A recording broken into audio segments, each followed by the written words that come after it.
O eternal and almighty God, from whom all power and wisdom come, we are assembled here before thee to frame such laws as may tend to the welfare and prosperity of our province.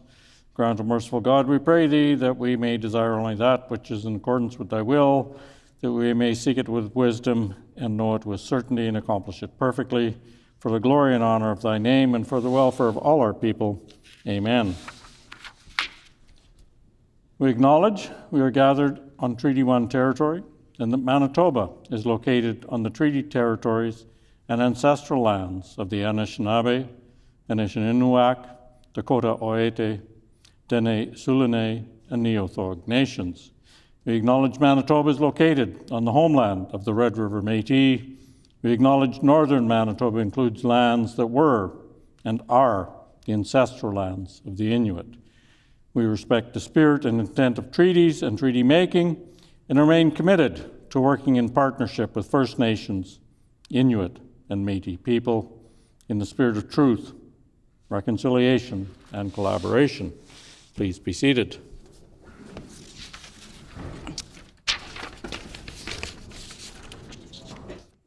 Routine proceedings, introduction of bills.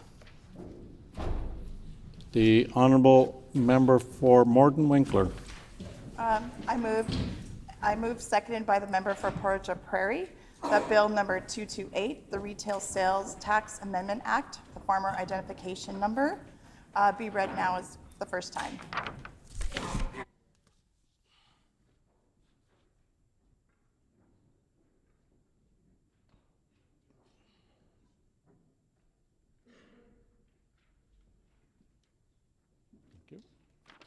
It's been moved by the Honourable Member for Morden Winkler, seconded by the Honourable Member for Portage La Prairie, that Bill number 228, the Retail Sales Tax Amendment Act, Farmers Identification Number, be now read a first time. The Honourable Member for Morden Winkler. Thank you, Honourable Speaker.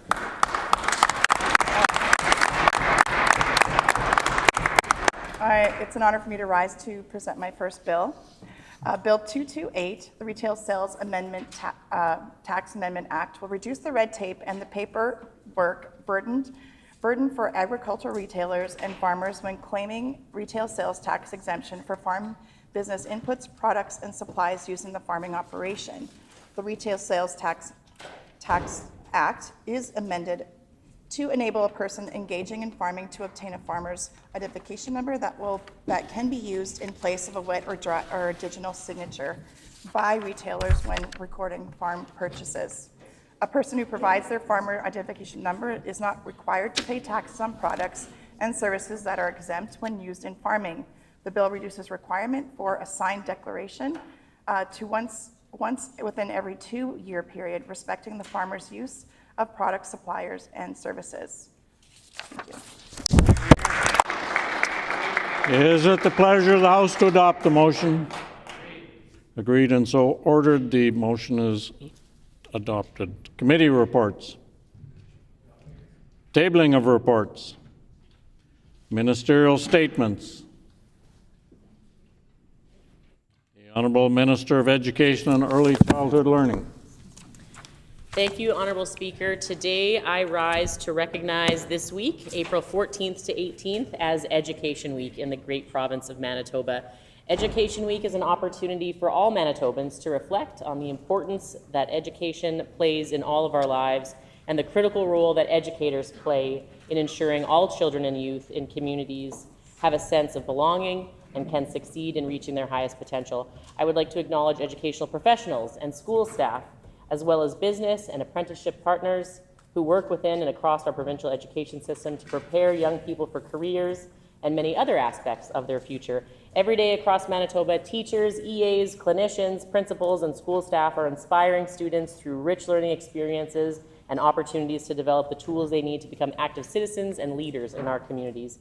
A strong and equitable education system prepares all children and youth to be successful and live the good life, Mino Pimatisawin, and pursue a well-balanced life full of hope, belonging, meaning, and purpose.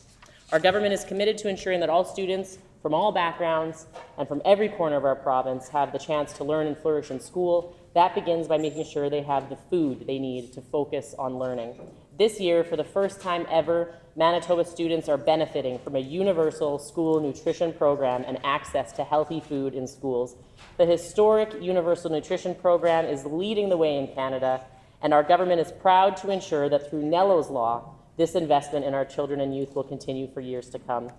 Manitoba students also need a well-funded education system and quality learning environments in which to thrive. This is why our government has increased education investments this year by $67 million, ensuring that Manitoba schools and school divisions have robust and healthy support to hire more teachers, more supports, and ensure smaller class sizes for our kids. Our government is so proud to announce as part of Budget 2025 that we are going to build 11 new schools across our province. These new schools will provide our teachers and students with the space they need to teach, learn, grow as a community. Our government believes that all students have the right to learn to read. Reading and writing is the foundation of a student's lifelong learning journey. Last week, our government announced that every Manitoba student from kindergarten to grade 4 will be screened for early reading skills to ensure that students who may be experiencing challenges with literacy can receive the support they need to thrive in the classroom and beyond. But Education Week is not just about what is taught in the classroom, it's also about everything and everyone that contributes to the success of our education system. So today, on School Bus Driver Day in Manitoba, I want to recognize the importance of our school bus drivers. Bus drivers have the important responsibility to safely transport our students to and from school, to events, and to field trips. Our government appreciates the work that you do in keeping our students safe and getting them to where they need to be. I would also like to take a moment to celebrate and thank the great folks that work in the Department of Education and Early Childhood Learning for their passion and their dedication to supporting the education sector here in our province. We have a fantastic and talented and big-hearted team, and I'm so proud to work with each and every one of you. So during this Education Week, I encourage all members in this House and all Manitobans to join me in reflecting on the historic role and enduring influence of education in our province, including the sins of the residential school system, all of the incredible progress that we've made as a province since then, and the work that we have yet to do, guided always by the principle and the truth that every child matters. I honor and celebrate the hard work and dedication of our students, educators, school staff, and school bus drivers across all Manitoba this week and always. I'd also like to say a special thank you and a happy Education Week to all of the many educators that we have elected into this beautiful House. Thank you very much. Merci miigwech.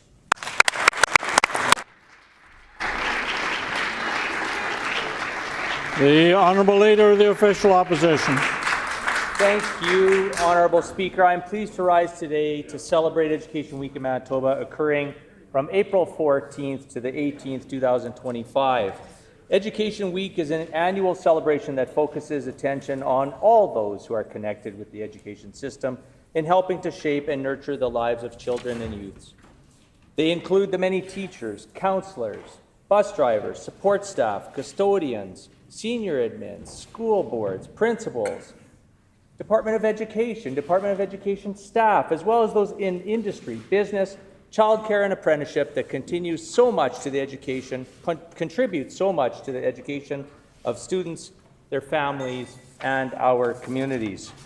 All of us have been impacted by the K-12 education system and the important role that educators play in the lives of not only ourselves, but of the young children going through the education system to reach their maximum learning and full potential at each grade level and stage of their development.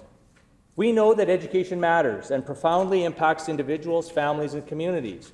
At a personal level, a good education encourages one to think critically, develop problem-solving skills and lifelong learning habits needed in today's increasingly complex digital and technological world. On a societal level, a good education promotes economic stability and greater equality. The transformative power of education leads to a more healthier, informed, and cohesive communities. We are fortunate in Manitoba to have a public education system that remains intact, but Manitobans are witnessing the current NDP government not placing education as a top 5 priority. They're cutting funding to schools, stealing legislative ideas in education from our former PC government, and including Liberal members, and in addition to stalling in construction of much-needed new schools through the province.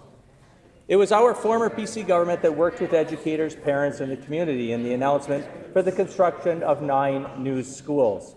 But the NDP put ideology over policy, and as a result, we're now seeing delays with new school construction, including classrooms and daycare spaces.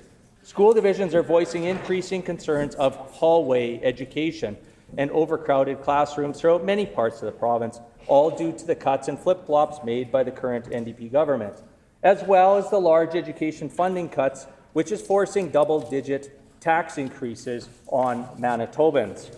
Nevertheless, I am so proud that in this chamber, on all sides of the House, we have many former teachers who have made invaluable contributions in and out of the classroom for the many students they have taught and mentored. The impact that educators have placed on students is so positive and fulfilling and will remain for generations to come, Honourable Speaker. Our PC team, as part of Education Week in Manitoba, will always appreciate and recognizing the amazing work that education professionals play in the lives of students now and into the future. Thank you, Honourable Speaker. The honourable member for Tyndall Park. Honourable Speaker, I ask for leave to respond to the minister's statement. Does the honourable member for Tyndall Park have leave? Agreed, and so ordered. The honourable member for Tyndall Park. Thank you, Honourable Speaker. Education Week is a valuable opportunity to recognize the incredible work being done in classrooms across Manitoba. From passionate educators to dedicated support staff and, of course, our resilient and curious students. Thank you for everything you do to make learning meaningful and inclusive. This week is also a reminder of the importance of continuing to improve our education system. I was so proud and excited to have Bill 225, which focuses on universal early screening for learning disabilities, pass through second reading here in the House yesterday, and I'm so grateful for the encouraging support that it has received from my colleagues across all party lines. It truly demonstrates how when it comes to supporting students, we can all work together. Honourable Speaker, as we look to the future, we must continue listening. We must listen to those on the front lines who understand firsthand what is working and where we can do better to prevent children from falling through the cracks. Whether it be ensuring early interventions, supporting mental health, or investing in classroom resources, our shared goal is ensuring students are safe and set up to best succeed. Thank you, Honourable Speaker.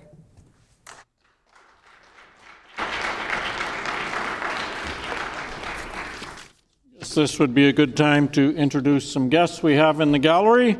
We have seated in the public gallery from St. John's Ravenscourt 50 grade 9 students under the direction of Heather Rago.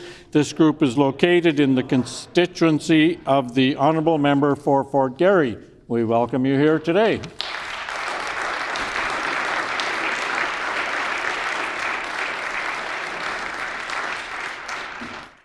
Further, I'd like to draw the attention of all honourable members to the public gallery where we have with us today Daniel McIntyre Collegiate All-Girls Class, Harmony Catchaway, Melody Catchaway, Alex Day, Jordana Eastman, Navina Hood Asham, Kaylee Mikas, Shadi Roulette, Tamaya Tate, Jade Taylor, Tanis Taylor, and Tia Taylor. Their teachers are here with us as well, and they are Brittany Liost and Danis Machado. And they're guests of the Honourable Minister of Families, the Honourable Member for St. John's, and we welcome you all here today. Thank you.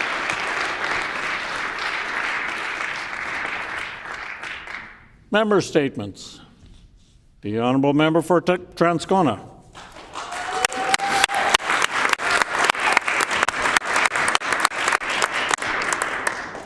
Honourable Speaker, I am so proud to rise today to recognize the incredible career of my former colleague, mentor, and friend, Tammy Mitchell. For 35 of her 37 years working in education, Tammy has devoted herself to the River East Transcona School Division, supporting students with additional needs. When we think about the definition of a champion, a warrior, a fighter, one that does battle for another's rights or honor, we think of Tammy. She is a fearless leader who advocates for the rights and dignities of others. Tammy started out as a classroom teacher and later moved on to running a specialized program for students with additional needs. From there, she became a divisional consultant, the manager of student services, and finally has served as the assistant superintendent for student services for the past 8 years. Beyond her work in our division, Tammy has served on provincial and international boards and committees. She has presented at international conferences, sharing her knowledge and helping others to support students. She has been an innovator since day one. Her creative vision has helped schools and educators stretch their thinking and how they can support all students in their building. One of her most impactful contributions has been the development and implementation of a framework for service delivery. Through this initiative, Tammy has pushed us all to rethink how we support schools and to think about new and creative ways of supporting students instead of following the status quo. Tammy is the ultimate servant leader. She empowers others to be their best selves and leads with unwavering integrity and authenticity. She is patient and takes the time to listen to what others are saying, and so that everyone feels heard and valued. Even in the toughest conversations, Tammy remains composed and focused, never forgetting the importance of advocacy. She uses her strong facilitation skills to find meaningful resolution, never forgetting what matters most, putting the needs of children first. At her very core, this is who Tammy is. She cares about the needs of others, she cares about making schools a place where everyone can learn and achieve their best life, and she cares about making this world a safe and inclusive environment for everyone.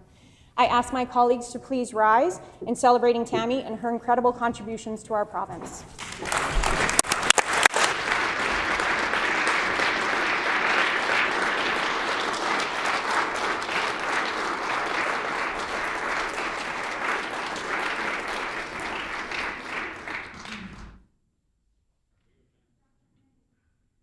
The Honourable Leader of the Official Opposition. Thank you, Honourable Speaker. I am pleased to rise today to recognize the third Wednesday of April each year as the School Bus Driver Day. Many members will know that it was about 10 years ago that I brought forward this bill to appreciate and recognize the important work that school bus drivers play in the educational lives of students throughout our great province. Today and every day of the school year, school bus drivers are the unsung heroes often overlooked in education. Similar to other professions, bus drivers serve the front lines of our education system. School bus drivers are dedicated in their work and passion and are passionate about driving, so much so that students and their families become part of their overall livelihoods and routines. School bus drivers play an integral part in families' weekday routines by saving them time and expense by picking up their child to school at the start of the day and dropping them off at school at the end of the day. In fact, school bus drivers not only provide an incredible service for our students and communities, they take on the huge responsibility of promoting a culture of safety and security for students and their families while supporting their educational successes along the way. One of my constituents is a school bus driver in Beausejour named Jody Ruda, or Jody the bus driver to the school kids. She is a vocal advocate for seatbelt safety and making sure that school buses are even more safe on our many streets, roads, and highways. And a big shout out to Gail and Tim, who drove my boys back and forth to school each and every day, as well as Alan, Lauren, and Ron, who are retired bus drivers but remain close friends and are all watching from home. And of course to the Lutzik family, whose late father Art drove me to school for 13 years. Art was the main reason for me recognizing School Bus Driver Day every April. To all the school bus drivers in Manitoba, we appreciate you and we lift you up. We recognize your invaluable contributions to the public education and student safety day in and day out. Today, we recognize these worthy professionals on School Bus Driver Day. Thank you, Honourable Speaker.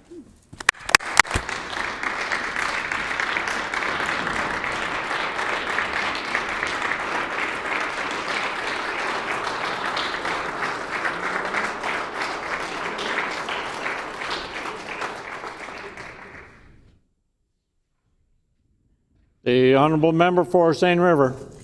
Thank you, Honourable Speaker. I rise today to recognize a momentous outcome, one that is the result of tireless community-driven advocacy, research, and collaboration.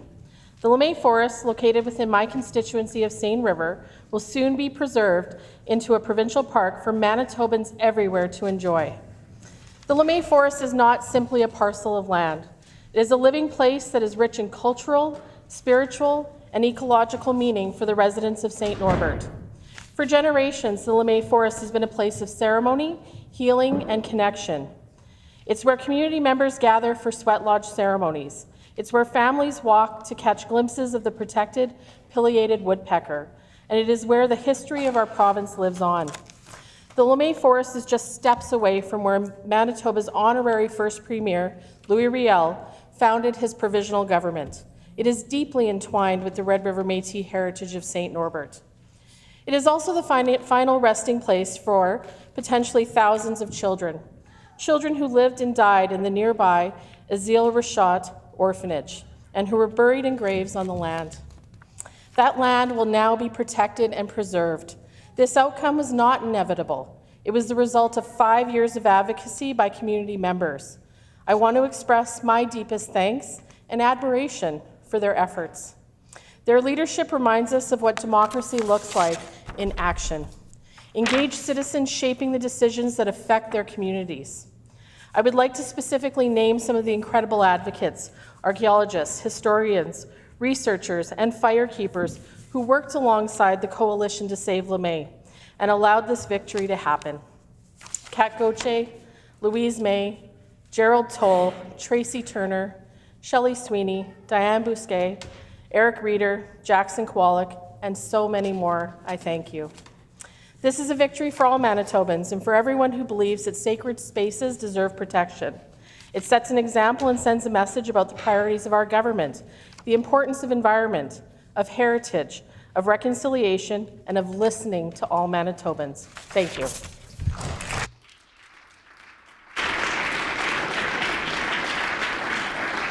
The honourable member for Midland. Thank you, Honourable Speaker. I am pleased to stand in the House and recognize Sarah and Kate Maness, who have made Canadian history as they, along with their teammates, won gold at the Women's World's Under-18 Hockey Championships earlier this year. Canada went undefeated in Finland in 6 games and won after a 3-0 shutout against the United States. Sarah and Kate are twin sisters from my community of LaSalle who played for Balmoral Hall Blazers and the Manitoba Women's Junior Hockey League prior to joining Team Canada. To continue on their professional hockey journey, they moved to Ontario in 2023 to play in the U22 Ontario Women's Hockey Association, where their team won the provincial title. Sarah, one of the youngest members on the team, was the leading scorer and MVP in 2023. She finished 3rd in the Ontario Women's Hockey League with 43 goals and 100 points, while Kate finished with 6 goals and 36 points. As they enter university this coming fall, they will play for Clarkson University in New York. The Maness family have all watched in pride as the girls have competed on a local, national, and now global stage. As they are still in Ontario competing in the OWHL, they were unable to attend today. However, I want to congratulate them on their recent gold medal and wish them all their success in the future.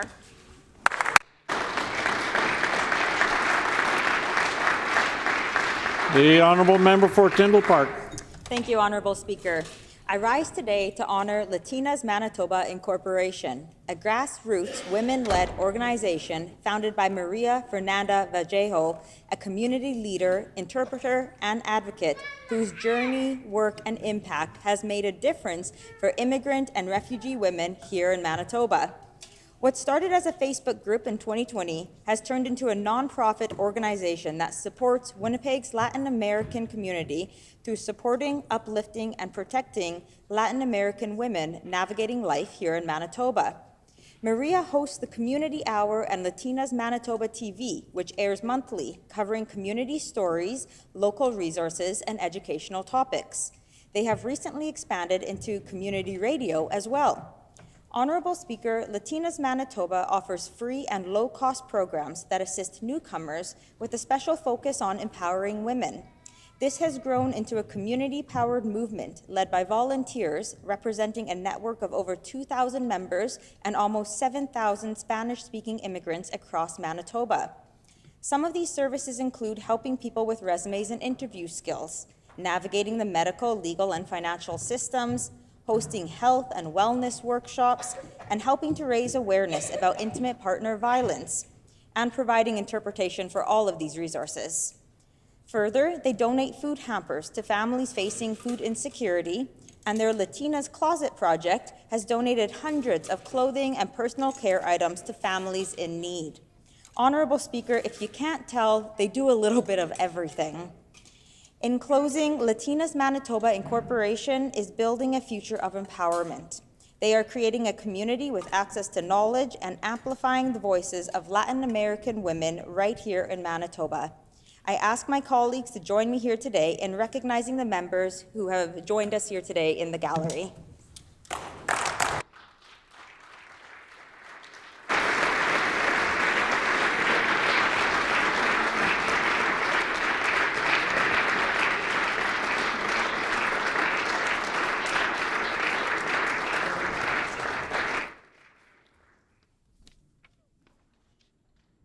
Prior to oral questions, another guest in the gallery, I would like to draw the attention of all honourable members to the public gallery, where we have with us today Leslie Munoz from the Federation of Canadian Municipalities, visiting from Guelph, Ontario, who is the guest of the Minister of Housing, Addiction and Homelessness, the honourable member for Point Douglas.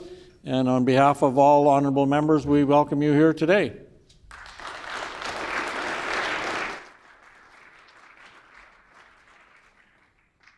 Oral questions. The Honourable Leader of the Official Opposition. Thank you. Thank you, Honourable Speaker. Expropriation is an extraordinary power that should be used sparingly. Negotiation and conversation should always be the first option. Media has reported that this government didn't even communicate with the landowner prior to the Premier's announcement that he intended to eventually file the paperwork to expropriate LeMay Forest. They also reported that the minister personally called the protesters camped out around the land to give them a heads up. Why is this NDP government being so disproportionate with their communication strategy? Why would you announce to the media before even telling the property owner?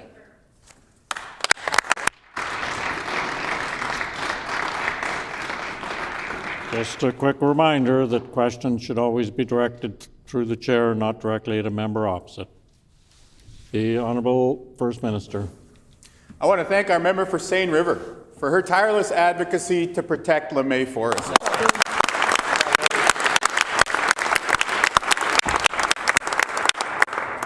Your provincial government is taking action to preserve the historic interest and the public interest in the LeMay Forest. And guess what? That means everyone across the province is going to get a brand new, beautiful provincial park for us to enjoy together.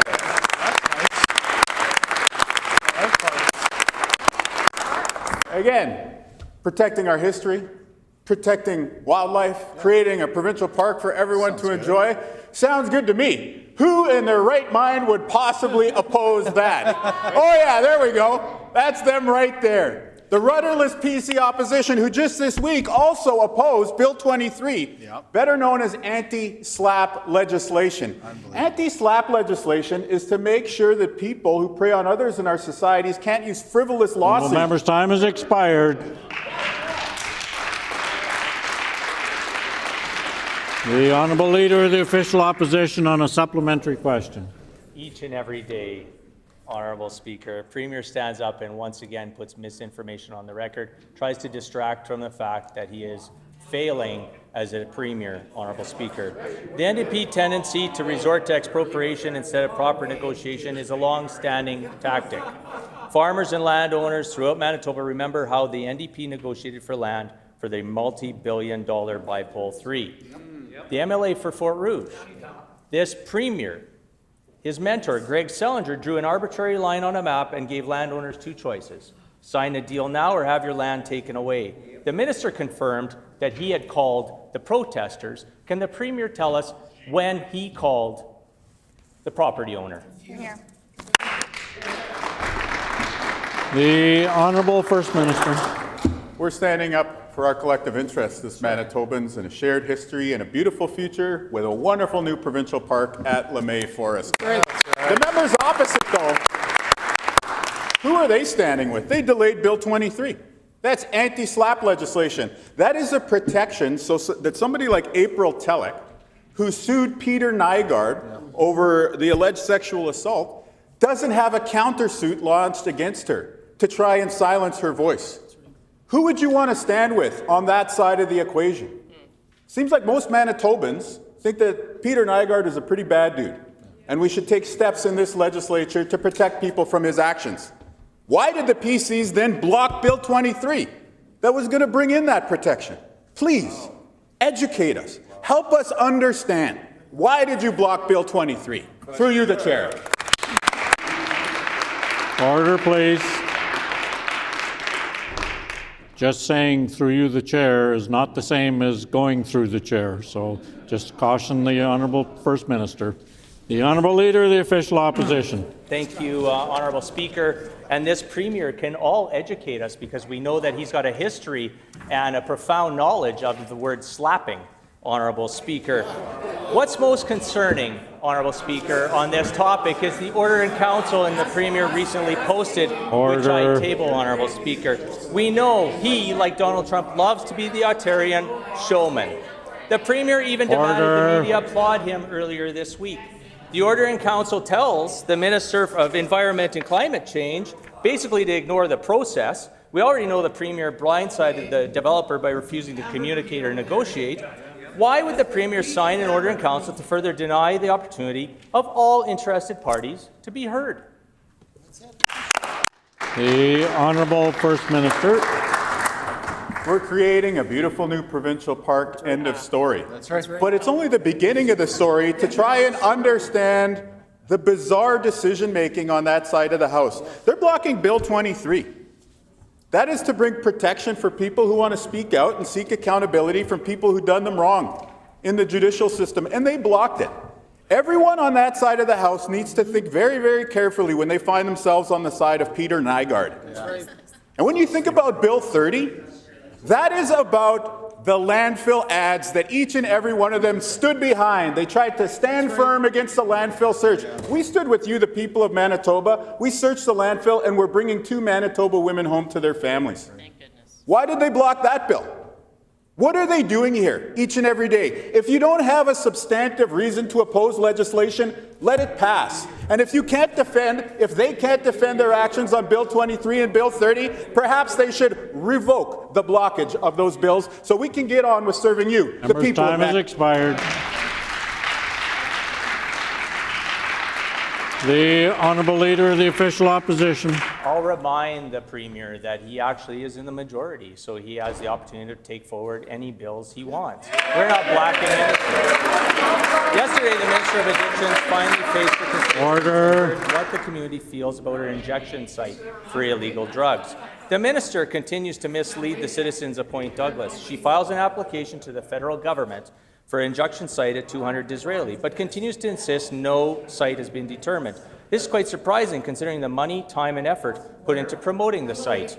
The minister's staff were overheard telling participants that Memorial Park is also on the radar for the NDP for their injection site. Will the Premier tell Manitobans where else is he planning for drug injection sites if the 200 Disraeli location isn't it? The Honourable First Minister. I want to say publicly what I've already said privately to the Minister of Housing Addictions and Homelessness. Great job. Standing up time and time again to listen to people in the community, to listen to your constituents, to go into a forum organized by other people. That takes courage, but most importantly, it's about putting you first and listening to you, the people of Manitoba. And of course, when it comes to listening, of course the PCs have no idea what they're looking at because they've never encountered anyone who could listen. All that they know about is being told what to do. That's why they went along with the landfill ads. That's why none of them said a peep about the Stand Firm billboard here in Manitoba that everyone else in Manitoba, including their candidates who lost in the last election, have now come out of the woodwork to denounce. So everybody knows that it was wrong. But why come in here now after you supposedly said an apology, Honourable Speaker, to delay Bill 30 that would bring in accountability to prevent terrible attack ads like that in the future? So again, while we're listening, we're putting public health first. Time has expired. The Honourable Leader of the Official Opposition on a final supplementary question. Honourable Speaker, the only one who continues to come into this chamber and put divisive rhetoric on the record is this Premier, Honourable Speaker. Order. You should try answering a question for a change. The Minister of Addictions revealed what her priorities are when she told the community last night that she wanted to make sure people don't have to commit crimes to get the drugs that and I quote, need. That they need Honourable Speaker. That's what she said. That's dangerously close to the failed safe supply programs that we know she and her colleagues want to introduce. Will the Premier clarify the minister's plan to introduce government-supplied narcotics to Manitobans accessing his injection site, Honourable Speaker? The Honourable First Minister. We're not doing safe supply. What we are looking at is a supervised consumption site. And it's the pinnacle of hypocrisy for the member opposite to talk about division when he comes here on this very issue and tries to divide Manitobans. Because the experts are clear. Doctors will tell you one way we can save lives from overdose is by having a supervised consumption site. And yet he and the member for Brandon West, with some slogans they pulled off of a bumper sticker somewhere, come in here and try to throw shade, not at us, but at the experts in addictions medicine. Good luck with that. Just like the 2023 campaign that saw you relegated to the opposition benches. We're going to keep bringing people together. I'm proud to stand behind a minister who listens to you, the people of Manitoba, and we will take our lead from you. They, on the other hand, explain why you blocked anti-SLAPP legislation. Explain why you blocked legislation to prevent landfill ads in the future. The Honourable Leader of the Official Opposition on a new question. This is not a second supplementary. All right, my mistake. The Honourable Leader of the Opposition. The timekeeper up there. That's good. Thank you, Honourable Speaker. You know, Honourable Speaker, it's unfortunate again that this Premier stands up, puts misinformation on. We're not blocking anything. This Premier has the authority to do whatever legislation he wants. Residents make it clear that they want treatment spaces and care. The only treatment beds this minister could reference were the PC RAM clinics, Honourable Speaker. Residents last night were shocked that only one NDP MLA could be bothered to show up at Central Plank for the NDP and a public injection site. One resident shared that earlier yesterday their staff had administered multiple doses of naloxone, provided first aid, yet the ambulance didn't arrive for over an hour. The minister heard this comment but refused to respond to the resident concerns about safety, whether physical or medical. What assurance does the Premier have for residents that he will stop failing to provide emergency services when this minister has committed 24 hours ambulance stationed at the site, Honourable Speaker? And I table those documents for today. The Honourable First Minister. Our minister is doing a great job. You know who the MLA who showed up to listen to the people of Point Douglas? It was their MLA who showed up. That's something that you never see in a PC constituency. The PC MLAs show up day after day for the barbecues and for the free lunches here at the legislature. But when there's a real issue in their communities, where are they? The office is always closed. The parking lot is always empty. So yeah, we're going to stand with people in the community to make streets safer. That's right. The streets don't belong to criminals. They belong to us as Manitobans. Right. We're going to stand up against overdoses. We got a great minister who knows what it's like to be out there struggling. And we are working together with people with lived experience, the experts, law enforcement, local leaders, the feds, everybody to make our communities safer. What have they got? Absolutely nothing. They turn around and they can't face the facts. They can't even look at the problem for what it is. They want to stick their heads in the sand. Shame on the PCs. Members' time has expired.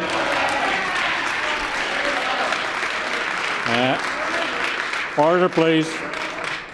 Just for clarification, that was the Leader of the Official Opposition's third question in that round. The Honourable Member for Morden Winkler. Thank you, Honourable Speaker. Last night at an important town hall community meeting, we heard from Point Douglas residents who said overwhelmingly that the drug injection site is not what they want in their community.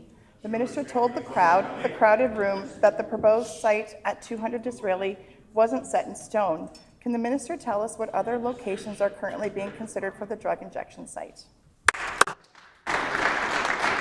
The Honourable Minister of Housing, Addiction and Homelessness. Well, what I can tell that member is that we're continuing to listen to Manitobans, something that the previous government didn't do. We're taking a harm reduction approach so that we can get people to the supports that they need. We are working with the police, and in fact, we had the chief of police there last night, Gene Bowers, and I want to congratulate him on his appointment. We also had Art Stanford, who is the deputy chief of police, Scott Halley, who is the deputy chief, commander of Downtown District, Helen Peters, Commander of North End District, Elton Hall, Commander of Organized Crime dealing with the drug trade, Josh Awatsky, Commander of Criminal Investigation Unit, Jennifer McKinnon, Commander of Community Relations Division, Kevin Rial, Superintendent Member's time has expired. The honourable member for Morden Winkler on a supplementary question. Honourable Speaker, I had the privilege to listen to many personal stories from Point Douglas residents last night, including a father who shared his impactful story, how he lost his son to fentanyl poisoning, and how a drug injection site would not have helped his son. Is the minister willing to allocate the $6 million in funding set aside for the drug injection site and expand education, access to RAM beds, and increased recovery and treatment to help save those young lives? The Honourable Minister of Housing, Addiction and Homelessness. So I don't know where that member was yesterday or if she heard her announcement, but I mean, it was all over the radio, it was in the paper, it was in the paper this morning. I'm not sure if they read the paper, but we made a really good announcement yesterday about Ann Oak Recovery Centre. We're investing, and I stood with the Families Minister yesterday with Scott Oak. We're investing $1.5 million to ensure that women, along with their children, can get the recovery supports that they need. That's the kind of government that we are. We're taking a balanced approach to ensure that folks get the supports that they need, unlike members opposite who buried their heads in the sand, pretended like there wasn't any. The honourable member for Morden Winkler on a final supplementary question. Honourable Speaker, balance is very necessary. $1.5 million for treatment and almost $6 million for a drug injection site is not balance.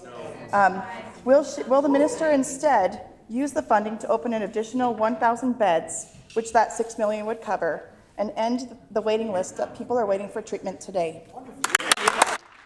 The Honourable Minister of Housing, Addiction and Homelessness. Miigwech, Honourable Speaker. And what I will say to that member, I don't know if that member was listening to folks last night. There was one mother there that talked about her daughter overdosing last year and talked about the need for a supervised consumption site, the need to save her daughter's life, that there needs to be a balanced approach in terms of supporting to lead someone to get the supports that they need. In terms of the PC's record, between 2019 and 2023, the number of people who died in Manitoba from overdoses grew by 3 times under their watch. We'll take no lessons from members opposite. That's not treatment, that's not recovery, that's not saving lives. We're taking a different approach. We're meeting people where they're at, and we're working collaboratively with the community. Time has expired. The honourable member for Roblin. Today I want to share the story of a young girl named Anna, whose parents are here with us today. Anna is 14 years old. She's smart, athletic, and full of potential, but she's also in crisis. For years, she has battled severe mental health challenges. Her parents have tried everything: therapy, medication, and even paid for private services when public support wasn't available. But despite their tireless efforts, Anna's condition has worsened. Just a few weeks ago, her mother found her attempting to take her own life. This family is out of options, and their greatest fear now is that they could lose their daughter. Anna needs to be in a therapeutic program where she will be safe, cared for, and supported 24/7. These services just aren't offered here in Manitoba. Will the Health Minister hear out Anna's family's request for out-of-province care? The Honourable Minister of Health, Seniors and Long-Term Care. Honourable Speaker, I want to say thank you to Anna and her family for sharing her story and their story. It takes a lot of courage, a lot of bravery to share your experience and to reach out for help. We are a listening government. We've been very clear that we are always, and I am always willing and happy to meet with families and folks who are looking for support. So, of course, very happy to sit down with Anna and her family and hear their story one-on-one and see how we can offer support. The honourable member for Roblin on a supplementary question. Anna has now been accepted to the Sunrise Residential Treatment Program in Utah that offers the kind of intensive, therapeutic, 24/7 care she urgently needs. This is not a choice made lightly by her parents. It's a decision born out of desperation after years of trying every available option here in Manitoba. Sunrise meets the criteria for out-of-province funding, and other youth across the country and previously here in Manitoba have been approved for out-of-province care at this facility. This is a family that has done everything right. They are not asking for special treatment. They are asking for the support their daughter needs to survive. They submitted a request and a letter to the minister on March 17th and have yet to receive a response. What steps is the minister taking to ensure this family receives an answer and the help that Anna needs as soon as possible? The Honourable Minister of Health, Seniors and Long-Term Care. Again, I want to thank Anna and her family for reaching out and seeking assistance. We are always very happy and willing to meet directly with families who have concerns. As I stated in my previous response, I'm very happy to do that with this family and certainly can make sure that they get a response or have a meeting with myself and the team as early as today. The Honourable Member for Roblin on a final supplementary question. No parent should have to plead with their government to help save their child's life, but that is exactly what Anna's family is doing today.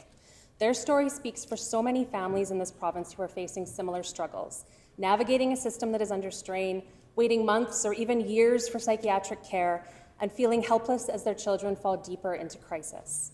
These parents have been brave in coming forward, not just for Anna, but for every young person in Manitoba who needs more than weekly therapy or medication alone.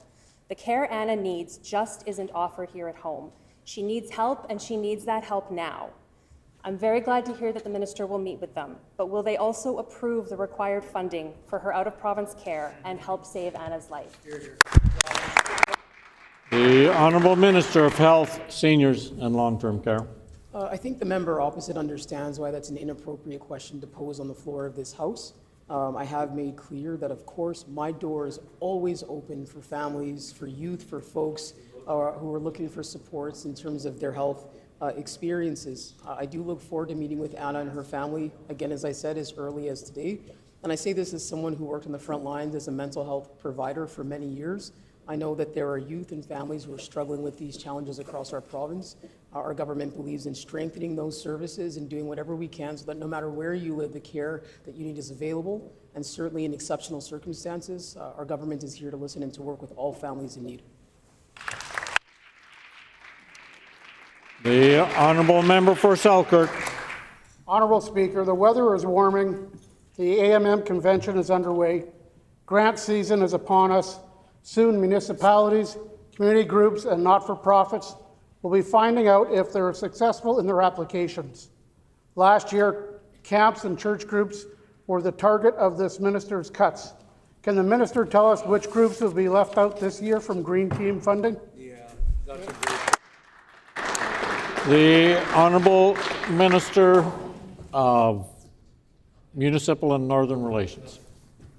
Thank you, Honourable Speaker, and thank you very much for that question. As we all saw in our last budget, we are committed to investing in communities. That includes increases in Green Team from the ground up. It also includes investments in municipalities such as the critic opposite to strengthen their communities. And we are proud of the work that the youth do in this province. We are proud to put them to work. And we'll continue to invest in our communities because we know together that's how Manitoba grows, together. The Honourable Member for Selkirk on a supplementary question. Honourable Speaker, in last year's budget, the NDP drastically slashed Green Team funding. Hundreds of applicants were denied vital funding that they need to provide services to their communities. This year's budget is more of the same. Green Team funding still falls millions short of previous levels. Honourable Speaker, will the minister do the right thing and restore funding to the 2023 levels, or will the community groups need to fill the gallery once again just to be heard? Hear, hear. The Honourable Minister of Municipal and Northern Relations. We're investing in Manitoba, plain and simple. Yep.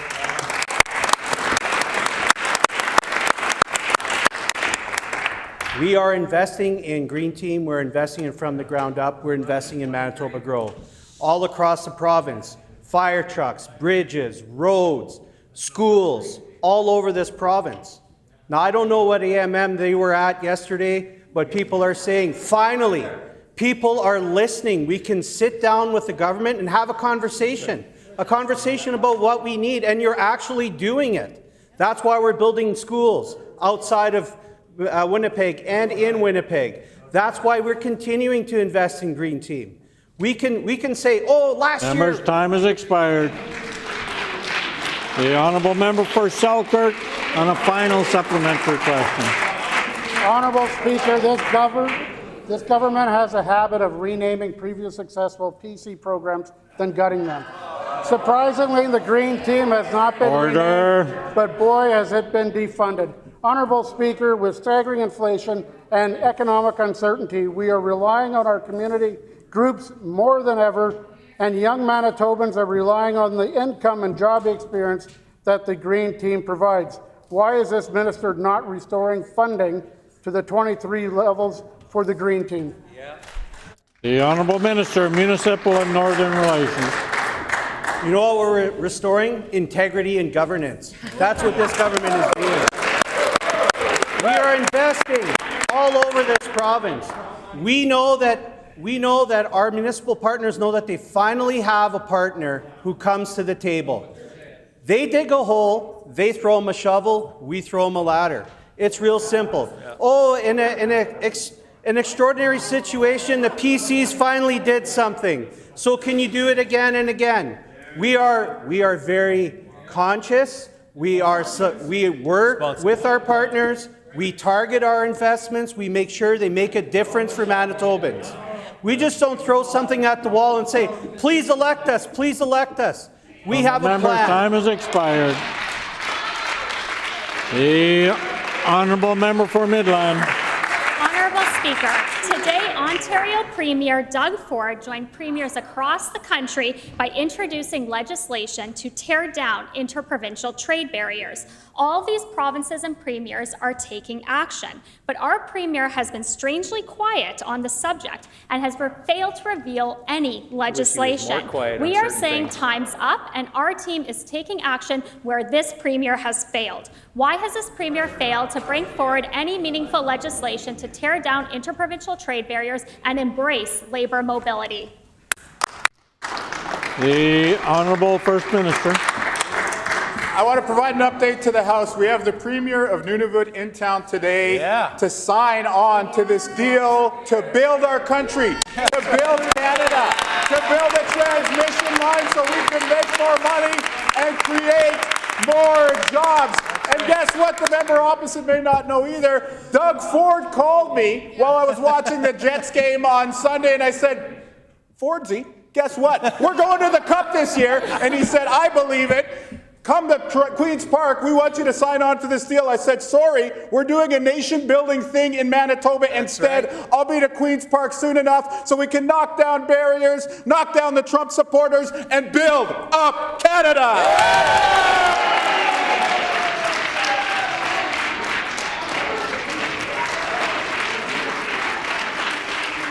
Order. Order.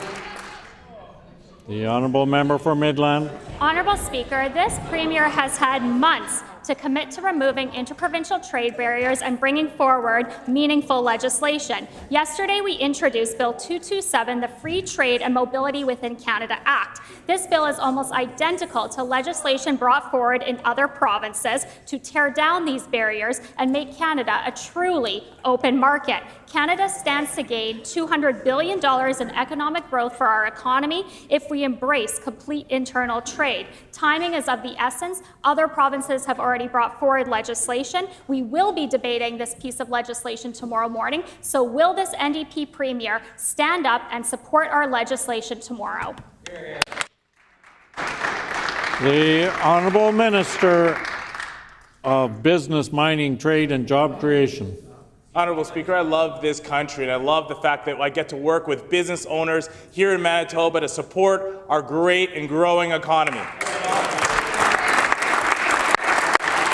Honourable Speaker, of course, we're going to work with our provincial and territorial colleagues, and we've already done significant work. We're a national leader, and in fact, we are encouraging other provinces to take Manitoba's lead. But when it comes to growing our economy, we are, instead of thanking Donald Trump for his tariffs, we are fighting back and restoring and building up our economy right here at home. That means investing in places like New Flyer, that are bringing shore and all Canadian build to their electric buses. That means more jobs in Canada, growing our economy, and that puts more Member's time has expired. The honourable member for Midland. Honourable Speaker, this NDP government has had months to bring forward meaningful legislation to remove interprovincial trade barriers. Premier Doug Ford signed an MOU with Nova Scotia and PEI because they had legislation like this intact. The NDP are failing to act in Manitoba's best interest by failing to bring forward meaningful legislation. We are saying that time is up. Time is of the essence, and we are taking action where this Premier has clearly failed. So I ask this Premier, will he commit to fast-tracking our free trade bill this spring so Manitobans, workers, and our businesses do not have to wait for the benefit of reaping this benefit from free trade mobility across the country? The Honourable Minister of Business, Mining, Trade and Job Creation. Well, Honourable Speaker, the barriers that I actually hear about that concern Manitobans are the barriers of the folks put up who would rather thank Donald Trump for his tariffs and those who would endorse, and that's what we're seeing from members opposite. Instead, we're going to break down those barriers. You want to know how? By working together with our business community, by working together with our provincial and territorial partners, and that's the work exactly that we're doing every day. If member opposite haven't heard, we're growing our economy. We just built a new gold mine right here in Manitoba. That puts hundreds of people to work. That's how we build our economy, and that's how we do it, together. The honourable member for Tyndall Park. Thank you, Honourable Speaker.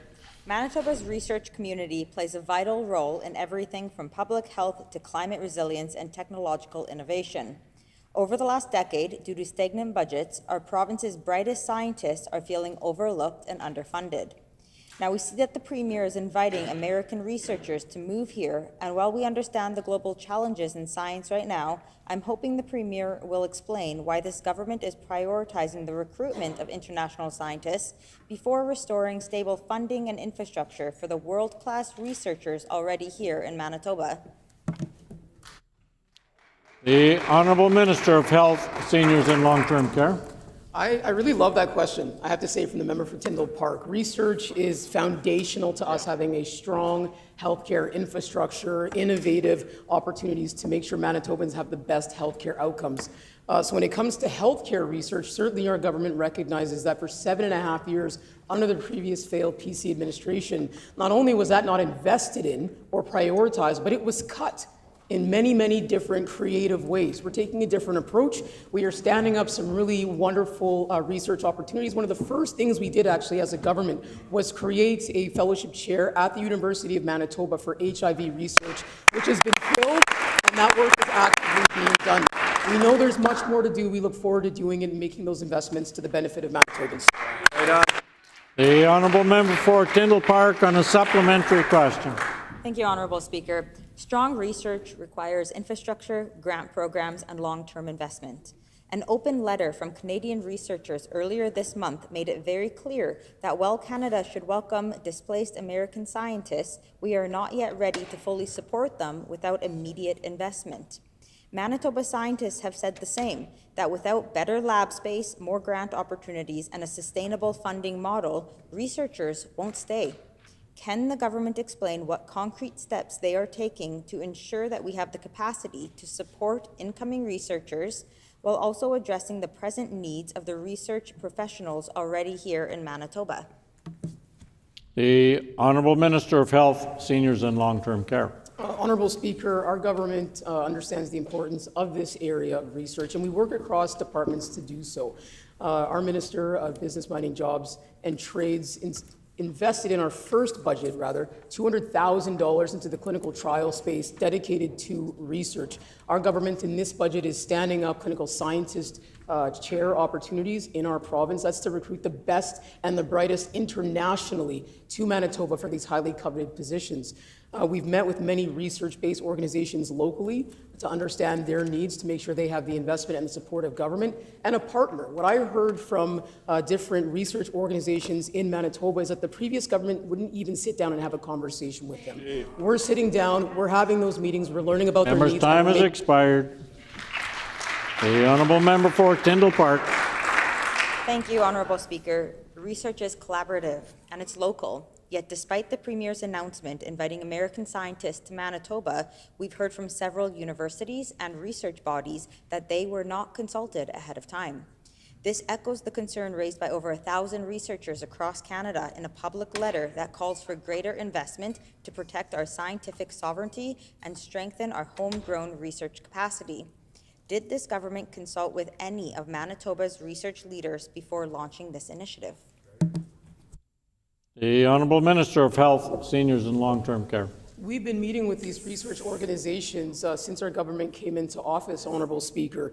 We've been meeting also with the Canadian Medical Association to learn about research opportunities and how to support folks who are coming from the United States who want to research here in Manitoba. We made investments in our very first budget of $200,000 to support folks in the clinical trial space and to support those who are already in Manitoba, and we're going to continue to make those investments. We're also looking at the area specific to women's reproductive health and women's health care in general, because we know that across the board, that area of research is underfunded and under-respected. Our government understands the importance of this area. We're making investments, we're listening to experts, and we're working in partnership. Great job. The Honourable Member for McPhillips.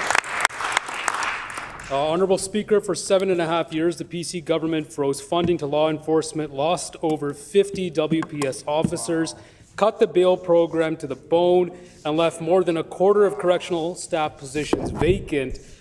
The safety of Manitoban families remains a priority for us. Can the minister tell the House how Manitoba's leadership on bail reform? More about Manitoba's leadership. The Honourable Minister of Justice. Thank you to the member for McPhillips for that important question. Honourable Speaker, our Premier recently led all premiers in advocating to the federal government for meaningful bail reform.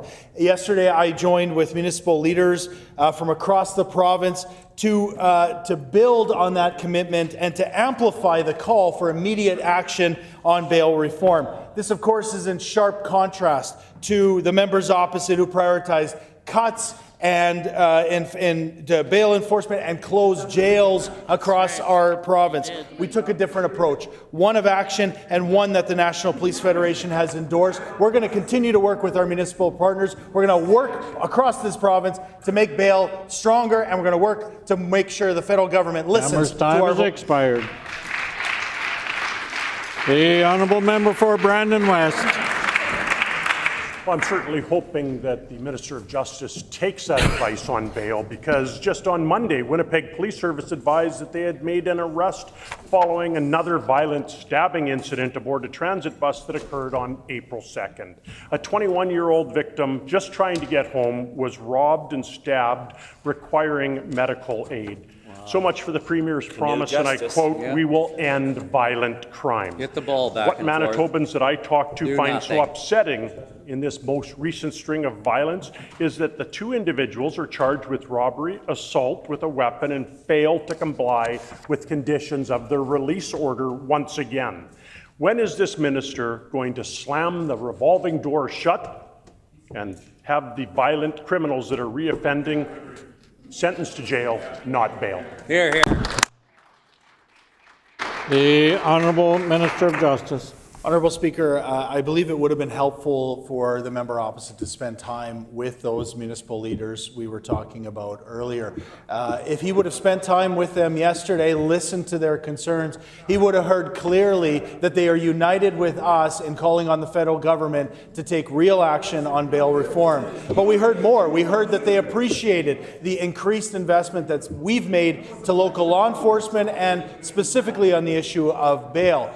Meanwhile, the member opposite, what did he say? He said, Manitobans didn't need another funding announcement today. Well, I beg to differ, and the members of AMM certainly beg to differ. We're going to continue to put our words into action and take action on making our province a safer place. Yeah. The honourable member for Fort Garry. The Southwood Homeless Encampment is across the street from houses in the University Heights neighborhood in Fort Garry. People have to be careful walking their dogs so they don't step on discarded needles. They never know if their lawnmower is going to be in their shed next time they need to use it, and the front street is crowded with discarded shopping carts and debris. Police and fire trucks are a regular presence. They've had 6 fires started just feet away from where their children sleep, and I'll table the photos from the residents. It's clear this Premier is not in a position to house this encampment anytime soon, but the people living in the encampment and those next to the encampment need support. Will this Premier commit to providing services like clean drinking water, porta potties, garbage removal, time has expired. The Honourable Minister of Housing, Addiction and Homelessness. Miigwech, Honourable Speaker. What I want to say to those members in encampments is they finally have a government who is listening, that is coming, that is providing housing, unlike members opposite who sold off housing. We are working with service delivery organizations who are providing wraparound supports. And I know that those folks have been reaching out to them, and that we just cleaned up an encampment just before the weekend, and I want to table the pictures from that encampment. 9 folks this weekend, and I want to thank service delivery organizations, Main Street Project, Sunshine House, who helped those 9 individuals get housing, get those wraparound supports, and we'll continue to do that work on behalf of Manitobans who sent us here to do that. Time has expired. And the time for oral questions has expired. Petitions, grievances, orders of the day. The Honourable Government House Leader. Miigwech, Honourable Speaker.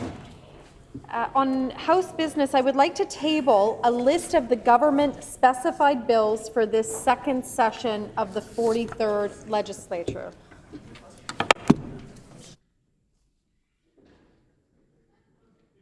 I'll just read this.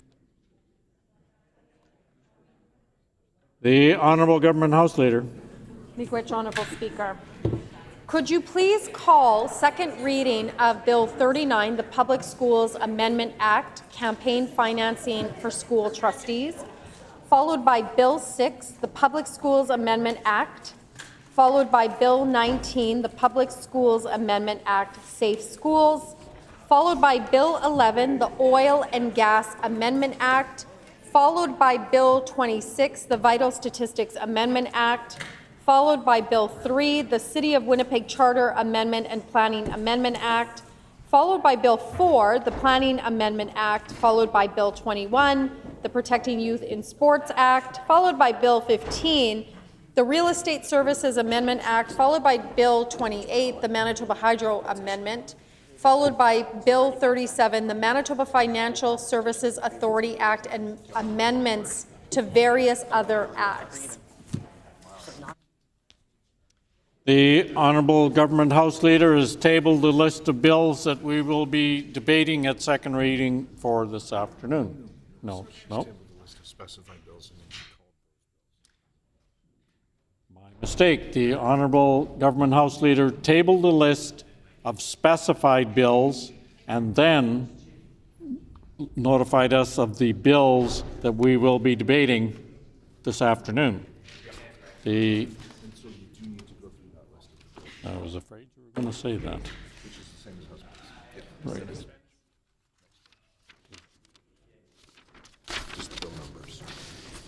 So, the bills that we will be debating are Bill 39, Bill 6, Bill 19, Bill 11, Bill 26, Bill 3, Bill 4, Bill 21, Bill 15, Bill 28, and Bill 37 at second reading. And now we will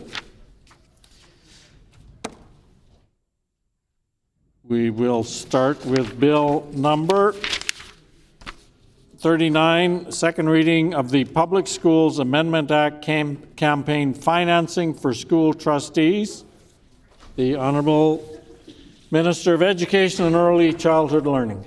Thank you, Honourable Speaker. I move, seconded by the Minister of Justice, that Bill number 39, the Public Schools Amendment Act, campaign financing for school trustees, loi modifiant la loi sur les écoles publiques, financement des campagnes électorales pour les élections scolaires, be now read a second time and referred to a committee of this House.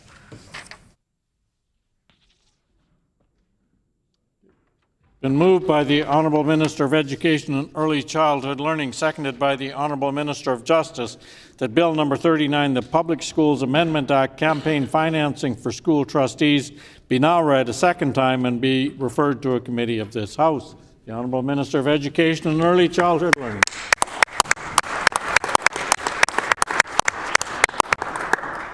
Thank you, Honourable Speaker. Manitobans care about education. That's why school trustee elections are so important, as they give Manitobans a say in the education of children in their communities. I want to uplift all of the school trustees in Manitoba and thank them very much for their service and dedication to improving education. As elected officials ourselves, we know that it is not easy to put your name forward on a ballot and to run a successful campaign. Campaign financing is a key factor in many elections, including school board elections. That's why it's important to have rules that promote fairness and prevent outside interference.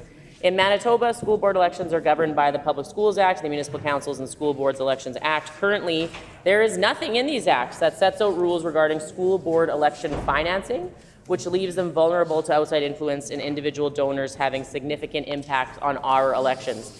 In the speech from the throne, our government committed to introduce legislation to protect our elections and democracy from third-party and foreign interference. This bill does exactly that by promoting equity, transparency, and accountability in elections of school board trustees.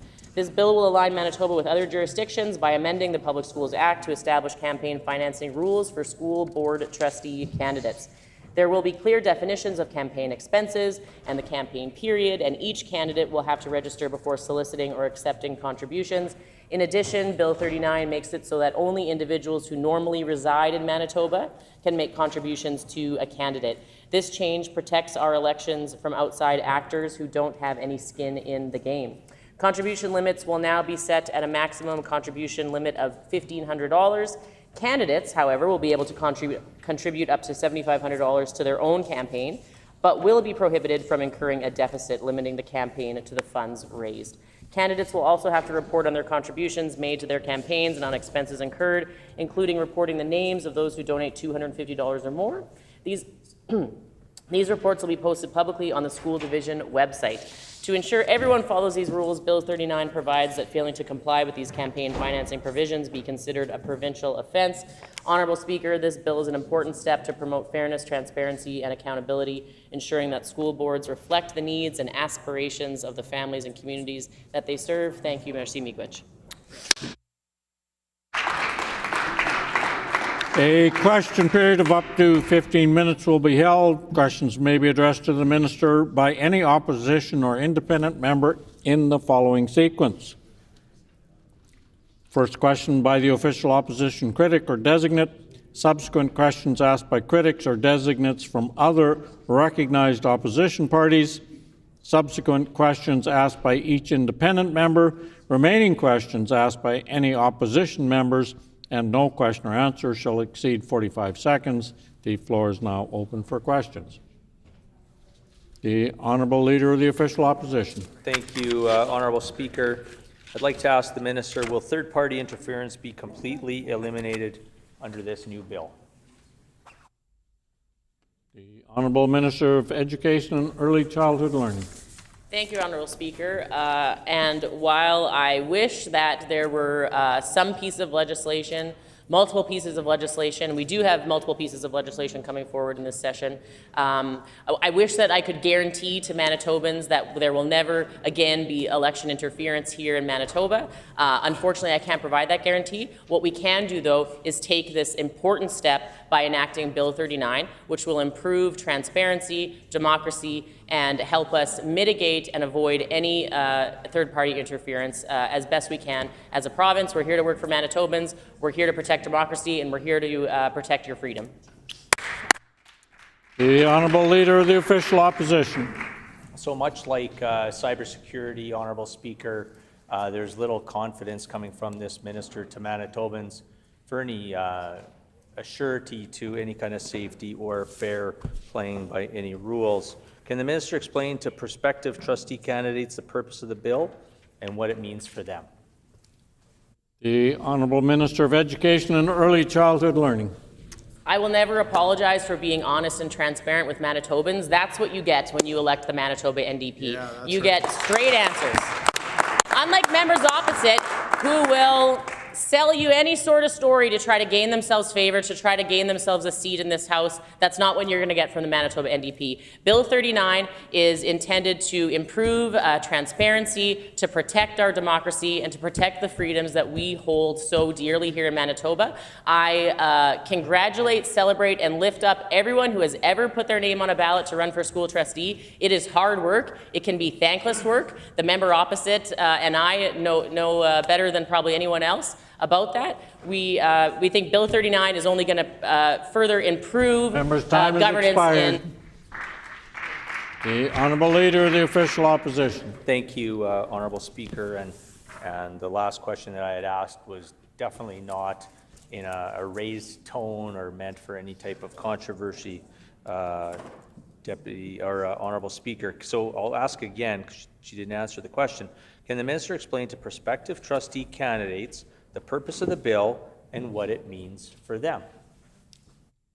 The Honourable Minister of Education and Early Childhood Learning.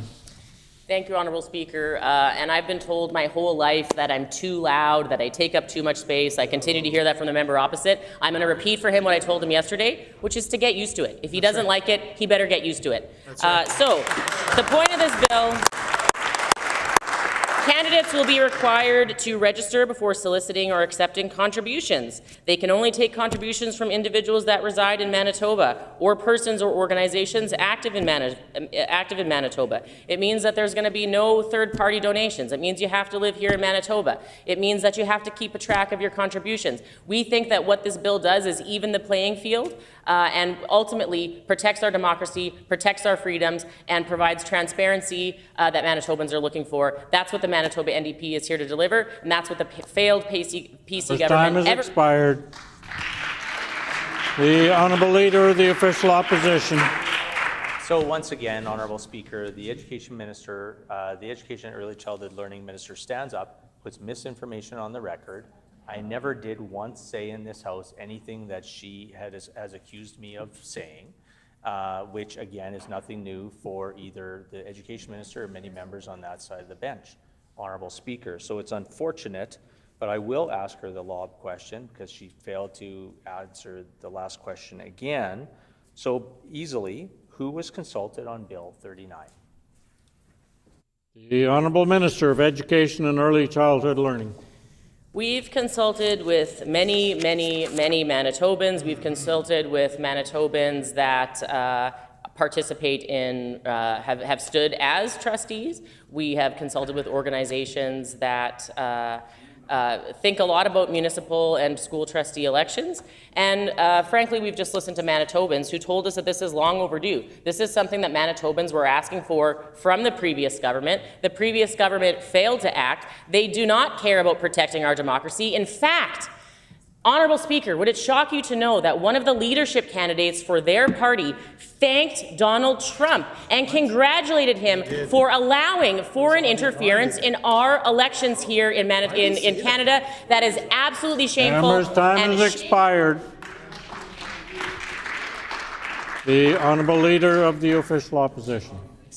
So, Honourable Speaker, I don't understand how the Minister of Education and Early Childhood Learning stands up and thinks that she is, I don't know, grandstanding in place of her Premier, seems to be taking a page out of his showman type of book, asked a simple question. I don't know why the abbreviation or the acronym Manitoba School Boards Association, MSBA, is a tough word or group of individuals to even just have come out of your mouth that you've consulted with. I don't know why that's a tough thing. That's what I've asked. Who did she consult with on the bill, Bill 39?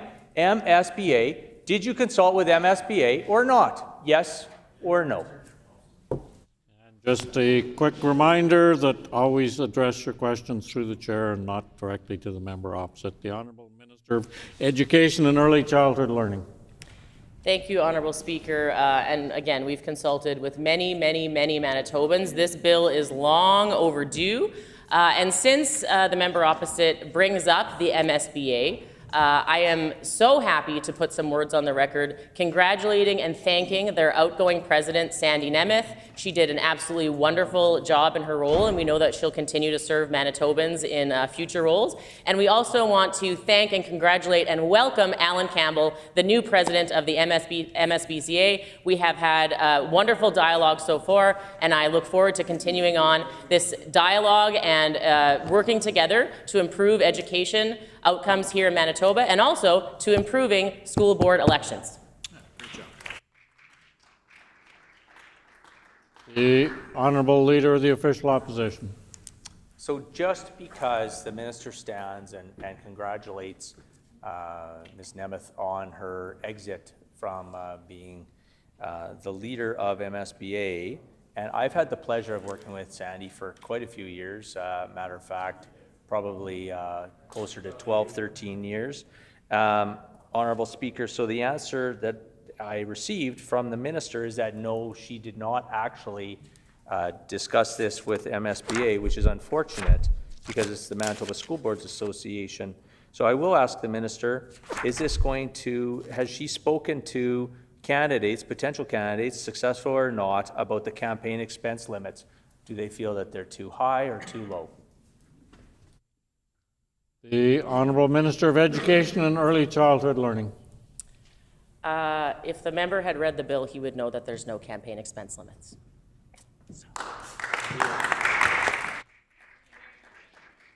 The Honourable Leader of the Official Opposition. So, Honourable Speaker, if the minister would have read her own bill, there are limits on the amount of donations that individuals can get.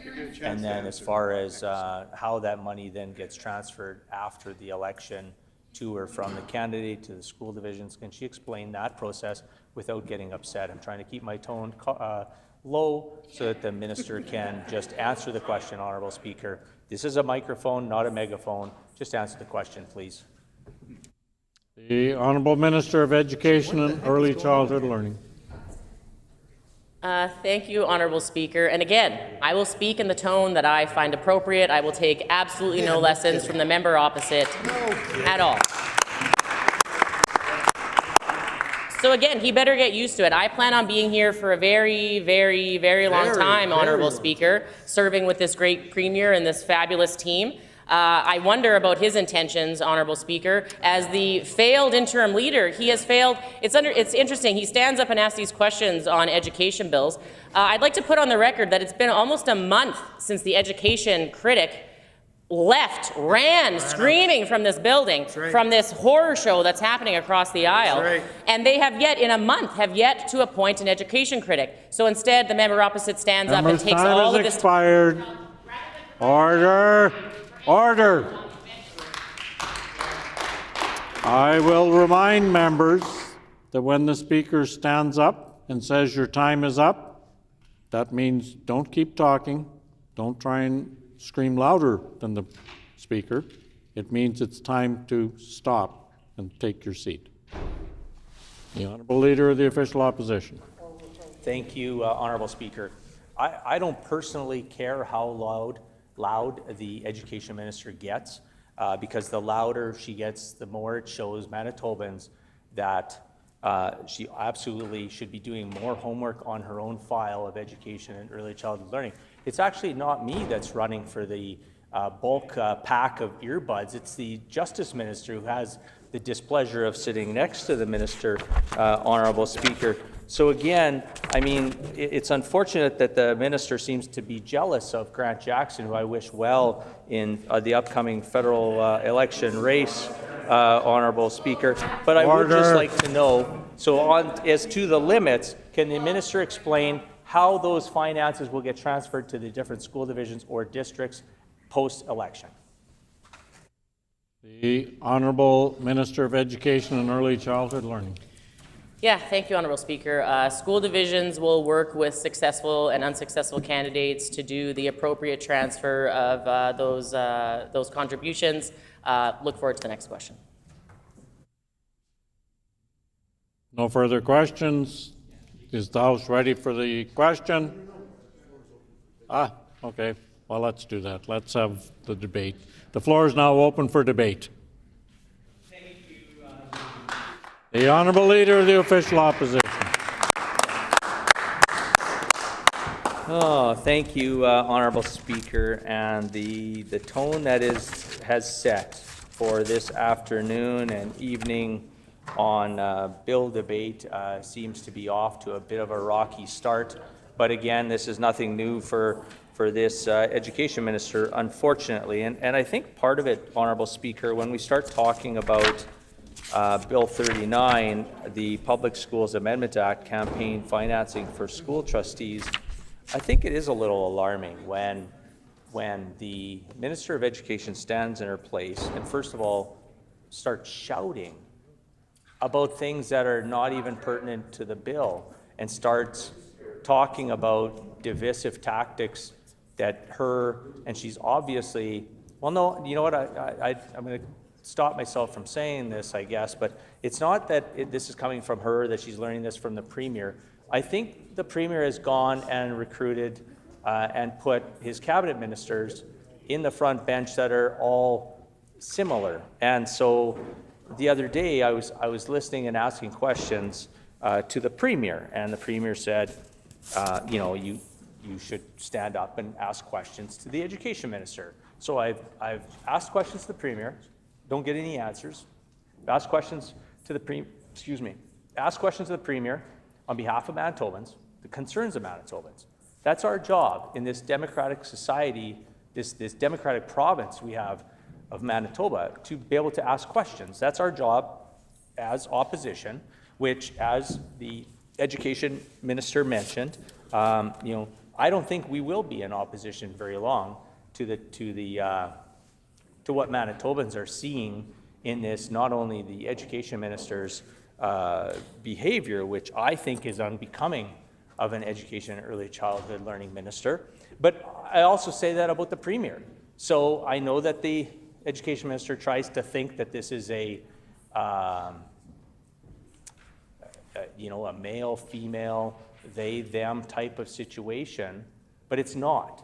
The problem is that it doesn't matter, and I know that the Justice Minister is just bubbling, he wants to get up and put some words on the record, he'll have the opportunity right away, but it's not. It's the fact that everybody in that front bench, and I don't know what's wrong with the Justice Minister, I'm not sure if we might need to call for some help. Are you okay? Okay, so just to know that the tone, the yelling and the shouting, when they should be answering some questions, what they're trying to do, they're trying to deny, they're trying to deflect, and they're trying to distract Manitobans from what is actually happening here in Manitoba. And so when we start to talk about examples like Bill 39, again, we on this side of the House absolutely believe in free and fair elections, which is central and very healthy for our democracy right here in Manitoba. The voting public needs to have confidence that election processes are fair and transparent without any third-party interference, Honourable Speaker. And so when I ask the question about will this bill keep third-party interference out of trustee elections, No answer. Matter of fact, what's upsetting is that this minister stands up, and because she feels, I don't know what she's feeling, and I can't say one way or another, she's the one who has to be responsible for her own actions. But she has said on more than one occasion that even cybersecurity, so things like student data, which people, Manitobans, trust, students trust, teachers trust, education staff trust. I mean, we've kicked off, Education Week, and we've stated the fact that basically in Education Week on how we want to make sure that all those staff and students are kept safe. But the minister has said on more than one occasion that she can't guarantee that. So she also says how she not only can't guarantee that, the fact is also that she's telling Manitobans that they're going to have to get used to it, that they're going to have to get used to just realizing that their data is not safe. So it brings me to some other information. In addition to Bill 39, Honorable Speaker, what happens in healthcare? What happens in the child welfare system? What happens in our housing? What happens with that data? The education minister stood up today, and again, in regards to making sure that third-party interference is not there, she couldn't guarantee anything. And she wants to say, well, hey, she's telling the, I don't know if I can say this or not, but she's telling the truth. Okay, well, that's great. Those are her words. But telling the truth, I don't think that instills confidence in this government when it comes to anyone's data getting protected, and sure as heck is not under this education minister, which we know had canceled, single-handedly canceled, the $50 million project that we as the Progressive Conservative Party had put forward to make sure that we had an in-house, within province system to make sure that you, Manitobans, students, data is safe right here in your own province. We know that over time, there's been growing and real threats to the democratic process at the federal, provincial, and municipal levels. And evidence is what has happened in the U.S. federal elections and other countries all around our world. And that's why we on this side of the House, once again, I restate, for the good of not only Manitobans, but also this education minister who continues to put misinformation on the record, we believe on this side of the House in free and fair election processes and trying to make sure that there are no third-party interference in elections. But it's obvious by this education minister's answer that, that we can't really trust this to happen under this canoe government, and for sure not under this education minister. We know that school board elections are typically held alongside municipal elections across Manitoba every 4 years. There's a potential and real threat to school boards from third-party interference by individuals, corporations, and/or special interest groups. Not much is in the bill to deter that. I asked the minister about different limits, and of course, instead of answering the question, she turned and tried to throw shade, as the Premier would say, on our side of the House in regards to what is actually being asked, instead of just answering the question. Limiting campaign contributions to a certain amount will prevent big money from influencing the election results.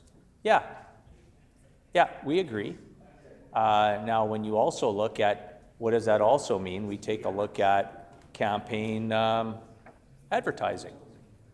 You know, is there other parties, unions, arm's length organizations that maybe have contributed to advertising pamphlets, things along those lines that are distributed widely in a constituency, say when there's maybe a by-election going on, which then potentially influences the voter. Well, that, to me, Honourable Speaker, is illegal as well. So when we start talking about Bill 39 and contributions and third-party interference, and the education minister, as an education minister herself, which we ask the education minister to be in charge of our whole, not only our K-12 school system, but also our early childhood learning system, it does not instill confidence when the minister stands in her place and gives the answers that she's giving. No matter how loud. Again, I don't care. I don't care how loud she gets. The only one, as I said earlier, Honourable Speaker, is first of all, when the mics are on, say as much as you want. When the mics are off, I know that the Justice Minister is busy covering up his ears because he has to put up with that all the time. So that's great. So currently, in Manitoba, there's no legislation. And you know what? I don't disagree with the Education Minister at times as well. I know the Justice Minister has gotten out of hand once in a while in the chamber as well with his vocals on the microphone as well. But that goes to my previous point on it seems that that's a pattern and that's some of the training ground that the NDP get, whether they're in opposition or in government. So currently in Manitoba, there's no legislation governing school board election financing. Two other provinces, New Brunswick and Prince Edward Island, also do not. In the absence of this legislation, there's a possibility of a wide range of individuals and organizations to potentially fund election campaigns of school board candidates, as well as provide in-kind goods and services to contributions. This kind of activity by third parties is perfectly legal within the present legislative environment. So again, on this side of the House, Honourable Speaker, we look forward to sending this bill to committee. We look forward to giving the minister some more time so that she can actually speak to the Manitoba School Boards Association. And again, on behalf of the PC caucus, I wish Ms. Nemeth all the best on her next venture that she's going to be doing. And as to Mr. Campbell, good luck as well. I look forward to working with you again, Alan, on the many things that we're going to be moving forward on. Just also to say that in the 2024 NDP throne speech, they promised to introduce legislation to protect our elections and democracy from third-party and foreign interference. Great. So we're bringing forward Bill 39. But again, as the minister said, and no doubt between now and third reading, the minister will fine-tune her answer on the third-party interference. I know the Ag Minister is looking forward to hearing that as well.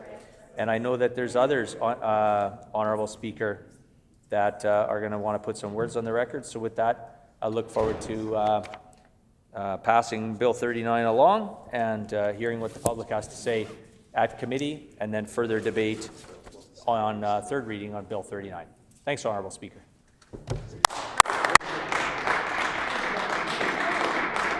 Seeing no further members wishing to debate, is the House ready for the question? Question before the House is second reading of Bill 39, the Public Schools Amendment Act, campaign financing for school trustees. Is it the pleasure of the House to adopt the motion? Agreed and so ordered. I declare the motion carried. Next, we move now to second reading of Bill 6, the Public Schools Amendment Act. The Honourable Minister of the Honourable Minister of Education and Early Childhood Learning. Thank you, Honourable Speaker. I move, seconded by the Honourable Minister of Labour and Immigration, that Bill number 6, the Public Schools Amendment Act, loi modifiant la loi sur les écoles publiques, now be read a second time and referred to a committee of this House.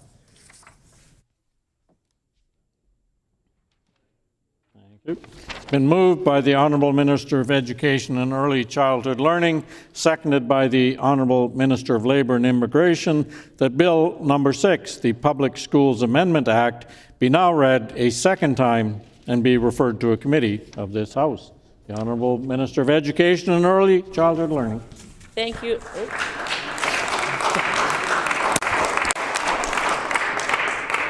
Thank you, Honourable Speaker. I'm pleased to put a few words on the record regarding Bill 6. So public and independent schools have a common day to count enrollment, which is then submitted to the province for public reporting and calculating of operating funding. Historically, the enrollment count date was September 30th of each year, which now coincides with the National Day of Truth and Reconciliation, also known here in Manitoba as Orange Shirt Day.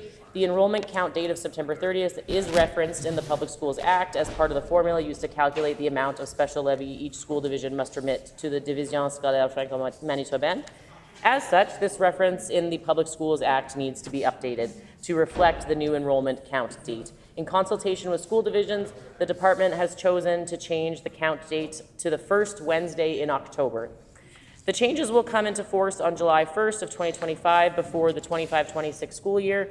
Orange Shirt Day is an amazing opportunity for Manitobans to learn about reconciliation and acknowledge the impacts of the residential school system.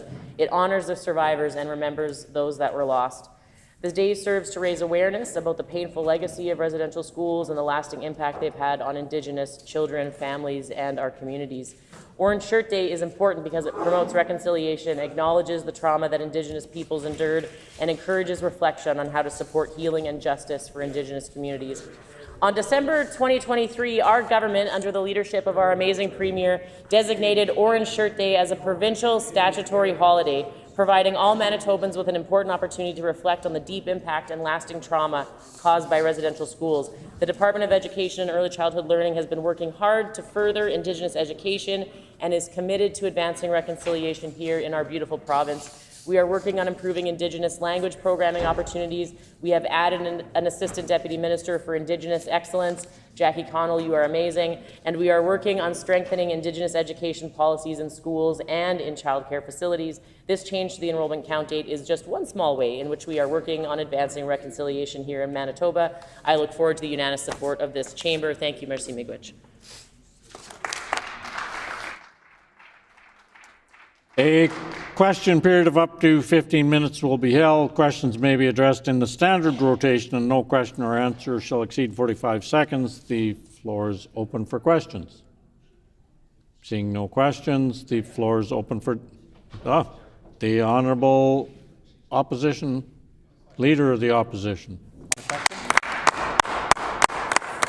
Thank the Honourable Leader of the Opposition asking a question or moving on to debate? The Honourable Leader of the Official Opposition still in question period. Okay, so I was going to answer that question, Honourable Speaker, but my mic wasn't on. So the question to answer is yes, I'm going on a question, Honourable Speaker. So I thank the Minister for bringing forward this bill, and she did mention that they had spoken with school divisions. Now, when she talks about speaking with school divisions, did the Minister consult with the Manitoba Association for School Administrations?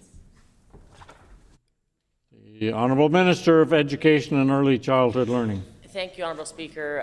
The department did extensive consultations in regards to this bill. There is unanimous support from the sector. There is no controversy here. We look forward to the support of the member opposite and the House in passing this bill. The Honourable Leader of the Official Opposition. Thank you, Honourable Speaker, and could have just stopped at the answer, Honourable Speaker, because really, on this side of the House, we are in support of this bill, and I just asking a couple questions is in regards to clarity, and so she once again stated that the department has done extensive consultation. The question I had asked specifically, she either doesn't know or doesn't want to say. So that's okay. So I guess, how was the first Wednesday of October chosen for the date for reporting? The Honourable Minister of Education and Early Childhood Learning. During our extensive consultations with the sector, it was agreed that the first Wednesday in October made the most sense. The Honourable Leader of the Official Opposition. What does she mean by made the most sense? The Honourable Minister of Education and Early Childhood Learning. Thank you, Honourable Speaker, and I so appreciate the opportunity to elaborate. It was a date that was reached by consensus. It's close to September 30th, it's past September 30th, and it gives the sector a couple of days to catch up after celebrating a historic new statutory holiday here in Manitoba, gifted to Manitobans by our incredible Premier, finally acknowledging Orange Shirt Day as a statutory holiday here in Manitoba, something that Heather Stephenson refused to do. On this side of the House, we acknowledge the pains of the past, and we commit to never repeating them again, which is why we believe that all Manitobans deserve the time on Orange Shirt Day First time to has reflect. expired. The Honourable Leader of the Official Opposition. Once again, Honourable Speaker, simple question, just looking for an answer, not trying to inflame or add any controversy in here, but the minister can't help herself, you know, as far as being divisive. That's okay. So here's the question. What is the impact of pushing back the reporting data on calculations or on funding? The Honourable Minister of Education and Early Childhood Learning. Well, the impact, I suppose, is that there will be roughly 2 more days of enrollment that school divisions will be able to count and report to the department. So it should improve accuracy and should also make it just administratively more feasible. The Honourable Leader of the Official Opposition. So once again, Honourable Speaker, we're not quite sure on that doesn't give, I don't think, Manitobans comfort. So is she for certain that's what the reasoning is, or that's what the impact is, or is she just doing hypotheticals? Just asking her to clarify her previous answer. The Honourable Minister of Education and Early Childhood Learning. What doesn't give Manitobans comfort, I'm sure, is to learn that the opposition party, the party that is sent here to hold government to account, had their education critic resign, quit. He couldn't stand to see what was going on the other side of the House. He couldn't stand behind this interim leader. He couldn't stand behind the 2 leadership candidates, so he ran away. And I wish him the absolute best. I think it was the right choice. My question is, who's next? They haven't, again, a month without a Minister of Education, and the interim leader stands up in this House and pretends like he is trying to provide comfort to Manitobans when it comes to education. Time has expired. Shame on him. The Honourable Leader of the Official Opposition. And again, it seems, Honourable Speaker, that both leadership candidates and the former critic of education, Grant Jackson, is living rent-free in this Minister of Education's head. Here's the thing, Honourable Speaker. The fact is that Education Minister is entitled to her own opinions, but not entitled to her own facts. And this is what we see coming from the NDP, is that on the record, they go ahead and put misinformation. Most of the time, it's disinformation, Honourable Speaker. But I don't even know if her last answer... Order, please. The member has used language that's been determined to be non-parliamentary, so if the member would please withdraw it and apologize, and then we can carry on. The Honourable Leader of the Official Opposition. Thank you, Honourable Speaker. I thank you for your advice. I didn't realize that disinformation was not allowed, and so I apologize for using that word, and I'll stop using that. But on purpose, it seems, or am I able to say that? On purpose, the Education Minister continues to put misinformation on the record. Is that allowed? I'm looking at the clerk. Honourable member's time has expired.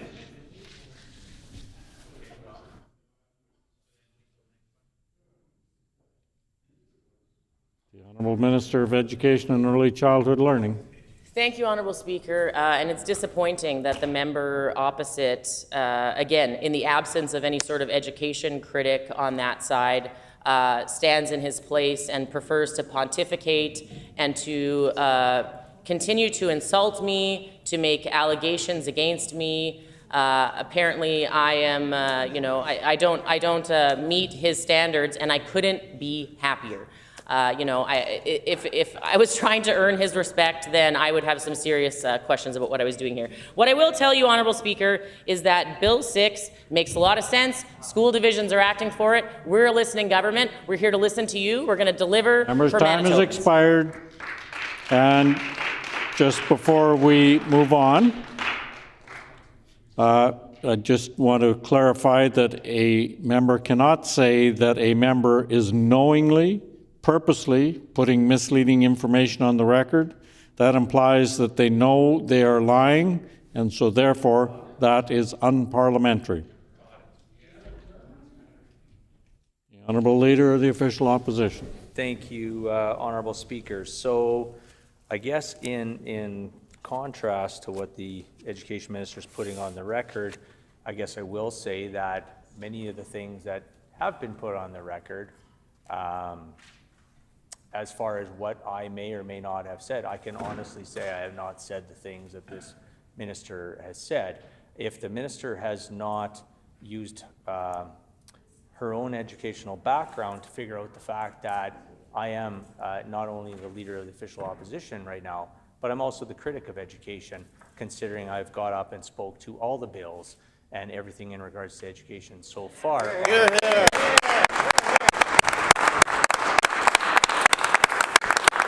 And I know, Honourable Speaker, I have a question for the Education The Honourable Member's time has expired.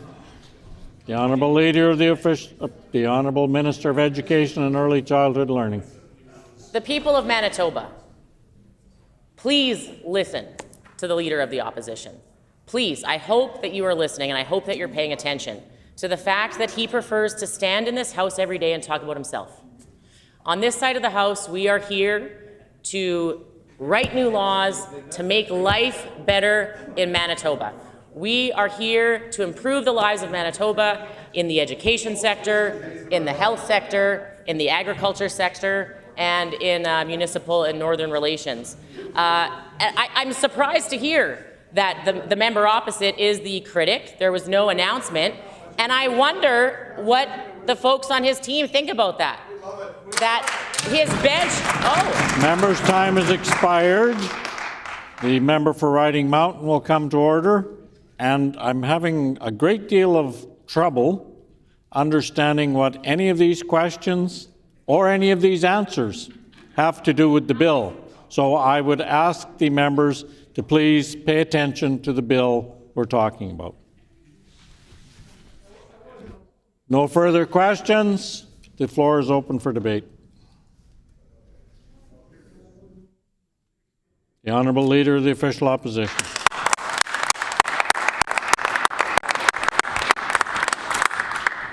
So I guess what the Education Minister is waiting for on Bill 6 is a formal announcement that who is the critic on our side of the House. See, in the PC team, we don't get hung up on titles and positions and those types of things, Honourable Speaker. We actually just get right to work. And that's the difference between the Progressive Conservative team and the NDP dysfunctional team, is the fact that they just want to do announcements without any action, Honourable Speaker. So when we continue to talk about Bill 6, I want to put a few words on the record on Bill 6. You know, I appreciate the sage advice. The fact is that I know that the Minister of Education got way off topic for a considerable amount of time, because the Education Minister, I think, instead of doing her homework in her own department, I think is too busy trying to worry about personal attacks, divisive language, bringing in hate and divisive comments, and it's unfortunate because that is unbecoming of an Education Minister. So as sort of we roll along and we've asked some questions in regards to the impact of pushing back the reporting data on calculations or funding, her answer does not bring any type of certainty to the education field. I know that for a fact. Speaking with many colleagues from all levels within the education world on Bill 6 and other bills that this Education Minister has brought forward, I think if they would have spent more time talking about the fact that how they were going to cut the education funding that they did and fully, Honorable Speaker, go into double-digit tax increases by this NDP government on Manitobans is disingenuous. And I think that they should, the Education Minister in the next bill, should start off her comments by apologizing to Manitobans, and she'll jot that down and she'll do some kind of other diatribe in her opening comments on the next bill. Actually, Honorable Speaker, I did want to give the education critic, or the minister, credit for the length of time that she spoke on Bill 6 in her opening statement. It was almost 4 minutes. It was almost as much time as the Premier spoke on his own budget. So, and actually that was more time than the Education Minister put forward on a few of our other previous bills. This is a one-page bill. I think moving forward it is a bill that makes some sense. I guess more of the details will come out from what some of those stakeholders, those education partners have to say to this, whether it is going to be more work or less work for them. How is that going to impact in various formulas? Speaking of formulas, Honorable Speaker, we know that the Education Minister, as I said earlier, cut education funding and basically I don't know, I guess their terminology on the NDP side is paused, but I think they've actually cut the new funding formula, and I don't know, I think the Education Minister, this Education Minister, I think put on the record, even though we know that her NDP government, the Canoe government, puts education not even in the top 5 of the priorities for this government.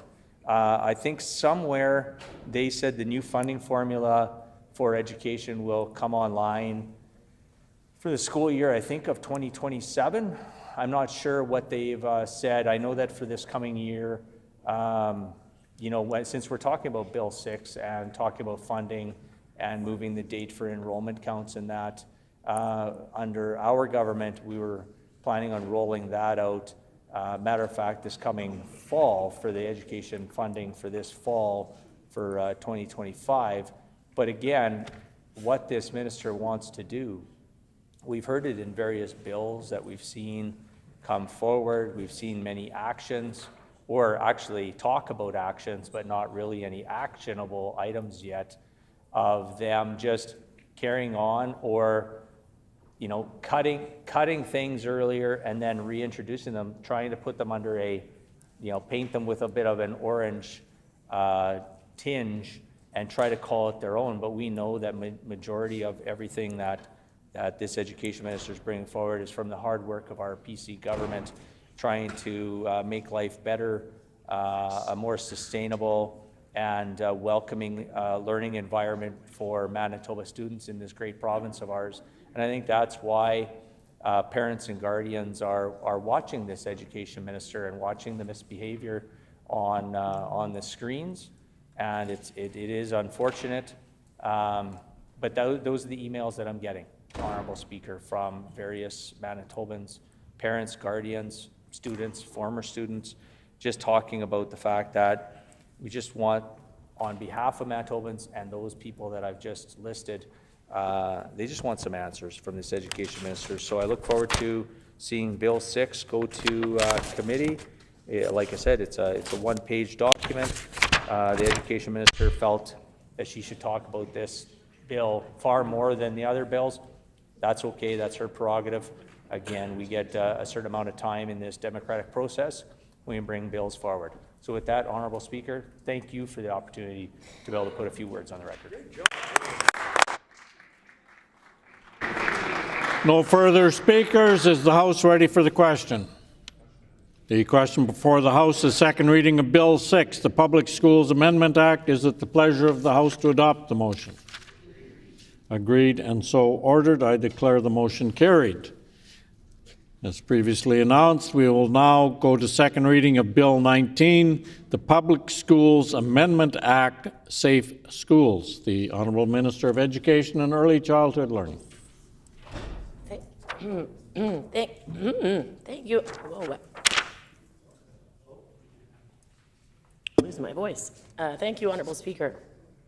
I move, seconded by the Minister of Business, Mines, Trade and Job Creation, that Bill number 19, the public... Order, please. In order for someone to second a motion, they have to be sitting in their proper seat. The Honourable Minister of Education and Early Childhood Learning. Thank you, Honourable Speaker. My apologies. I move, seconded by the Minister of Transportation and Infrastructure, that Bill number 19, the Public Schools Amendment Act, Safe Schools, Loi modifiant la loi sur les écoles publiques, milieu scolaire sûr, now be read a second time and referred to a committee of this House.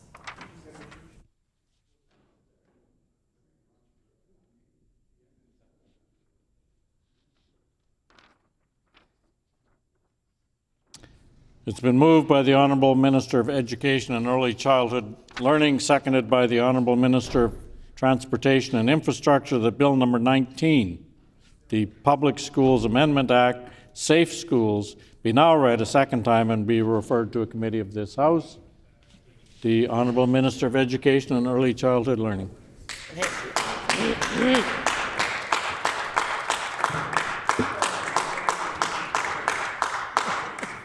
Thank you. Oh my gosh, it's really... Thank you, Honourable Speaker. As Minister, the safety of Manitoba students is my #1 priority. That's why we have introduced Bill 19, which will amend the Public Schools Act and enshrine in legislation requirements for all school division staff and volunteers to complete approved sexual abuse prevention programs. This legislation will also require that all coaches and sport volunteers complete approved sport-focused abuse prevention programs. School divisions and districts will also need to ensure training is renewed at least once every 4 years. Student safety is a top priority for our government. We have heard from folks with lived experience, educators, volunteers, and coaches that they want their government to take action and to protect Manitoba children and families, and our government is delivering on that. We are proud to align this legislation with other Canadian provinces and territories who already have statutory safeguards in place for students, staff, and community members who are involved in school sport and recreation activities. Bill 19 will also require school divisions and districts to develop policies to identify appropriate and inappropriate interactions between students and staff on and off school property. This will include supportive processes for students and their families to report inappropriate concerning interactions that have taken place.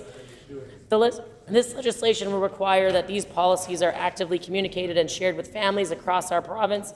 In every school across the province, principals must inform students and families about these policies at the beginning of each school year. This mandatory annual communication will ensure that children and families have the resources and supports they need if any issues arise. Honourable Speaker, this bill complements Bill 21, introduced by the Honourable Minister of Sport, Culture, Heritage and Tourism, that will strengthen preventative training and abuse reporting processes. Together, these two bills will enhance the protections for Manitoba children and families by creating training, policies, and communication requirements for all individual coaching and mentoring, coaching and mentoring our children in sport and those who are supporting youth in other volunteer capacities. With that, Honourable Speaker, I will conclude my squeaky remarks on this bill. There are many educators and coaches in this chamber, and we are looking forward to receiving the unanimous support of this House to ensure the safety of all Manitoba children. Thank you, merci miigwech.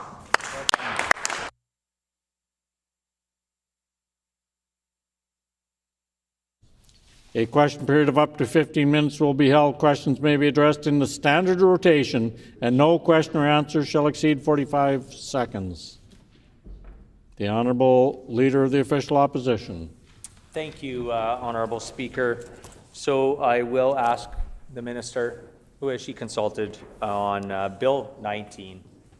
Thank you. The Honourable Minister of Education and Early Childhood Learning. Thank you, Honourable Speaker. The department performed extensive consultations with the Manitoba School Boards Association. We have connected with parents, stakeholders, and sports organizations like Sports Manitoba. This is an important bill. It's an important intent, an important objective. And so we're going to make sure that we're listening to all Manitobans so that we get it right. There is nothing more important and sacred than protecting our students and our children here in Manitoba. Our government takes this extremely seriously, and we look forward to receiving the unanimous support of this House on this important bill. The Honourable Leader of the Official Opposition. Thanks, Honourable Speaker, and it's great to hear those words come out of our mouth. Manitoba School Boards Association, and of course, Sport Manitoba, I think, is what she said as well. So as she mentioned also, Bill 19 and Bill 21, Protecting Youth in Sport, which was introduced also in this session. What is the difference between the two bills? The Honourable Minister of Education and Early Childhood Learning. Thank you, Honourable Speaker, and thank you for that very important question. As the member opposite will know from his time in government, here in Manitoba, we've done a lot of great work on protecting youth in the school system. There was a ministerial directive back in 2022. Bill 19 enshrines that directive into law within our education system.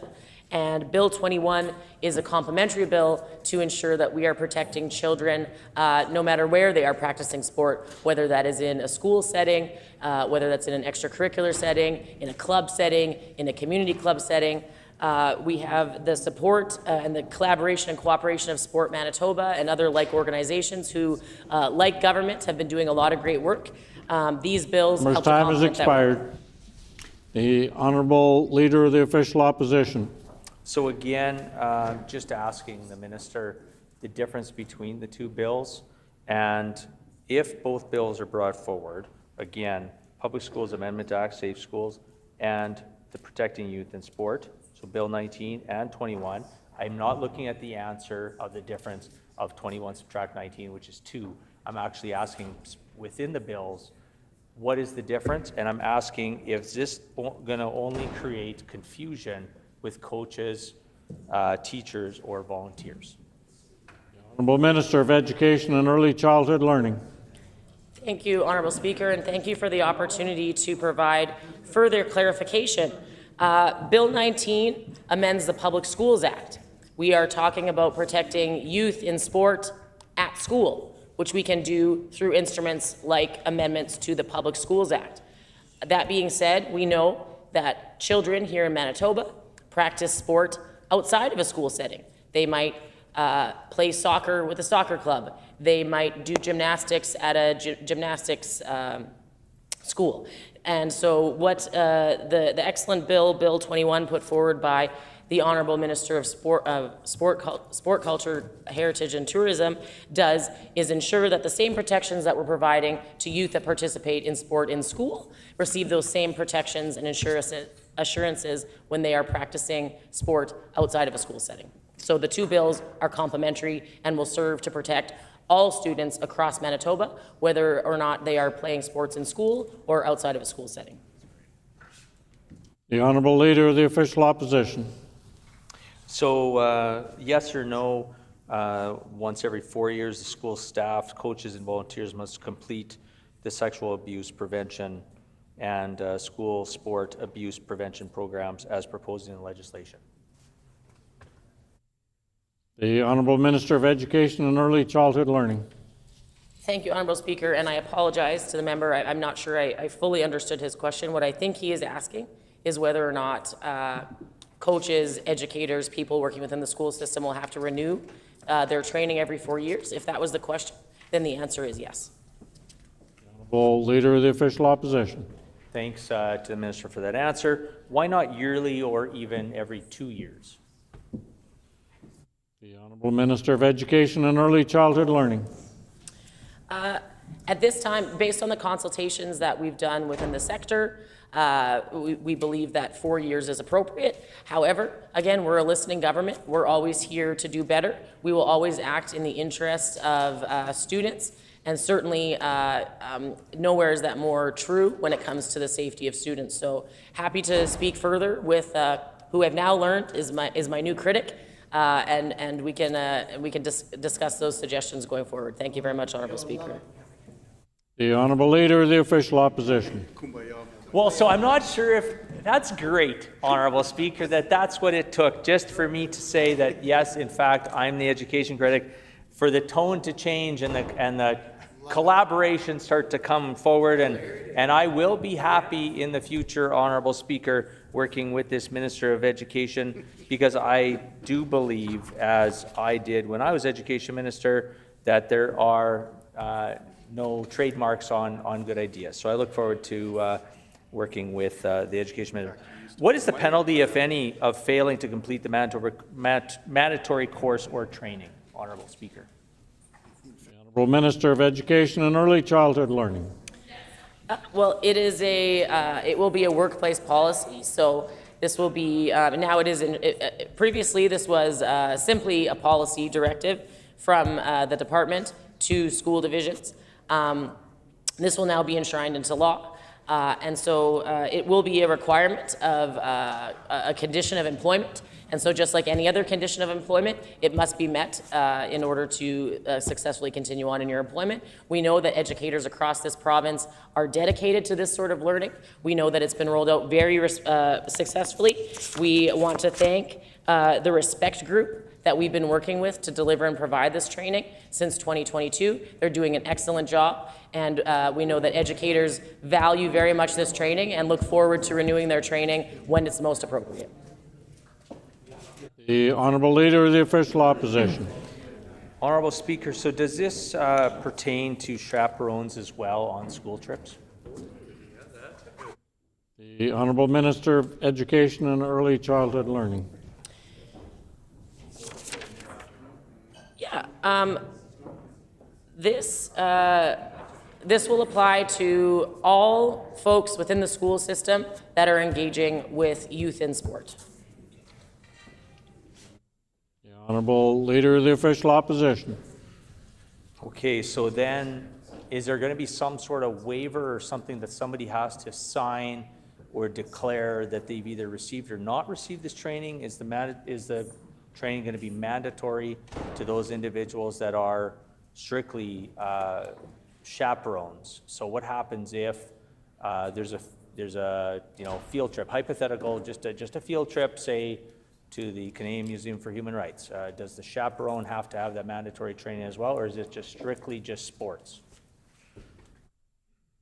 The Honourable Minister of Education and Early Childhood Learning. Thank you, Honourable Speaker. Again, the safety of all students across Manitoba is of paramount importance to our government and to myself as Minister. Bill 19 is specific towards sport-focused abuse and prevention programs.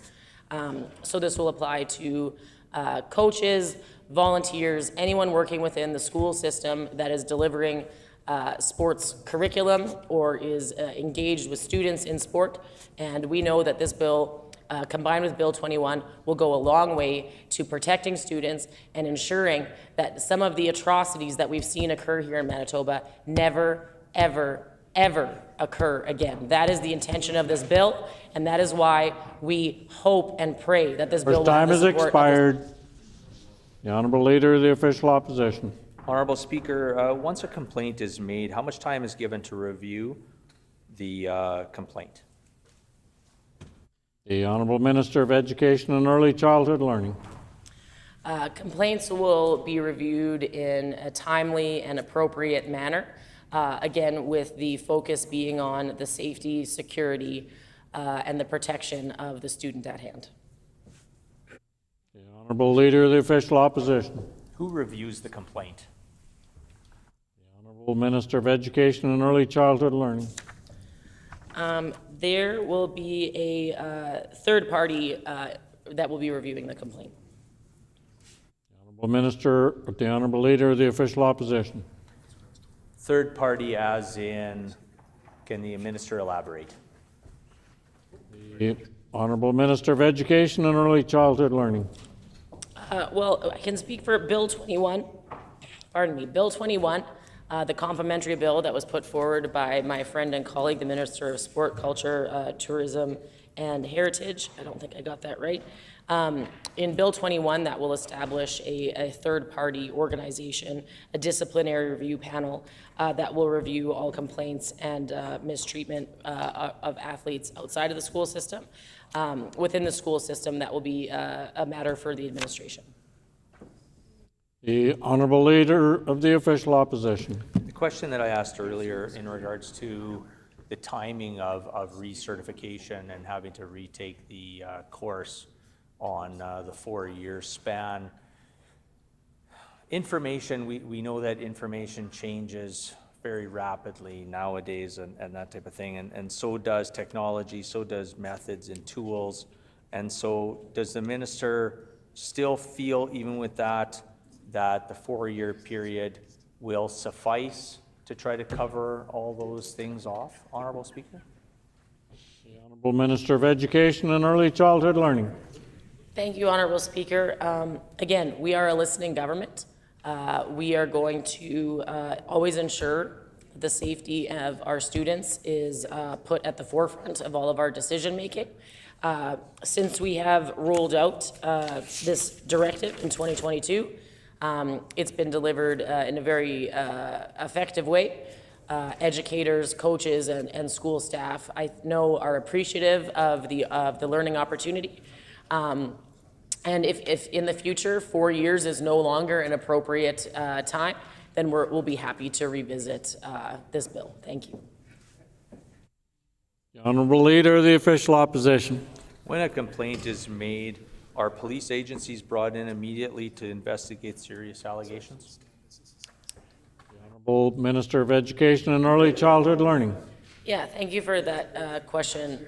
Honourable Speaker, absolutely. Obviously, each situation is going to be different and is going to depend on the facts of the case. But absolutely, immediately the school division would be engaged, and then based on the determination of of what they know of the allegation, absolutely police would be involved, CFS would be involved. The school divisions will involve all the necessary institutions to ensure that the student is protected and that the incident is thoroughly investigated and resolved, and that we're always learning. The point of this is to always be learning and doing better to protect kids and to ensure that, again, some of the atrocities that we've seen here in Manitoba never happen Time has again. expired. Seeing no further questions, is the House ready for the question?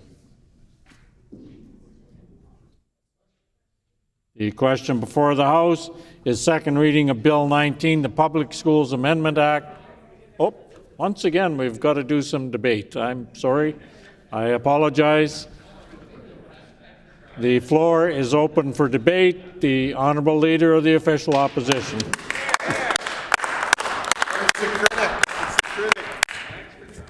And also, Honourable Speaker, the critic of education, and the way I used to always mention this role is the advocate for education, Honourable Speaker, because not everything, as we're hearing in the last while, is controversial.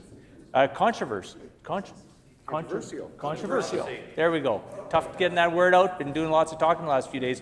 And I'll tell you, Honourable Speaker, if I would have known earlier this week, last week, that just by mentioning the fact that I am now the education critic would have brought the level down a notch on the heated and the divisive wording coming from the education minister, I would have done that as soon as Grant Jackson had left to embark on his next adventure of being an MP for the federal government, the upcoming federal government, Honourable Speaker. Now, that being said, Grant is often mentioned here in these chambers, and really what I can see happening is a little bit of jealousy over on the NDP benches, because I know that a few of them who had their hearts set on cabinet ministerial positions who have not yet received. But I think from what we've seen this week, there's going to be a bit of a cabinet shuffle happening. We see the minister, or not the minister, the premier taking on, a lot of the questions that are being directed to his ministers, because I think he's actually losing faith in their capabilities to be able to answer and to remain on either his messaging or some kind of messaging, or they're telling Manitobans maybe too much. So then he's putting the seatbelt light on and making sure that they're buckled in tight and not getting up from their chairs to answer any questions. Honorable Speaker, so we're talking about Bill 19, or Honorable Deputy Speaker, I apologize, Bill 19, the Public Schools Amendment Act, Safe Schools. So we've got lots to talk about. It's nice to hear that we're going to have this cordial relationship with myself and the Education Minister, because it brings me to the fact that why is respect in schools, respect in sport, mandatory training for teachers and coaches and that, why is that happening? It's because of bringing forward directives from the Minister of Education, which I had the pleasure to be at the time, but also carrying on the good work from my predecessors as well. And it came with exactly what I think is going to be happening moving forward, working with the Education Minister on mutual beneficiary topics to help with our students, the great students in this great province of ours in Manitoba. So I'm hoping that that will actually come to fruition because, Honourable Speaker, I know that the MLA for St. Vital, the MLA for St. James, and the former member for Transcona and I, and others on our side, the former member for Portage-La Prairie, the former member for, or not the former member, the present member for Steinbach, and even the former member for Morden Winkler had worked on things within education because it was a collaborative approach. We are all students of the K-12 education system at one time or another in this great province of ours. And I think we bring different perspectives, and not everybody is a teacher, coming into these roles as MLAs, of course. But it's important to take those perspectives, but not only the teacher's perspective, it's also very important to reach across the aisle and speak with other members. And the other member that I failed to mention, who is still a representative, of course, is the MLA for Tyndall Park, the leader of the Liberal Party right now, too. And that came from the fact that there was some very horrific things happening in our province that were unchecked for quite a few years, Honourable Speaker. And so it was our government that decided to do something about it and start making mandatory courses, because in some cases, Honourable Speaker, Manitoba, whether it's parents, guardians, volunteers, students, bystanders, they don't quite know necessarily, Honourable Deputy Speaker, what to watch out for. What are some of those red flags? And so that's why it was very important when a lot of these infractions, the major infractions in our province, happened under the Dewar and Selinger time, that we took a really good look at the fact of, even though you're not going to be able to prevent absolutely everything, you have to make sure that you are diligent on trying to put things forward, making sure that you're still trying to fix things, trying to prevent things, as opposed to throwing up your hands and saying, well, you know what, these things are going to happen, we're going to have to learn to live with them. That's not the way this should work, Honourable Deputy Speaker. We should actually look to other resources, whether it's the Canadian Centre for Child Protection, whether it's the Respect Group with Sheldon Kennedy.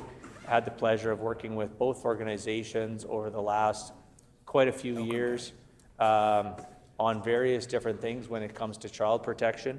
And we on this side of the House absolutely believes that Manitoba students deserve to feel safe and respected, not only in school, but within the community.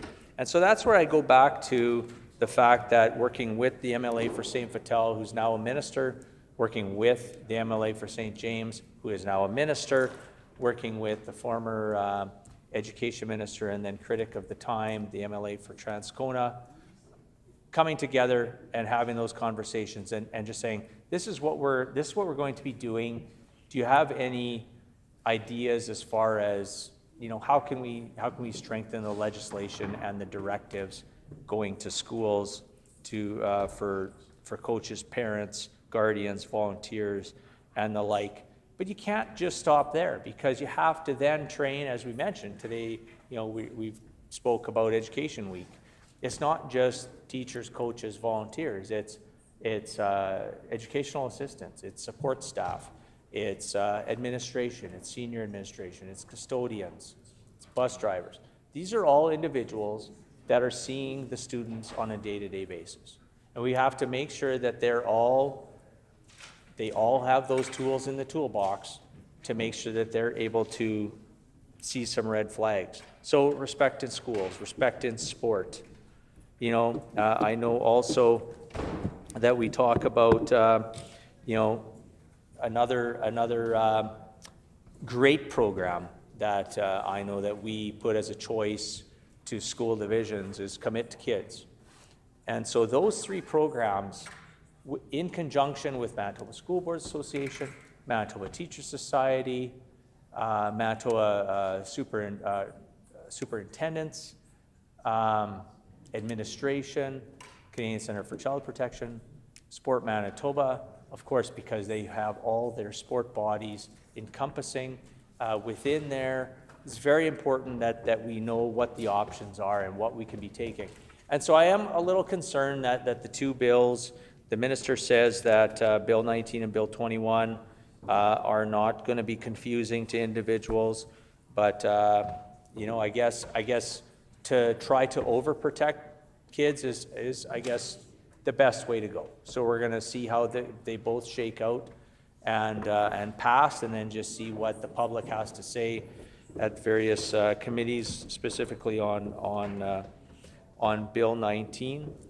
We do know that the education minister talked about some funding and that. And, when I think about listening to teachers, I think about back when we brought forward the Teacher Idea Fund.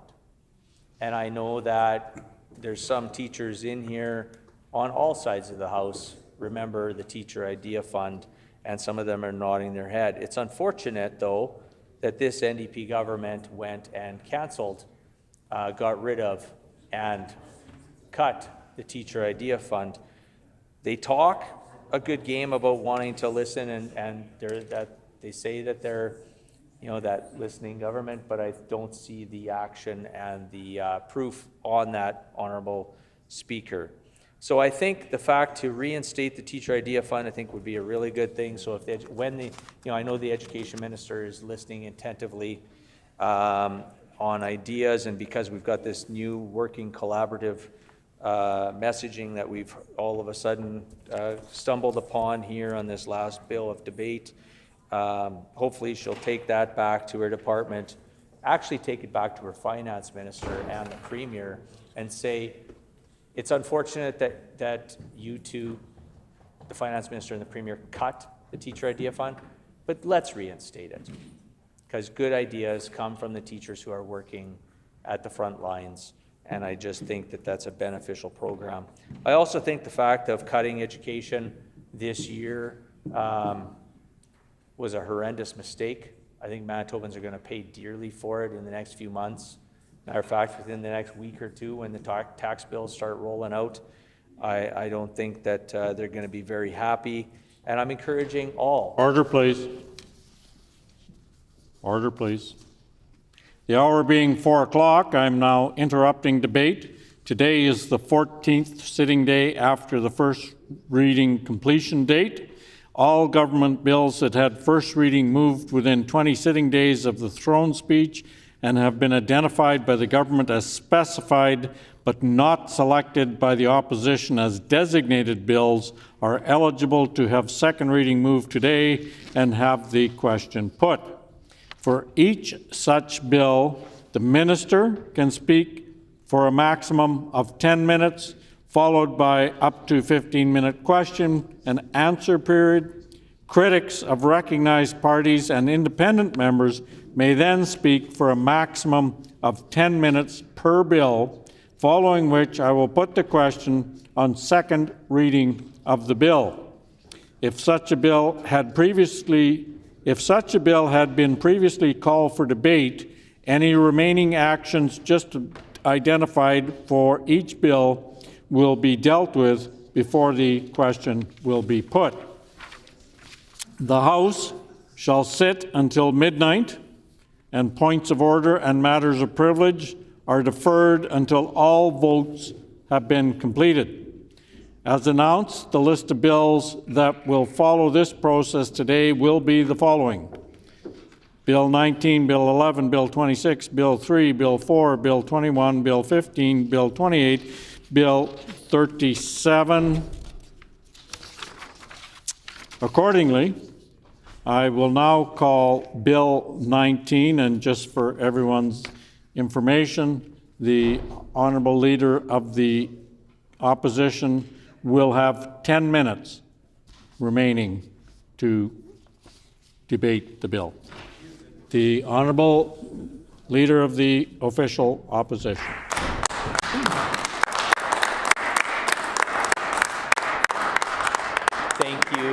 Thank you, Honourable Speaker. And yes, we're into that timing of the various different bills, and then now a shortened amount of time for opening statements, second reading, of course, committee, and then, or not committee, question and answer, and then the response from the critic or another member.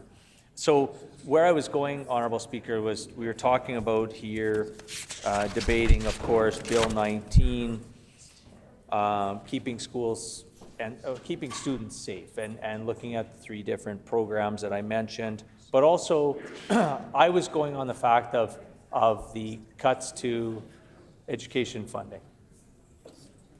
The cuts to education funding, Honourable Speaker, and where I was sort of saying is that within the next few weeks, within the month, Manitobans are going to be receiving their tax bills, and they're going to see the implications of this NDP education cut, which then in turn is going to create and has created more than double-digit tax increases to Manitobans on their houses and properties. And we're also going to see the increase on rental units as well. So when we also talk about respect in schools, respect in sport, Canadian Centre for Child Protection, we talk about Commit to Kids as well. These are very important programs to bring forward to the schools and give them those options. Another incredible program, which would be nice to see as we were starting to roll out as the Education Department when we were still in government, was to put some emphasis on kids in the know. Because I think there's a lot of situations out there right now, Honourable Speaker, where there's students that are going online and again, not necessarily seeing the pitfalls and the red flags that are coming up. And that's why it's also good that when we were in government, made it very important to emphasize the fact that it's also important to train the bystander, Honourable Deputy Speaker. So with that, I look forward to Bill 19 moving forward to committee, hearing what some community members have to say. But before I do, I did want to mention that we in 2022 we did put forward $250,000 to develop and implement that Pathway to Safer Sport program and expand the training requirements for coaches and staff who work in the K-12 school system.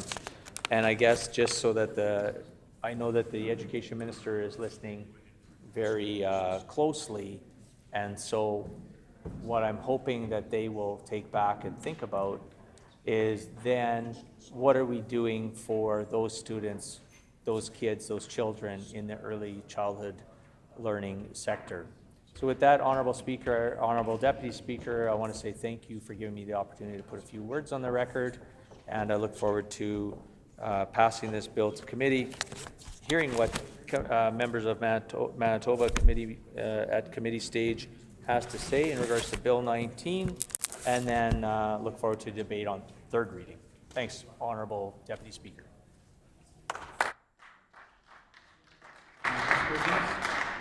The Government House Leader on House Business. Miigwech, Deputy Speaker.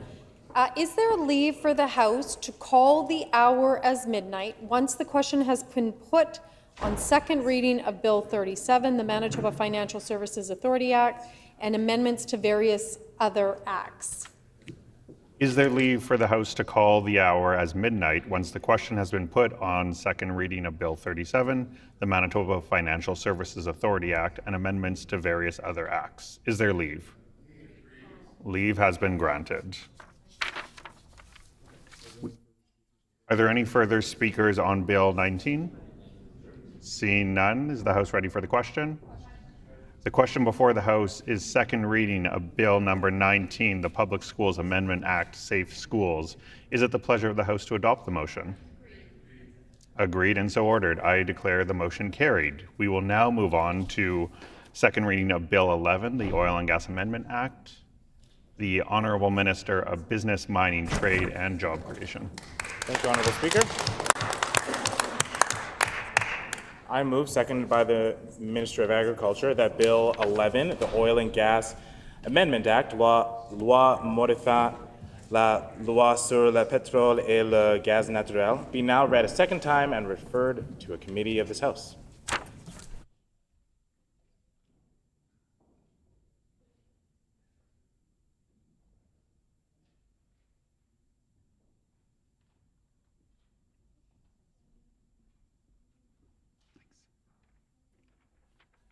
It has been moved by the Honourable Minister of Business, Mining, Trade and Job Creation and seconded by the Honourable Minister of Agriculture that Bill number 11, the Oil and Gas Amendment Act, be now read a second time and be referred to a committee of this House. The Honourable Minister of Business, Mining, Trade and Job Creation. Thank you, Honourable Deputy Speaker. I'm pleased to stand up today for the second reading of Bill number 11, the Oil and Gas Amendment Act. The purpose of this bill is to ensure a secure, stable, and safe supply of essential fuels for Manitobans. Currently, there's no specific requirement for pipeline licensees to promptly notify government of a shutdown. This lack of timely notification impacts contingency planning for both provincial and municipal governments. To optimize pipeline shutdown planning, going forward, this amendment is intended to apply in the following scenarios.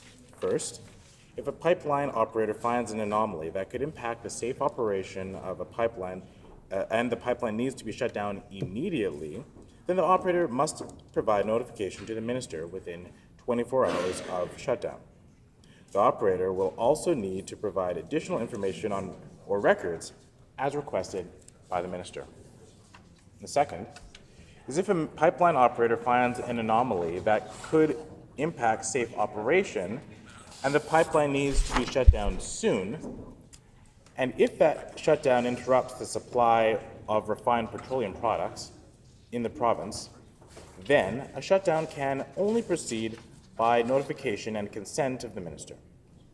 The third is if a pipeline operator finds an anomaly that could impact its safe operation and the pipeline needs to be shut down soon. However, the shutdown will not interrupt the supply of refined petroleum products in the province, then the process will remain unchanged. In a cross-jurisdictional analysis of pipeline notification requirements, British Columbia, Alberta, and Saskatchewan currently have notification requirements in specific circumstances only, such as natural causes, accidents, issues with infrastructure, etc. Manitoba's amendment takes a leading and balanced approach by responding to both the needs of industry and protecting the economic security interests of Manitoba's public. Further updates to the Act include the Department being able to put, rescind, or vary additional terms or conditions on a permit, license, or approval. Also, this additional flexibility will allow the Department to address and change address changing industrial and environmental concerns for long-standing projects that could not have been reasonably foreseen. The director will be granted power to establish programs of inspection for wells, pipelines, and other equipment used for the production of oil, gas, helium, and natural hydrogen. While inspection provisions are present throughout the existing Act, these provisions are being added to allow for clear maintenance and inspection controls and schedules. The minister will be able to enter into agreements allowing the exploration for and the production of natural hydrogen. This amendment addresses incoming industry requests relating to natural hydrogen. The change will allow for requests to be handled in the same way as other gas exploration and production as natural gas and helium. In addition, the bill aligns the law with the needs of the industry and operations of government with the following updates. As the holders of wells and well holders will now need to enter into agreements with the minister before disposing of salt water in spacing units that include Crown oil and gas rates. This amendment will be granting authority to the minister to issue saltwater disposal permits under the saltwater disposal agreement. This will allow for the continued disposal of salt water even when oil and gas rights have expired. Another amendment being made is that the person who holds a lease or private oil or gas rights will have to abandon the well or oil and gas facility in the leased area within 180 days. Currently, there's no requirement in the Act for the well to be abandoned within 180 days after an oil or gas lease on private freehold lands. This amendment will equalize the treatment for freehold and Crown oil gas leases. I want to end my comments by stating that this bill aligns with multiple economic and environmental priorities and ensures oil supply for Manitobans, a safe and secure oil supply. It updates our Oil and Gas Act and ensures a steady, reliable supply of essential fuels while minimizing the burden on pipeline operators, taking care to protect our environment through more regular and thorough inspections. Thank you, Honourable Deputy Speaker.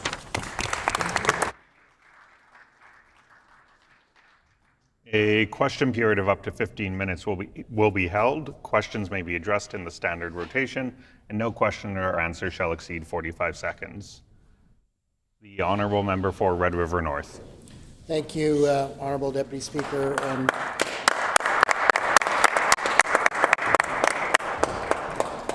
I'd like to thank the member for bringing this bill forward, the Oil and Gas Amendment Act, Bill 11. I do have a number of questions for the minister, starting with the first question is, who has the minister consulted with on this particular bill? The Honourable Minister of Business, Mining, Trade and Job Creation. Thank you, Honourable Deputy Speaker. I appreciate the comment from members opposite, and I think it's very warranted to understand the consultation process for this. Obviously, we consulted with many of the pipeline operators, and I'll just name the largest, Imperial Oil, had specific conversations with them regarding this bill. And it's important for us to understand that this bill is aimed to protect Manitobans, the safe and reliable supply of oil products into our province. That's exactly what this bill aims for, and we have consulted with many people and hope to and will continue to listen to Manitobans in many facets, in many areas, to make sure that this bill and all of our bills ensure that we're keeping safe, reliable, economic interests and environmental interests at the heart of what we do for all Manitobans.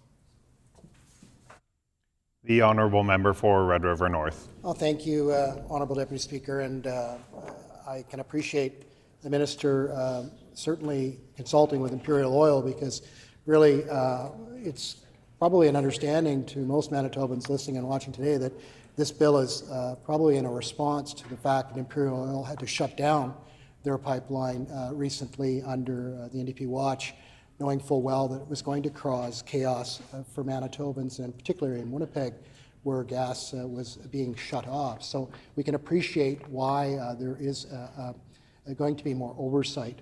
What I want to understand a little further, though, is the minister said Imperial Oil and said many, many others.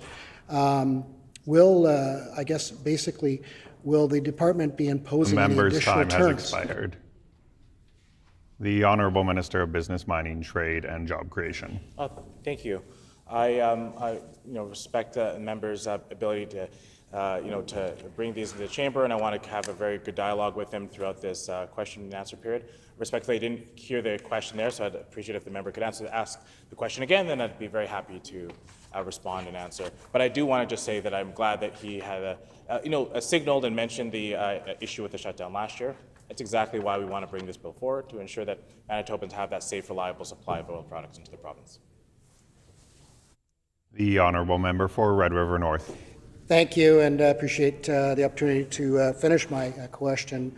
Obviously, a very important piece of legislation. The Minister's Department, will they be imposing any additional terms or conditions on developers after the license has been issued? The Honourable Minister of Business, Mining, Trade and Job Creation. Thank you, Honourable Deputy Speaker. There's no other conditions that are going to be applied other than what's already in the Act and what is proposed in this amendment. Obviously, this amendment speaks to existing pipelines, their operation, and specifically around if there has to be an anomaly that causes the shutdown of the pipeline. And so we really want to make sure that those oil and products can flow into the province with reliability, with stability, with safety as our chief concerns. And so this bill aims to strengthen those, make sure that Manitobans can count on a government to protect our economy and our environment at the same time. This bill does that, strikes a leading approach, but also a balanced approach. And so we're happy with this bill, being able to put it forward for all Manitobans. The Honourable Member for Red River North. Thank you, Honourable Deputy Speaker. Minister, just for the record, said that there wouldn't be any additional concerns for licensees going forward or any additional terms or conditions. However, in the explanatory note, the minister or director, and I'll quote, or an inspector may impose additional terms or conditions on a permit, license, or approval, or rescind a various term or condition with previously imposed. So I'm not sure, maybe the minister can explain what the difference is about new conditions, older conditions, or putting additional conditions on a license holder. The Honourable Minister of Business, Mining, Trade and Job Creation. Yeah, thank you, Honourable Deputy Speaker. So as I said in my opening comments around this bill and my statement, the changes in the Act are not imposing any new restrictions on producers of oil. It is really saying that there are cases when projects, the parameters of the projects requires more flexibility from the director. And so it empowers the director to have that flexibility to understand and adjust with the real-world situations that oil producers are facing. Gives them the flexibility that, quite frankly, industry has been looking for from a director to be able to respond in real time to some of the changes without having to go back to adjusting legislation. So we're very comfortable with the approach that we're taking in this bill to both protect Manitobans, the industry, and making sure that we're doing so in a very balanced approach. The Honourable Member for Red River North. Thank you, Honourable Deputy Speaker. And again, I appreciate the answer from the minister and saying that there wouldn't be any new, really there's nothing new here. However, in the explanatory note as well, paragraph 2, it talks about natural hydrogen being added and helium. So I know I met with the minister's staff. Unfortunately, the minister couldn't join me at the time during the bill briefing. So maybe you can explain today exactly where we're going with helium and natural hydrogen. The Honourable Minister of Mining, Business, Trade and Job Creation. Appreciate that. I appreciate the question. This is a new and emerging industry, and we want to have legislation that reflects it. These changes are meant to protect Manitobans, but also to modernize the efforts that we have, and industries that we might potentially have here in Manitoba. We've heard from industry, helium and natural hydrogen are two areas that are very new and novel for our province, and we want to have legislation that can respond to that. So that's why those two are now included in the Act, and will allow industry to continue to grow and explore in those areas and make sure that we are reflective of the actual realities of what's going on in the oil and gas sector. So that's why we bring forward these additions to the Act to make sure that Manitoba is protected in this industry. Minister's time has expired. The Honourable Member for Red River North. Thank you again, Honourable Deputy Speaker, and I thank the Minister for that clarity for Manitobans. Also, just building on that, we know that the government and particularly the minister talked about, and it was confirmed in the bill briefing with his staff, about a hydrogen strategy that was coming. It seems like the cart before the horse a little bit when we're talking hydrogen in this bill when we don't have a strategy for hydrogen and helium going forward. So I asked the minister today for Manitobans listening, when is that strategy going to be ready? The Honourable Minister of Business, Mining, Trade and Job Creation. Well, I think it's really important for us to both focus specifically on what's going on in this bill, which opens up new avenues for helium and natural hydrogen. It also protects Manitobans with a safe and reliable approach to our oil supply throughout Manitoba.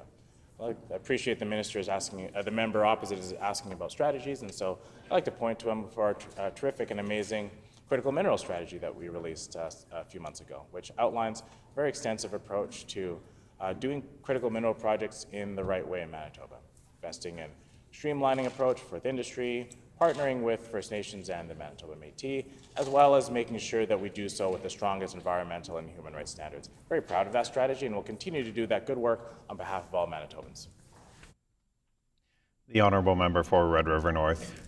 Thank you again, Honourable Deputy Speaker, and certainly we can appreciate the duplication and the critical mineral strategy the member or the minister announced, because it really is a mirror image of what we announced back in 2022-23. So critical minerals, as we all know, are very important to our green economy going forward. But that's not the question today. What I'd like to know from the minister is, again, will there be new conditions for an environmental license for Alamos Gold? Honourable Minister of Business, Mining, Trade and Job Creation. Thank you very much. This bill very clearly speaks to pipelines, and so that's the focus of this bill. Obviously, we know with the incident with Imperial Oil last year, the shutdown of their pipeline, that we wanted to respond in a strong way, in a way that Manitobans can count on. Count on a government that's going to ensure the safe, reliable and environmentally friendly response to ensure that safe supply of oil into the product so that we can move our economy forward and Manitobans can move about in their daily lives. That's what this bill does in a leading, national leading, but yet balanced way. And we'll continue to do that good work for Manitobans. So I'm not sure, I'm very proud of the Alamos Gold project, but I'm not sure that that is very relevant to this specific bill, but I'd love, if the member has a follow-up question, I'd love to hear it. The Honourable Member for Red River North. Yeah, thank you, and I appreciate the minister allowing me to just quickly reiterate that we're very proud of the Alamos Gold Mine that we started back in 2021, and certainly we're happy that the NDP agreed with us and actually went up and cut the ribbon that we did, so thank you for that.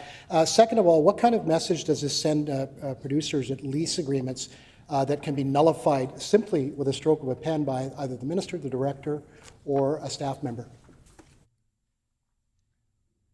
The Honourable Minister of Business, Mining, Trade and Job Creation. I think the narrative, Honourable Deputy Speaker, that the member opposite uses is not an accurate characterization of the bill.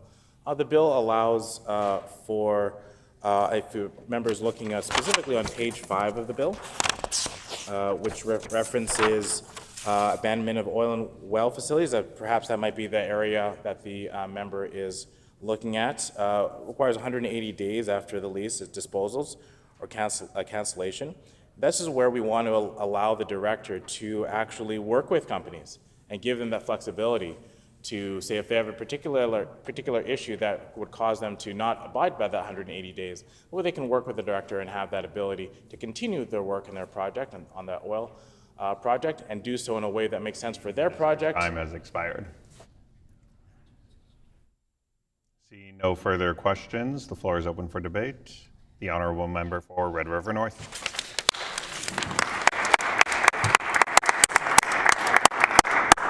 Well, thank you very much, Honourable Deputy Speaker. And again, it's always a privilege to get up and a pleasure to get up on behalf of Manitobans and talk about legislation. And certainly today with Bill 11, the Oil and Gas Amendment Act, as I've mentioned to the Minister in just casual discussion, because unfortunately he wasn't available to provide a briefing directly, but the staff again did a wonderful job, and were very acceptant of some of the issues that we had, concerns that we had for Manitobans.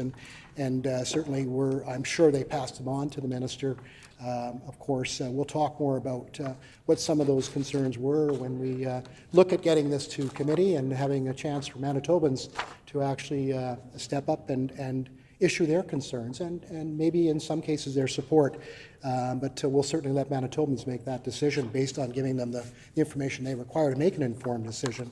But, you know, today, again, I just had some concerns I wanted to get on the record. I know we have a lot of business to deal with, and I'm looking forward to third reading and getting to committee. So what I wanted to do is just ensure that, again, we certainly would be supporting legislation that protects Manitobans. And I don't believe that anybody wants to see another Imperial Oil incident happen. And I know that industry doesn't, in talking to Industry Direct myself. And certainly they are good stewards of what they do, and they know they provide, whether it be energy or fuel, to Manitobans on a daily basis, and how important that responsibility is for them.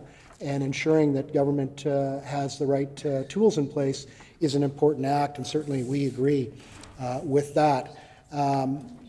Some of the concerns is the overarching issues I have with the minister's ability to, essentially halfway through a license, or could be a month in or 6 months in, determine that there may be some changes coming to that license. Now, whether that's changes because of pressures environmentally or other areas, yet to be determined, we don't know.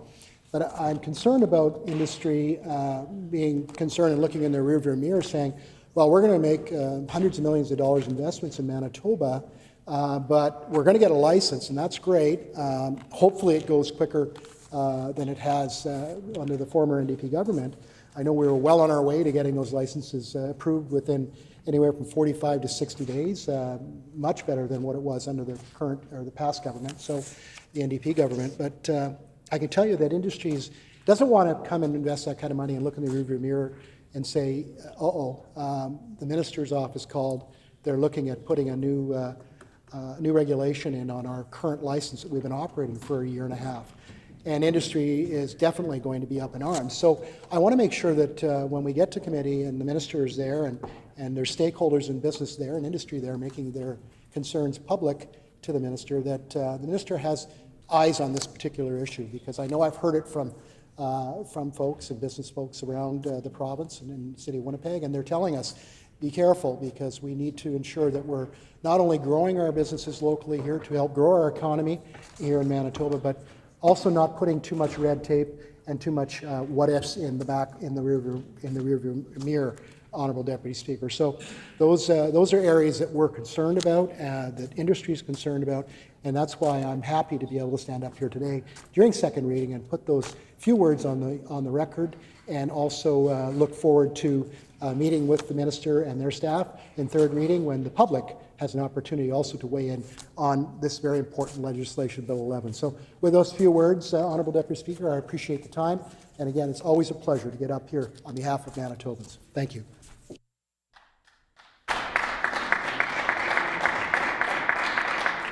Seeing no other speakers, is the House ready for the question? The question before the House is second reading of Bill number 11, the Oil and Gas Amendment Act. Is it the pleasure of the House to adopt the motion? Agreed and so ordered. I declare the motion carried. We will now move on to second reading of Bill 26, the Vital Statistics Amendment Act. The Honourable Minister of Public Service Delivery. Thank you, Honourable Speaker. I move, seconded by Honourable Minister of Families, that Bill number 26, Vital Statistics Amendment Act, be now read a second time and be referred to the committee of this House.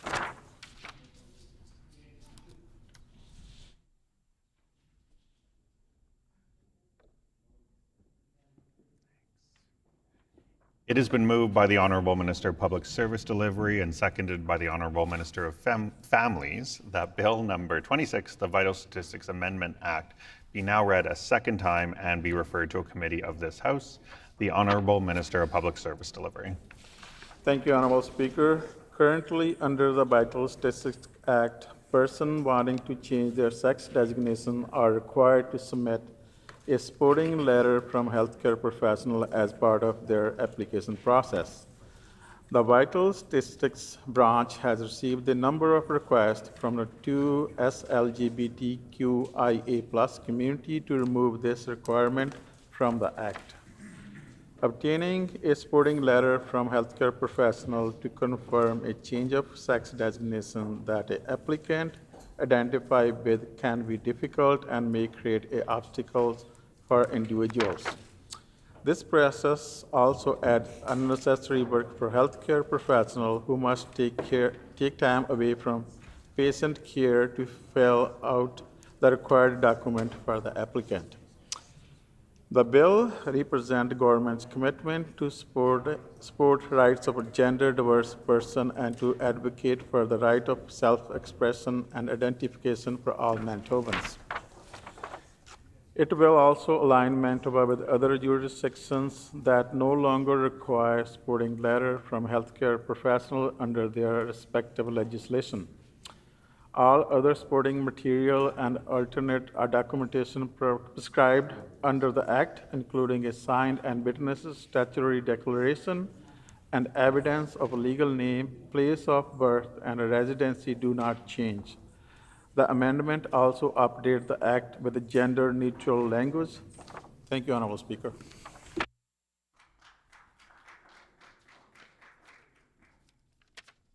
A question period of up to 15 minutes will be held. Questions may be addressed in the standard rotation, and no question or answer shall exceed 45 seconds. The Honourable Member for Selkirk. Thank you, Honourable Deputy Speaker.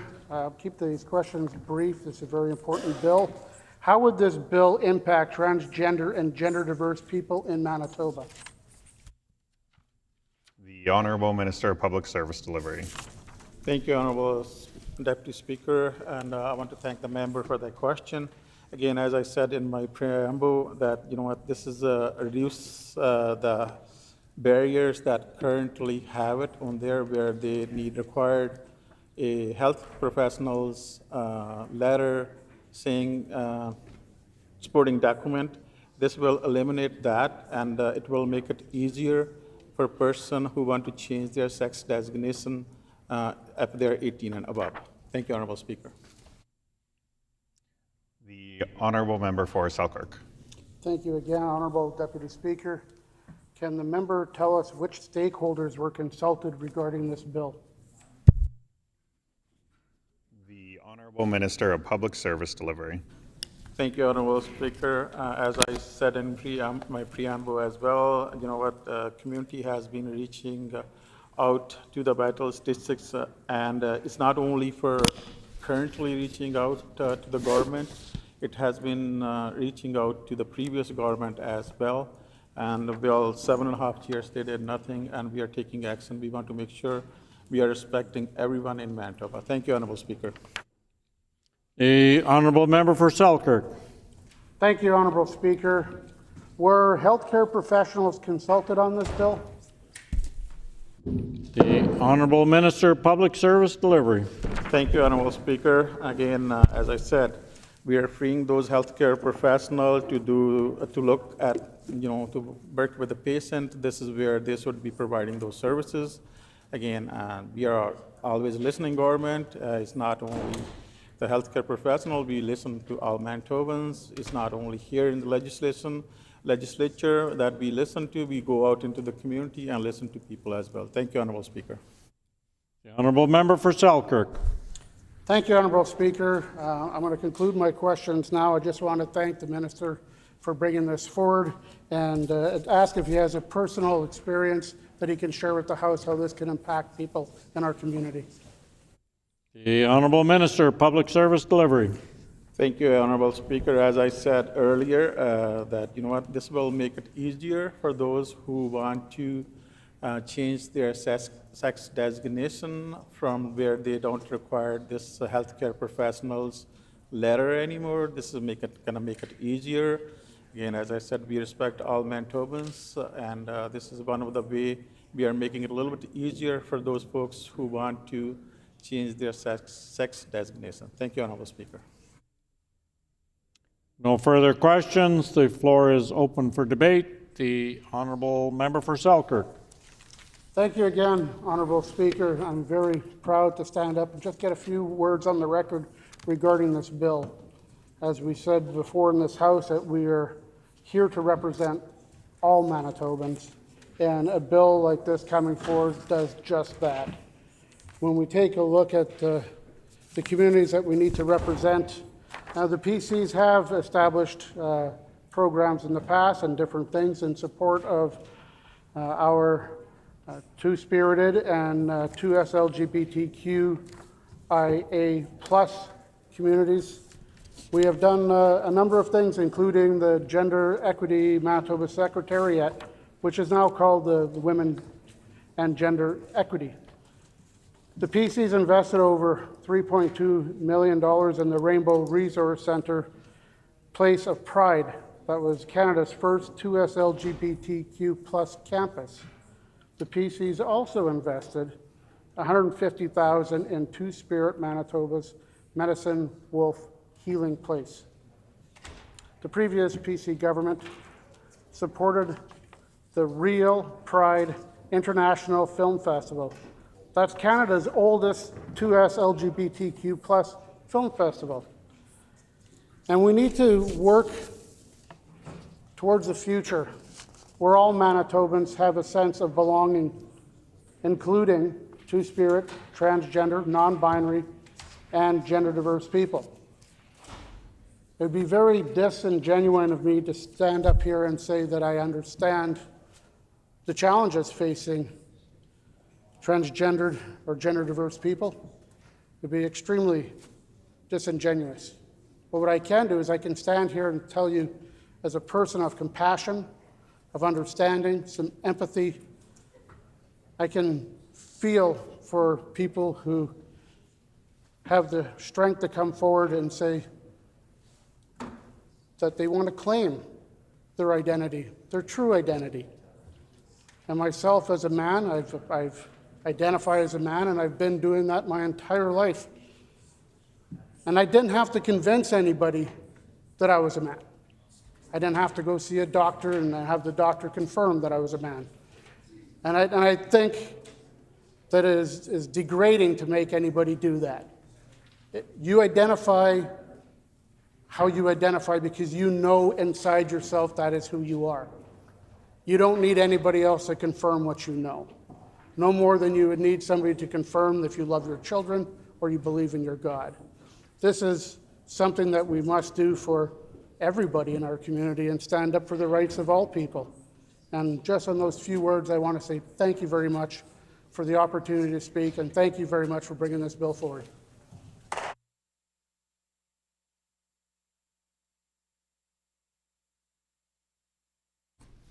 No further members wishing to debate. Is the House ready for the question?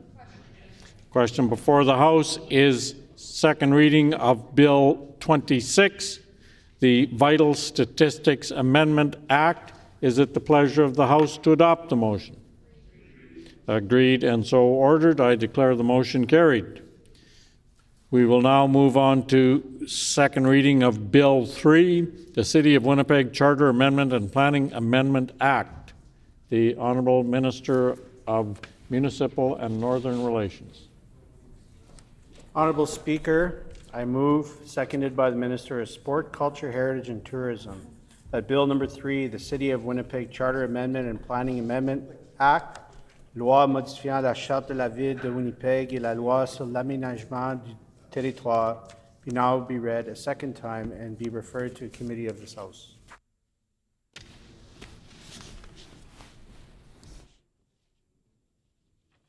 Been moved by the Honourable Minister of Municipal and Northern Relations, seconded by the Honourable Minister of Sport, Culture, Heritage and Tourism, that Bill number 3, the City of Winnipeg Charter Amendment and Planning Amendment Act, be now read a second time and be referred to a committee of this House. The Honourable Minister of Municipal and Northern Relations. Honourable Speaker, Bill 3 will amend the City of Winnipeg Charter and the Planning Act to reduce delays to local zoning amendments by establishing higher and more reasonable thresholds for items being referred to the Municipal Board. Reducing delays to local zoning amendments will speed up development approvals and make it easier for municipalities to build new housing to address housing shortages. Bill 3 amends the City of Winnipeg Charter and the Planning Act by the following: increasing the number of local objectors required to trigger a public appeal of a zoning bylaw to the municipal board from 25 eligible persons to at least 300 eligible persons for a municipality or planning district with a census population of at least 6,000. Increasing the number of local objectors required to trigger a public appeal of a zoning bylaw to the municipal board to the greater of 100 eligible persons or 5% of the census population for a municipality or planning district with a census population of less than 6,000. The bill also repeals existing provisions which require the municipal board to hold a hearing when objections to a zoning bylaw is received from 50% of the total number of owners of property within 100 meters of the affected property. There are two reasons why we have brought this bill forward. The first is to enlighten the load of the municipal board, who has overseen many zoning appeals that overshadow the other services they can offer municipalities as they grow. Bill 3 removes the restrictions that the previous PC government put on municipalities in the first place when they brought in Bill 37. Their top-down approach jammed the municipal board and municipalities who are trying to do their part to build up our province. The second reason is about autonomy. A municipalities' autonomy to build homes for their residents, to more economic opportunities, and to make their own decisions as an autonomous level of government. We came to this understanding after countless hours of listening to mayors, reeves, and many locally elected officials.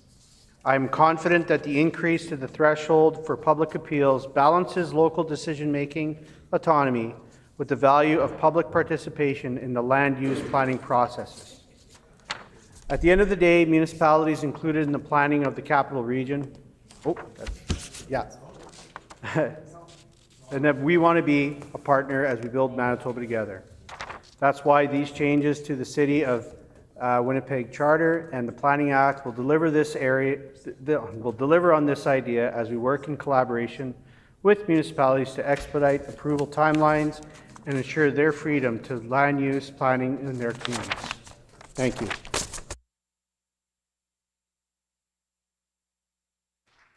A question period of up to 15 minutes will be held. Questions may be addressed in the standard rotation, and no question or answer shall exceed 45 seconds. The floor is now open for questions. The Honourable Member for Lakeside. Thank you, Honourable Speaker. Thanks for the opportunity to ask some questions on behalf of Manitobans and, of course, municipalities. My first question to the Minister is, how does Bill 3 ensure that the voices of Winnipeg and municipal residents are adequately heard during zoning bylaw amendments, given the increase required number from objections of 25 to 300? The Honourable Minister of Municipal and Northern Relations. There are a number of processes that currently exist within municipal processes where people can come in and speak on issues that are affecting their community. This raises the threshold in terms of having a public referral in order to speed up the process for the municipal board. The Honourable Member for Lakeside. Thank you, Honourable Speaker. Next question to the Minister. How will the changes to objection thresholds affect smaller municipalities or planning districts with the population under 6,000? The Honourable Minister, Municipal and Northern Relations. Smaller municipalities under 6,000 will either have 100 objectors or 5%, whichever is greater. The Honourable Member for Lakeside. Honourable Speaker, to the Minister, what measures are in place to ensure transparency in the decision-making process for zoning bylaws under the amended City of Winnipeg Charter and Planning Act? The Honourable Minister, Municipal and Northern Relations. This bill seeks to change the threshold. The transparency that exists within the municipal act is still there. and that the processes that are within these autonomous governments will continue to be in place to ensure the integrity of the process. The honourable member for Lakeside. Thank you, Honourable Speaker. Just with the housing development, I want to ask the Minister, how does Bill 3 aim to balance the need for faster housing development with community concerns? The Honourable Minister of Municipal and Northern Relations. Although residents are able to voice their concerns in front of councils as delegations and present on issues that affect them, raising the threshold to a number that requires objectors in a higher volume should speed up the process. The honourable member for Lakeside. Thank you, Honourable Speaker. I'm wondering if you could clarify how transitional provisions will be applied to zoning bylaws that were already under review before this bill is enacted. The Honourable Minister of Municipal and Northern Relations. Well, we are working with the municipal board and they're continuing to do their reviews and working on those items. And this is a question which basically underscores the value for this amendment to make sure that less frivolous appeals are made and progress can continue. The honourable member for Lakeside. Thank you, Honourable Speaker. I'm just wondering, why has the Minister eliminated the ability of neighbouring property owners within 100 metres of a proposed development to request a hearing? Honourable Minister, Municipal and Northern Relations. The reason for this is to continue on the same answer path, which I was sharing earlier, that a collective of people need to come forward to be able to voice their concerns in a manner in which is non-frivolous, and the more that we can provide opportunities for those members who live in that 100-meter area to be able to voice their concerns in open council, those will continue, but this is about the public referral. The honourable member for Lakeside. Thank you, Honourable Speaker, and thank the Minister for that answer. The City of Winnipeg Council passed a resolution calling for the number to be set at 150 objectors. Just wondering why the Minister and the Department decided to go to 300 objectors to require a hearing instead of the 150 that the City of Winnipeg recommended at first. The Honourable Minister of Municipal and Northern Relations. As we worked through the consultation process and as we dealt with the frustrations that exist in municipalities and local governments on the speed in which the municipal board can work through all of these different appeals, the number that we settled on is the number that we settled on. The honourable member for Lakeside. Thank you, Honourable Speaker. At one time, a city councillor expressed some concerns about the city allowing larger housing developments up to 48 feet high within 100 meters of a transit way. Since there are transit ways throughout the city, most of the city will be opened up for these developments, even where it's mostly single-family dwellings, changing the character of many neighborhoods. So Winnipeggers will find it difficult to object or get a hearing if they need to have 300 people sign an objection. So how is that respectful to local input? Does the MDP not want to listen to homeowners about new developments in their neighborhood? The Honourable Minister, Municipal and Northern Relations. Nothing of the sort. We continue to listen to our citizens, and as well as local governments are doing that. And when bylaws are set forth by local governance, there is many steps along the way in which local objections can be made. This is about the public referral and having a larger threshold to prevent frivolous appeals. The Honourable Member for Lakeside. Thank you, Honourable Speaker. I'm just wondering, does this Minister maybe think that this legislation favors developers over residents? The Honourable Minister, Municipal and Northern Relations. As stated earlier, this legislation favors the municipal board's ability to have a volume of appeals that have been credible and volume of appeals that will continue respective of the legislation. These appeals can go forward. These referrals can go forward. We're just seeking a higher threshold. No further questions? Then the floor is open for debate. The honourable member for Lakeside.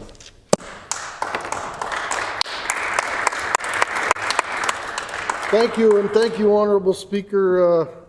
Thanks for the opportunity to get up and speak and put some words on record on behalf of not just all Manitobans, but municipalities and councils throughout the province. I want to give a shout out to the councils and mayors and reeves and the AMM for the great work that they do, and welcome them to Winnipeg the last couple days, having some great deliberations. Great breakout sessions, and I had the opportunity to get over there and chat with many of the councils that I had the opportunity to work with some of them over the years, and no, it's a great opportunity. My colleague mentioned earlier today in question period how their door is always open and the lines are always open, but I heard the contrary from certain council members today that those doors are locked and sealed and they can't get in, and the phone lines are cut, just like many of the municipal programs such as the Green Team and the Building Sustainable Communities. But having said that, I want to congratulate the municipalities on the great work that they do for their communities. So I want to take some time here, seeing as how we don't have much, just to state some of the concerns, some of the good things about this legislation, and some of the concerns with this legislation. So some of the good things that would support this bill are just the streamlining of the development process, raising the threshold for objections, of course, reduces the number of municipal board hearings, speeding up approvals for zoning changes. We see that for sure. This is something this legislation is something that we can support because, over a number of years, even the years that I was on council, this is something that councils have been asking for, just to speed up some development and maybe cut some of the red tape. Of course, again, it reduces delays in red tape. Developers often face delays due to small number of objections, triggering these hearings, which can slow down projects for months or possibly even years. The bill helps ensure that only significant opposition warrants further review. So, it's definitely cuts down on some red tape and some huge delays for sure. And it helps, of course, as the Minister mentioned in his comments, that it supports some economic growth. Faster zoning approvals can attract more investment and development in Winnipeg and across Manitoba. Honourable Speaker. Another support for this bill with that it aligns with larger cities also within Canada. So many larger cities have higher thresholds for triggering hearings, ensuring that only broad public concern leads for a further review. So it brings us in line with many other cities in Canada. Some concerns with the bill, Honourable Speaker. And I mentioned many of them in my questions to the Minister throughout the question period, was it reduces the public participation for sure. Like the jump from 25 to 300 objections makes it harder for residents to have their voices heard. And smaller community groups may struggle to reach 300 signatures, reducing their input in important zoning decisions. So definitely a concern that I'll raise here today in the House, and possibly at committee. We'll hear it again from other residents and councils. Another concern would be it does favor, I believe it does slightly favor the developers over the residents. Some argue this change tilts the system in favor of developers, making it easier for them to push through projects with less community oversight. So Could lead to overdevelopment, poorly planned projects in some areas. Another disadvantage for small and rural communities is outside of Winnipeg, the requirement for 100 objections or 5% of the population makes it difficult for smaller towns to challenge zoning changes. So rural areas may feel powerless against large-scale developments. Another concern is that it reduces transparency and accountability. Public hearings allow communities to see and question zoning decisions. This bill could mean fewer public discussions, and without as many hearings, more decisions could be made behind closed doors. A little bit of a concern there that I've been hearing. Could lead to some more legal challenges out there too, to delay some. So if people can't voice their concerns through public hearings, they sometimes resort to legal action, which could lead to some costly court battles. So the balance here, supporters say the bill will modernize the zoning process and prevent unnecessary delays, encourage growth. And the concerned side argue that it limits public participation, weakens community influence, and could lead to unbalanced development. So, Honourable Speaker, those are just some of the main pros and cons, I guess you could say, of this bill, and I'm happy that I got the opportunity to put them on the record. Thank you very much. No further speakers. Is the House ready for the question? The question before the House is second reading of Bill number 3, the City of Winnipeg Charter Amendment and Planning Amendment Act. Is it the pleasure of the House to adopt the motion? Agreed and so ordered. I declare the motion carried. The Honourable Government House Leader. On House business, Honourable Speaker. Well, Government House Leader on House business. Is there a leave for a 45-minute recess that would take us to 5:45 p.m. With a 5-minute bell ringing? Is there leave for the House to take a 45-minute recess with 5-minute bell ringing to call us back? That would take. So that we come back in 5:45. We come back in at 5:45. Is it agreed? Agreed and so ordered. The House is now recessed.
Order, please. We are now back in session, and as previously announced, we will now move on to second reading of Bill 4, the Planning Amendment Act. The Honourable Minister of Municipal and Northern Relations. Honourable Speaker, I move, seconded by the Minister of Sport, Culture, Heritage and Tourism, that Bill number 4, the Planning Amendment Act, loi modifiant la loi de l'aménagement du territoire, be now read a second time and referred to a committee of this House.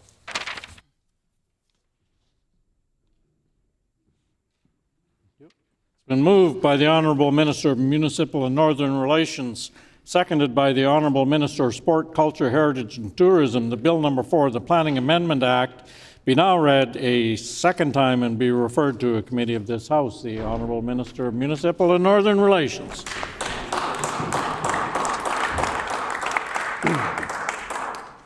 Our government understands that the best way to build communities across the province is to bring them in as willing partners, committed to working together towards a united vision.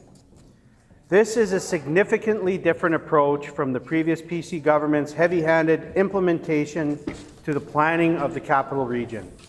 The PCs failed municipalities when they took away their decision-making power over their own land use, ignored their concerns with the planning process, and damaged relationships with rural Manitobans.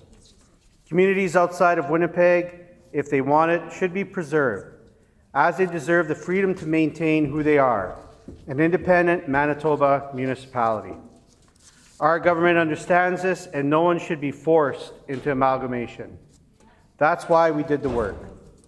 We sat down with mayors, reeves, and local leaders and had a frank conversation about the experience they had to endure with the capital planning region process under the PCs. Just by listening, we're already hearing what needs they want us to address, being tough on crime, increasing affordable housing, and protecting our waterways.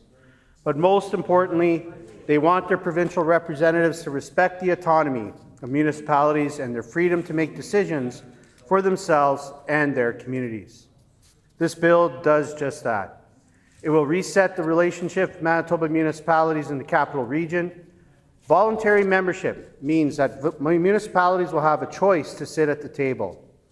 Bill 4 will amend the Planning Act to deliver on our government's commitment to give current member municipalities of the capital planning region the freedom to choose whether to continue to be part of the planning region.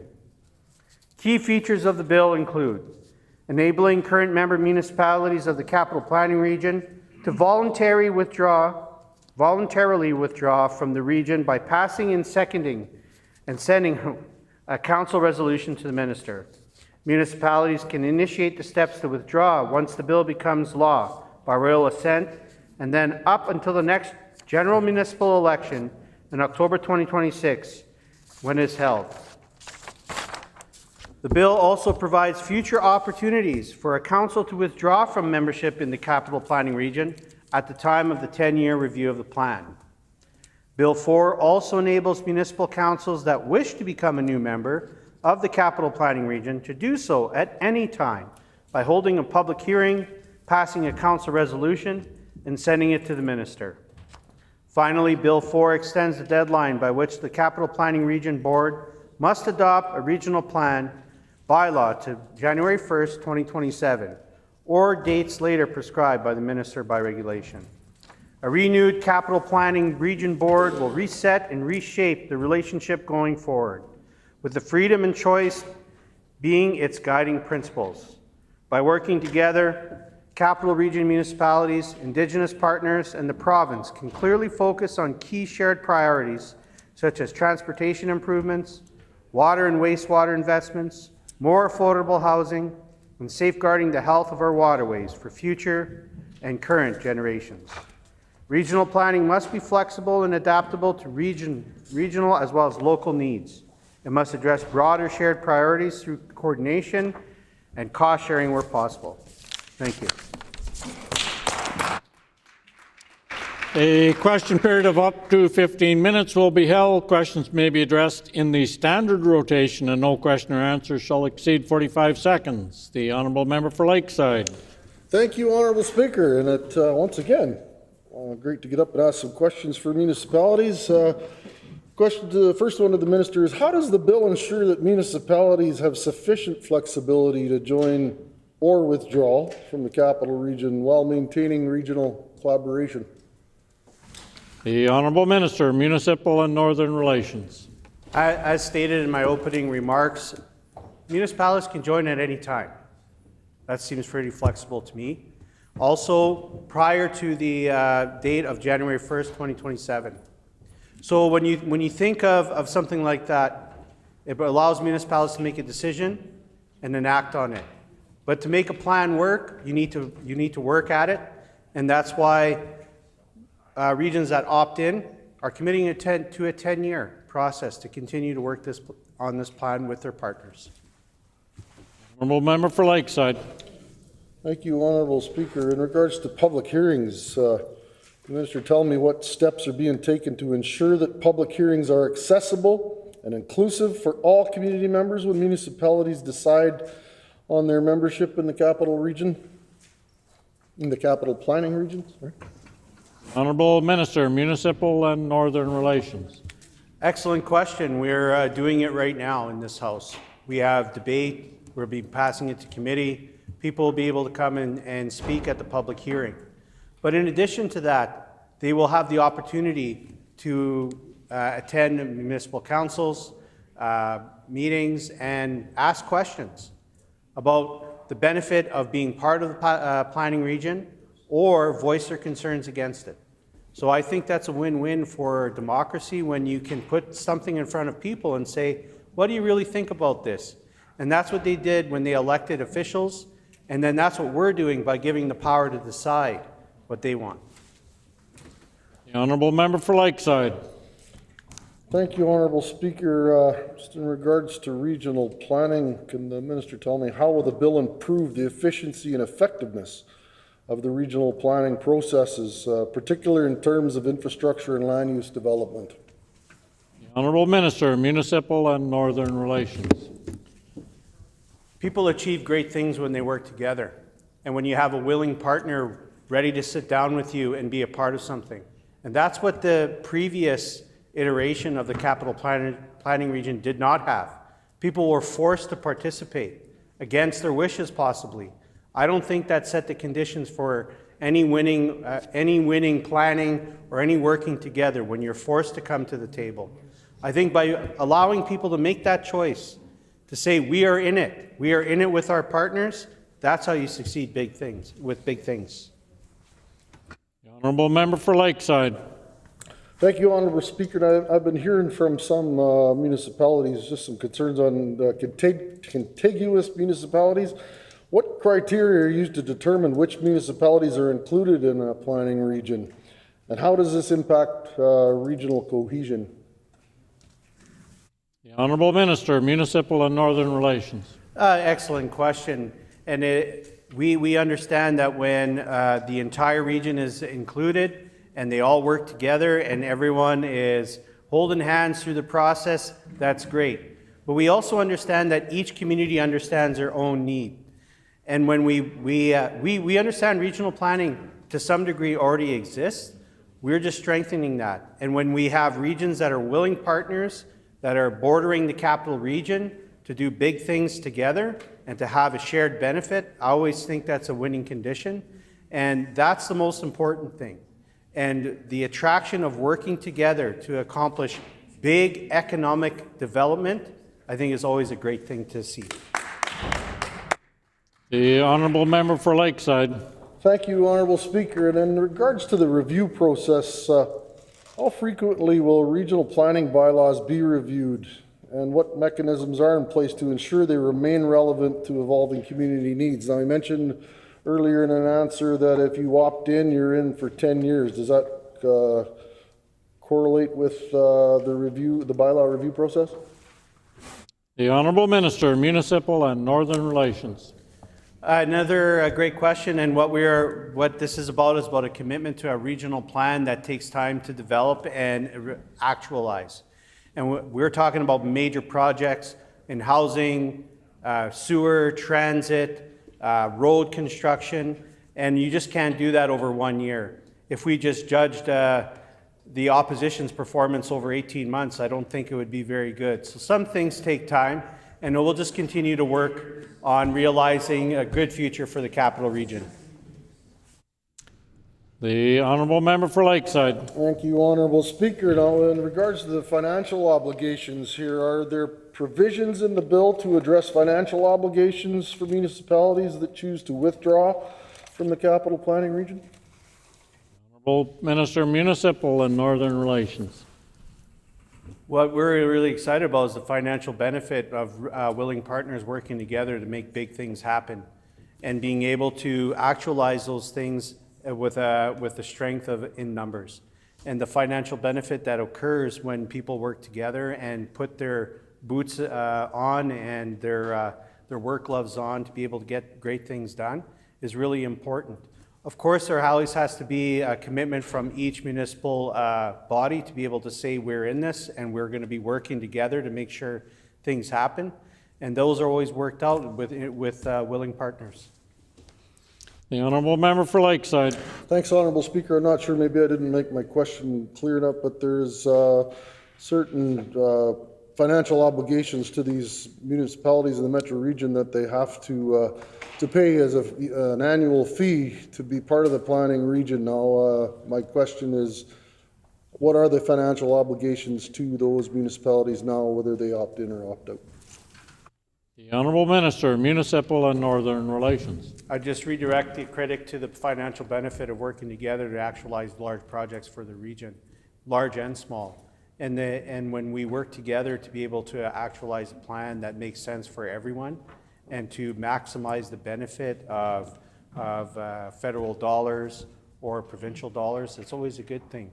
And we believe that in the long run, groups that work together to make big projects as well as small projects real, the financial benefit is extremely high.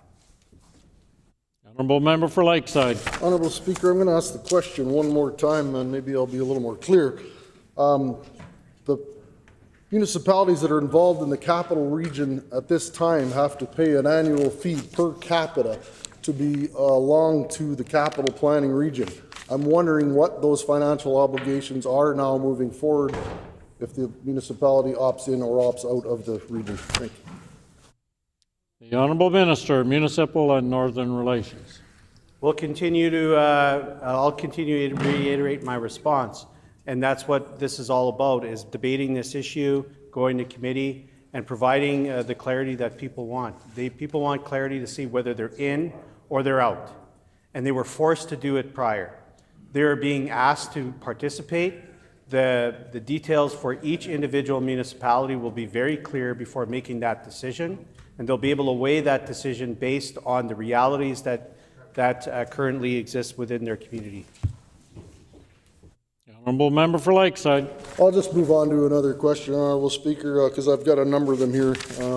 Hopefully by committee maybe we can get the answer to that one. Just wondering, Honourable Speaker, who the NDP consulted with before they made this decision to make the metro region optional for the members, member municipalities. The Honourable Minister, Municipal and Northern Relations. I would ask the member to ask the question again. I didn't catch the very first part. Honourable member for Lakeside. Honourable Speaker, my question was, who did the minister consult with before he made this decision to make the metro regional optional for the member municipalities? Honourable Minister, Municipal and Northern Relations. Every single municipality that was involved in the capital planning region. We were open door. We heard loud and clear their concerns, and we are working towards alleviating them. The Honourable Member for Lakeside. Honourable Speaker, my next question to the Minister, does this mean the end of the Winnipeg metropolitan region? The municipalities and councils that change every few years decide to opt out or opt back in. Will that give any stability for business, homeowners, and developers on the rules and regulations within the municipalities? The Honourable Minister Municipal and Northern Relations. Absolutely not the end of the Winnipeg Metro region. What we are doing right here is we're resetting the table and we're coming with a fresh approach that will ensure success of the region rather than forcing it to the table with no willing partners or some unwilling partners. You can't succeed that way. And we'll continue to respect individual municipalities, autonomous municipalities, to set the agendas for their communities rather than having set for them.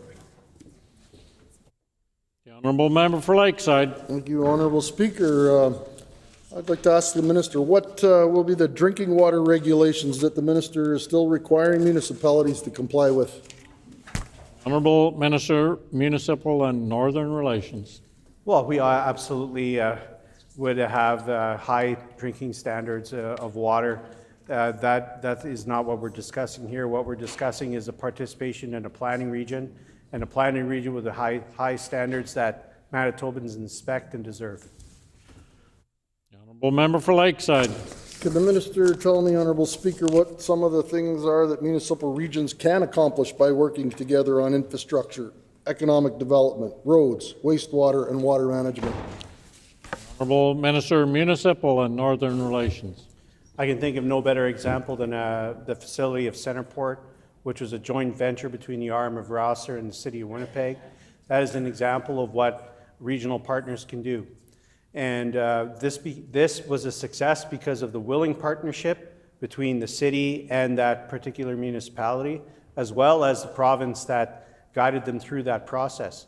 There are opportunities across the region, whether it's building high and low density buildings, whether it's building roads, whether it's increasing water capacity, whether it's increasing wastewater treatment, whether it's contributing to a collective approach to be able to maximize the economic benefit in whichever opportunities arise. Honourable Member for Lakeside. Honourable Speaker, I've been hearing from some municipalities involved in the capital region that they feel a little bit with the deadline of being right before an election, a municipal election, that they feel kind of it as a challenge whether they should run again, and they're worried about some of the people that will be running because they won't. So I'm just wondering if have you given more thought to the deadline on the opt-in or opt-out, as it certainly they find it a challenging deadline as to whether they want to decide to run for their community again. The Honourable Minister, Municipal and Northern Relations. I can appreciate the question, but what we want to provide to each individual municipality is the clarity to make a decision for that current council at this current time to make a decision for their community. They will be able to make that decision with clear eyes and with the intent to communicate that to whichever voter they want to entice, whether it's one that is for or against the participation in the CPR. Honourable Member for Lakeside. Thank you, Honourable Speaker. Just a question for the Minister. Will you put more money into water management plans, water pipelines, reservoirs, flood management, mitigation infrastructure, and regional highways to encourage regional development projects throughout the province and the capital region? Honourable Minister, Municipal and Northern Relations. Absolutely. We're already doing it. We're doing it across the province. We're doing it across the capital region. Just this week, we announced a number of wastewater and water projects through the Manitoba Water Services Board, which will continue to do its great work. We fund projects whether they're part of the capital region or not. We do it for Brandon, we do it for Swan River, and we do it for Melita. So that will be consistent, that will be steadfast, and will continue. No further questions. The floor is open for debate. The Honourable Member for Lakeside. Thank you. Thank you, Honourable Speaker. And once again, I'm happy to stand here and put some words on the record for all Manitobans, and again, our hardworking municipal councils and the councils in the capital region, which I actually have a number of in my own constituency of Lakeside. So I have been definitely talking to a number of these municipal officials that have had concerns over this bill and over, of course, the what caused it all was the Plan 2050, which was the capital region plan. So again, I did some research and did some questioning, did some talking with some of those people, and came up with some benefits of this bill and some concerns with this bill. So we'll start with the benefits, of course, the pros and cons here, and what we want to see for our municipalities. Number one is local autonomy, and this is certainly something that gives the local municipalities, they can choose whether to participate in the capital region rather than being forced into it. I don't think there's anybody more familiar with the term forced amalgamation than the former NDP government. Forced amalgamation is something that the minister used a term here in his opening remarks. It's certainly not something that we want to see ever again for our municipalities, because that's certainly a term that scares them, especially when the NDP say it. So it gives local governments more control over their own development priorities. Number two on this bill, benefit of it is it reduces bureaucracy and red tape. Municipalities that don't see value in regional planning won't have to attend meetings or comply with regional policies. And it saves time and resources by eliminating unnecessary administrative burdens. So certainly back in the red tape department, it reduces some of that. The bill encourages voluntary collaboration. Municipalities can still partner with neighboring communities when it makes sense for them. A perfect example right now in my area of Lakeside is the town of Stonewall. The RM Woodlands is currently working on a regional reverse osmosis water plan to serve both of the communities and expand on their water system. So there's one municipality is in the capital region and one isn't. So regardless of what goes forward here with the capital region planning, we hope that all neighboring municipalities can continue to work together like that.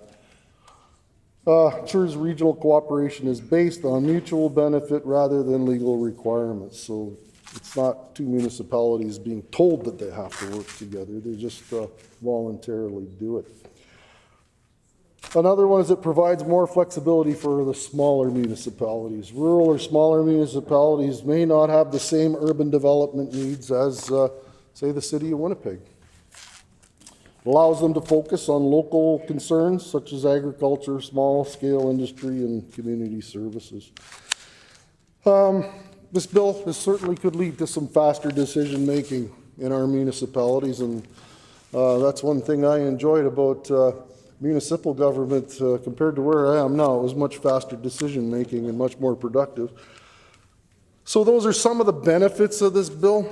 Now I'm going to talk about some of the concerns in the time that I have remaining here.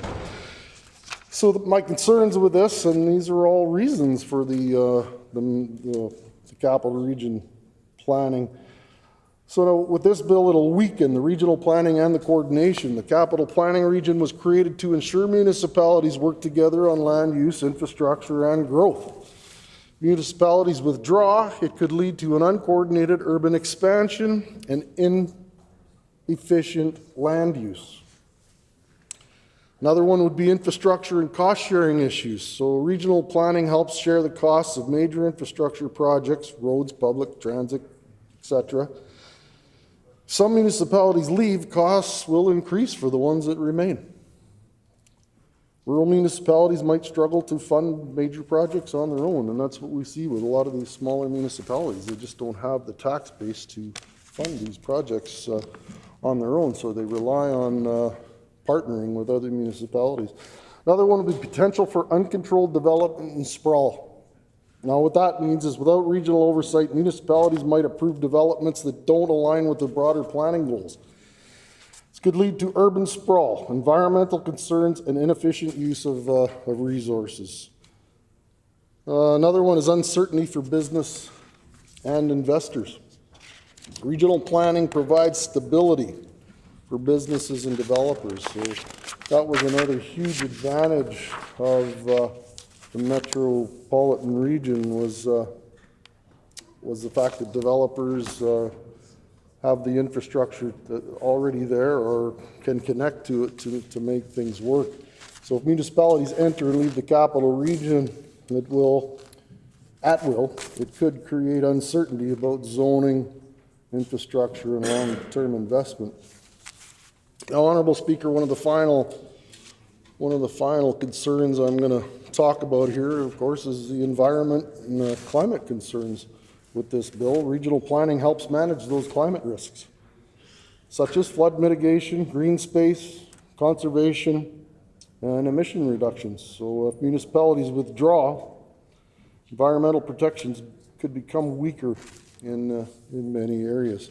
So there you have it. I'm not going to go on too much longer. I don't have much time anyway, but just a summary of those two things. Bill 4 it really is a trade-off between local control and regional cooperation. And while it gives municipalities more choice, it also raises concerns about fragmented planning and higher costs for remaining members. So, yeah, we hope that we can still move forward at some point with a metropolitan plan. And we certainly support municipalities having their own autonomy and making their own decisions. There's nobody knows their own communities better than the ones that live there and their own elected officials. So thank you, Honourable Speaker. We'll be supporting this bill, and I appreciate the opportunity to get up and put some words on the record. Thank you. Any further speakers? Seeing none, is the House ready for the question? The question before the House is second reading of Bill 4, the Planning Amendment Act. Is it the pleasure of the House to adopt the motion? Agreed and so ordered. I declare the motion carried. As previously announced, we will now move on to Bill number 21, the Protecting Youth in Sport Act. The Honourable Minister of Sport, Culture, Heritage and Tourism. Thank you, Honourable Speaker.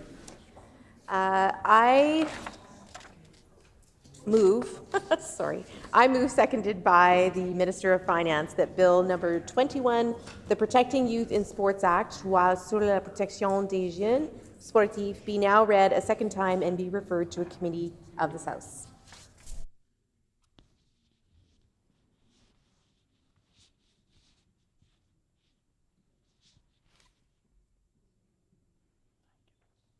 Been moved by the Honourable Minister of Sport, Culture, Heritage and Tourism, seconded by the Honourable Minister of Finance, that Bill number 21, the Protecting Youth in Sport Act, be now read a second time and be referred to a committee of this House. The Honourable Minister of Sport, Culture, Heritage and Tourism.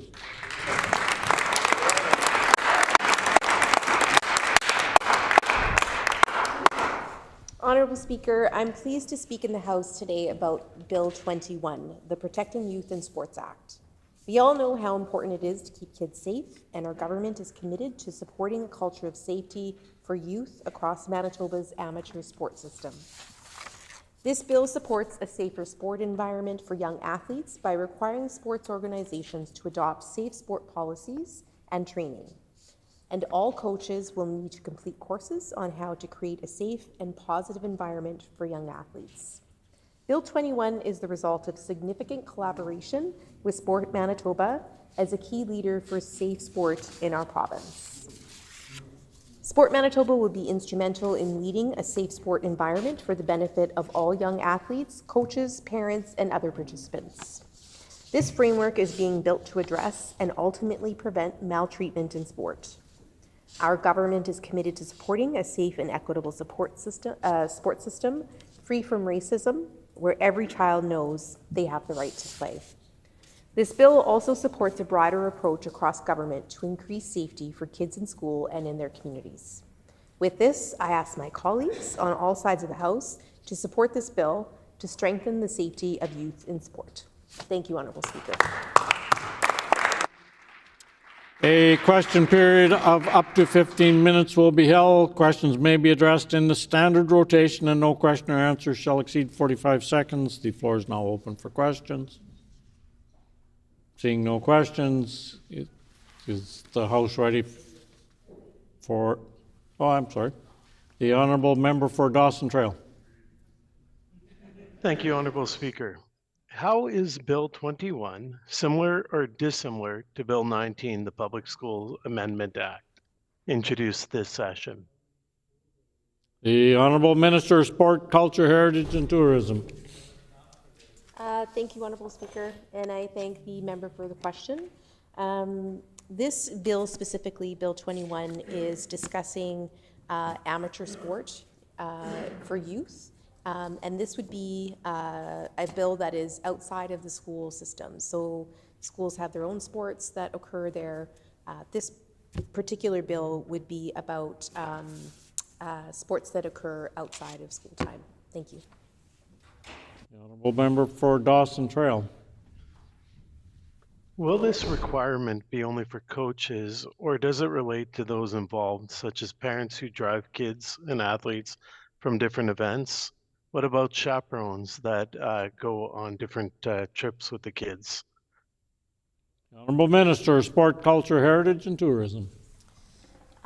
So with regards to this bill, this is going to apply to parents, coaches, anyone who is in contact with the youth. It's aimed at keeping youth safe in sport. And so any type of maltreatment can be reported. And that there's going to be behavioral regulations that are set out that would mean that parents, coaches, anyone who's involved within the sporting system would need to be making sure that they are following these codes of conduct. Thank you. The Honourable Member for Dawson Trail. Can the minister explain how, after a complaint is made, how much time is given to review it, and who reviews the complaint? The Honourable Minister of Sport, Culture, Heritage and Tourism. So with regards to who reviews the complaint, there will be a third-party adjudicator who will be reviewing all complaints that are made. So it will be a third party. It will not be a sporting organization. It will not be Sport Manitoba. And I'll have to double check. I don't know that I have the information right in front of me, so I can actually get back to the member about the timeline, because I don't want to put any misinformation on the record. But it will be a third-party adjudicator that does look at the complaints that come through. Thank you. The Honourable Member for Dawson Trail. Okay, with complaints, are police agencies brought in immediately to invest serious allegations?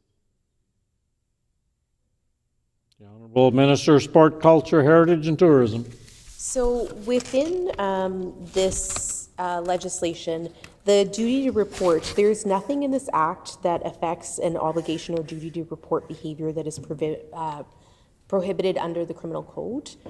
So if something comes through, a third-party adjudicator can look into the allegation of maltreatment, but that doesn't negate someone actually reporting to police as well. So of course that would be encouraged if it's a very serious incident.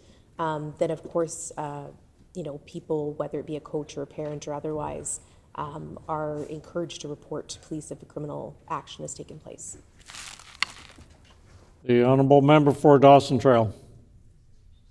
Can the minister explain if, let's say someone's falsely accused of something, is there any kind of appeal process, and is that independent and separate from the disciplinary board or the third party that is assigned to investigate these things? The Honourable Minister, Sport, Culture, Heritage and Tourism. So I'm really sorry, that just totally went. Can I ask the member to repeat that? I was focused on one part and I didn't catch the whole thing. The Honourable Member for Dawson Trail. Yes, I was asking the minister, let's say that there's an allegation that's put out there. Is there any kind of appeal mechanism or process that is independent or separate of this disciplinary board or third-party investigator? The Honourable Minister, Sport, Culture, Heritage and Tourism. So this process hasn't actually been determined as of yet. So this is the first step, is putting this legislation forward that would protect youth in sport.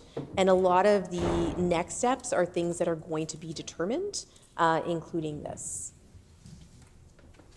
The Honourable Member for Dawson Trail.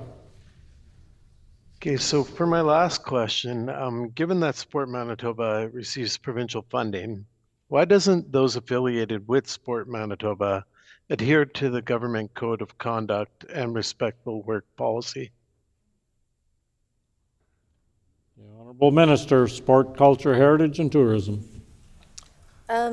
So I don't believe that that's actually the case. Of course, they would be expected to follow code of conduct. There is respectful coaching. There are standards that are there. This is specifically to do with maltreatment towards athletes, and this could occur whether it be from a parent, another teammate, it could be from a coach. These are things that the third-party adjudicator will look into.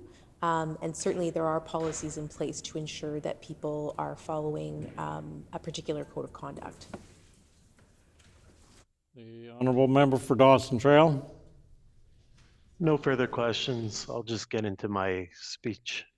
And if there's no further questions, the floor is now open for debate. The Honourable Member for Dawson Trail. Honourable Speaker, we can all agree sport plays a vital role in the development and well-being of individuals and communities. It's essential that all participants, whether athletes, coaches, or parents, or volunteers, can engage in sport in a safe and respectful and inclusive environment.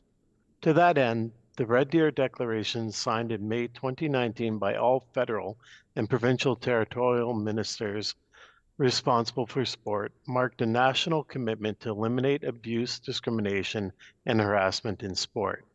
This commitment has been reinforced through the implementation of an updated Universal Code of Conduct now in place across Canada. In May 2022, the former Progressive Conservative government took further steps to support the vision by investing $250,000 in Pathway to Safer Sport program. This initiative was designed to build awareness, provide prevention and strategies and resources, and expand access to maltreatment support services for children and youth, as well as for coaches, parents, and volunteers who support them. Collaboration with Sport Manitoba has strengthened the qualifications of coaches and educators, ensuring a safe and more supportive environment for all those who participate in sport. These efforts reflect and continued commitment to fostering safety, equity, and integrity in sport across our province and our country. And with these few words on the record, I look forward to this bill moving forward to committee. Thank you, Honourable Speaker.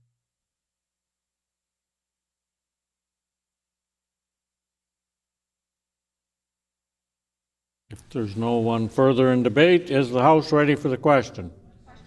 So the question before the House, the second reading of Bill 21, the Protecting Youth in Sports Act. Is it the pleasure of the House to adopt the motion? Motion is passed. Agreed and so ordered. The motion is carried. We will now move on to Bill 15, the second reading of the Bill 15, the Real Estate Services Amendment Act. The Honourable Minister of Finance. Thank you, Honourable Speaker. Oh,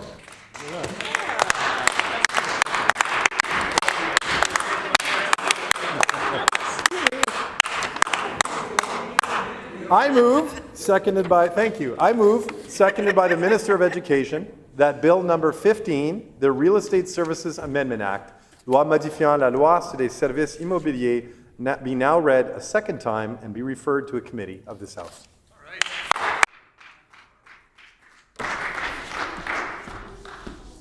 Been moved by the Honourable Minister of Finance, seconded by the Honourable Minister of Education and Early Childhood Learning, that Bill number 15, the Real Estate Services Amendment Act, be now read a second time and be referred to a committee of this House. The Honourable Minister of Finance.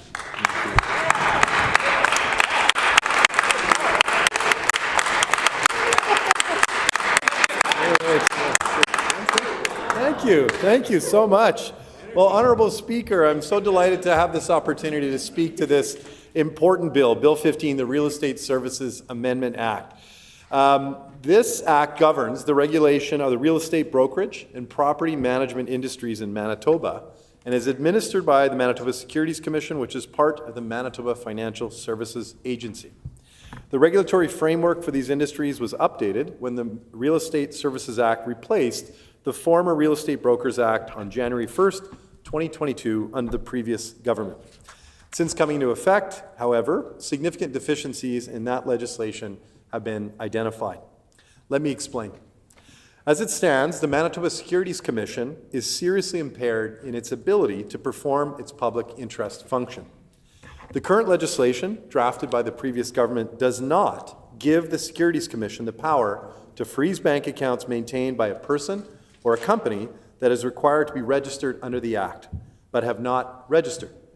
Let me put it simply. If you're a bad actor in the real estate sector, and therefore you obviously haven't registered your business under the Act with the Securities Commission, the government currently has no power to stop you from behaving badly. This makes no sense and leaves the real estate sector open to fraud and abuse. Honourable Speaker, our government is going to fix the PC's seriously flawed legislation. We're going to give the Securities Commission the power to freeze the bank accounts of unregistered actors, actors who by law should be registered, so we can protect Manitobans. It's as simple as that. We can't have a financial sector where individuals can flout the law without any real consequence. We can't have a system that encourages bad actors. Manitobans deserve a government that protects their interests from negligence and creates a system grounded in transparency and fairness.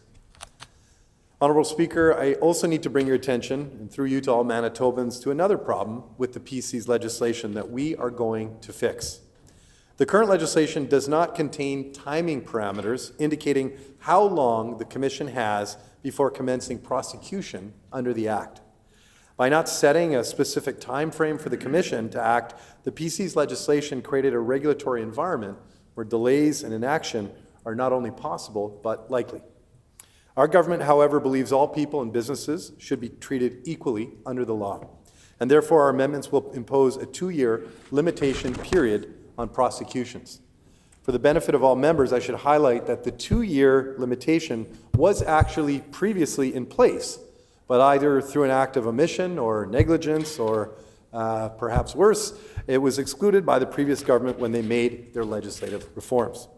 Whatever happened, Honourable Speaker, when the PCs were in power, our government is going to fix that issue and those issues. So in conclusion, I'd like to take the opportunity to thank the Manitoba Real Estate Association for their collaboration as we bring forward this bill. As I've often stated, we are a listening government. It's by working with partners like the MREA that we can bring forward strong legislation like this bill, legislation that protects consumers and treats everyone fairly. So, Honourable Speaker, with that, I'm pleased to present this bill for the House's consideration. A question period of up to 15 minutes will be held. Questions may be addressed in the standard rotation. No question or answer shall exceed 45 seconds. The floor is now open for questions. The Honourable Member for Midland.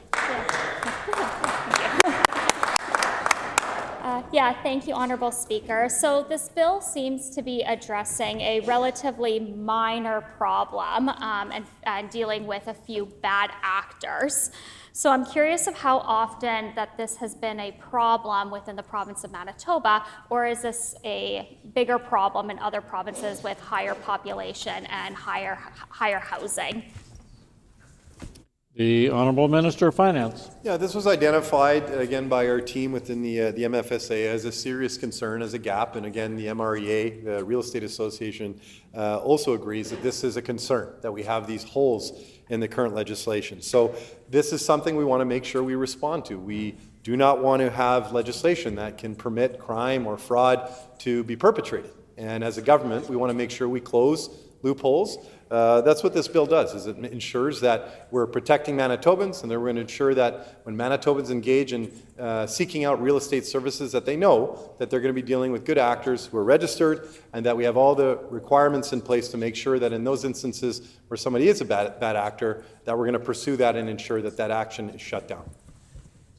The Honourable Member for Midland. Yeah, thank you, Honourable Speaker. Why does this minister feel that this bill is a priority for him to bring forward when there are so many other priorities and challenges facing Manitobans, including housing shortages and unaffordable housing? So why this bill right now, as opposed to addressing real challenges that impact many, many Manitobans in housing shortages and housing affordability? The Honourable Minister of Finance. Well, I appreciate the opportunity to speak to the unbelievable work being done by our Minister of Housing and Addictions, who's bringing on new social and affordable housing online. This year we announced over 600 new units of social and affordable housing that we committed to with funding. That builds on commitments from last year. So our government can, walk and chew gum at the same time. We can respond to the bigger concerns that Manitobans are facing, whether it's a shortage of housing or a healthcare system that was decimated by Conservatives. We can do that while we move forward in closing loopholes that are putting Manitobans at risk. The Honourable Member for Midland.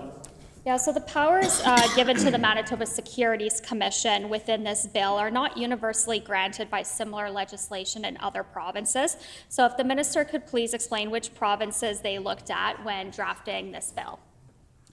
The Honourable Minister of Finance. Yeah, I appreciate the question. So again, we're working with partners like the Manitoba Real Estate Association and of course the good folks working within the Manitoba Financial Services Agency, who identified this as a gap that was left to us by the previous government.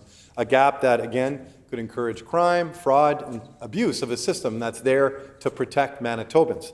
So this will simply ensure, again, that we have the ability to go after bad actors and make sure we shut down those kinds of activities, something that, again, the former government left an open door to with their failure to ensure that the legislation protected Manitobans. We're doing that work of ensuring Manitobans know when they're accessing real estate services that they're going to be able to access real estate services with those who are qualified, and that in those instances where they aren't, that we have an agency that can do the work it needs to do to shut that down.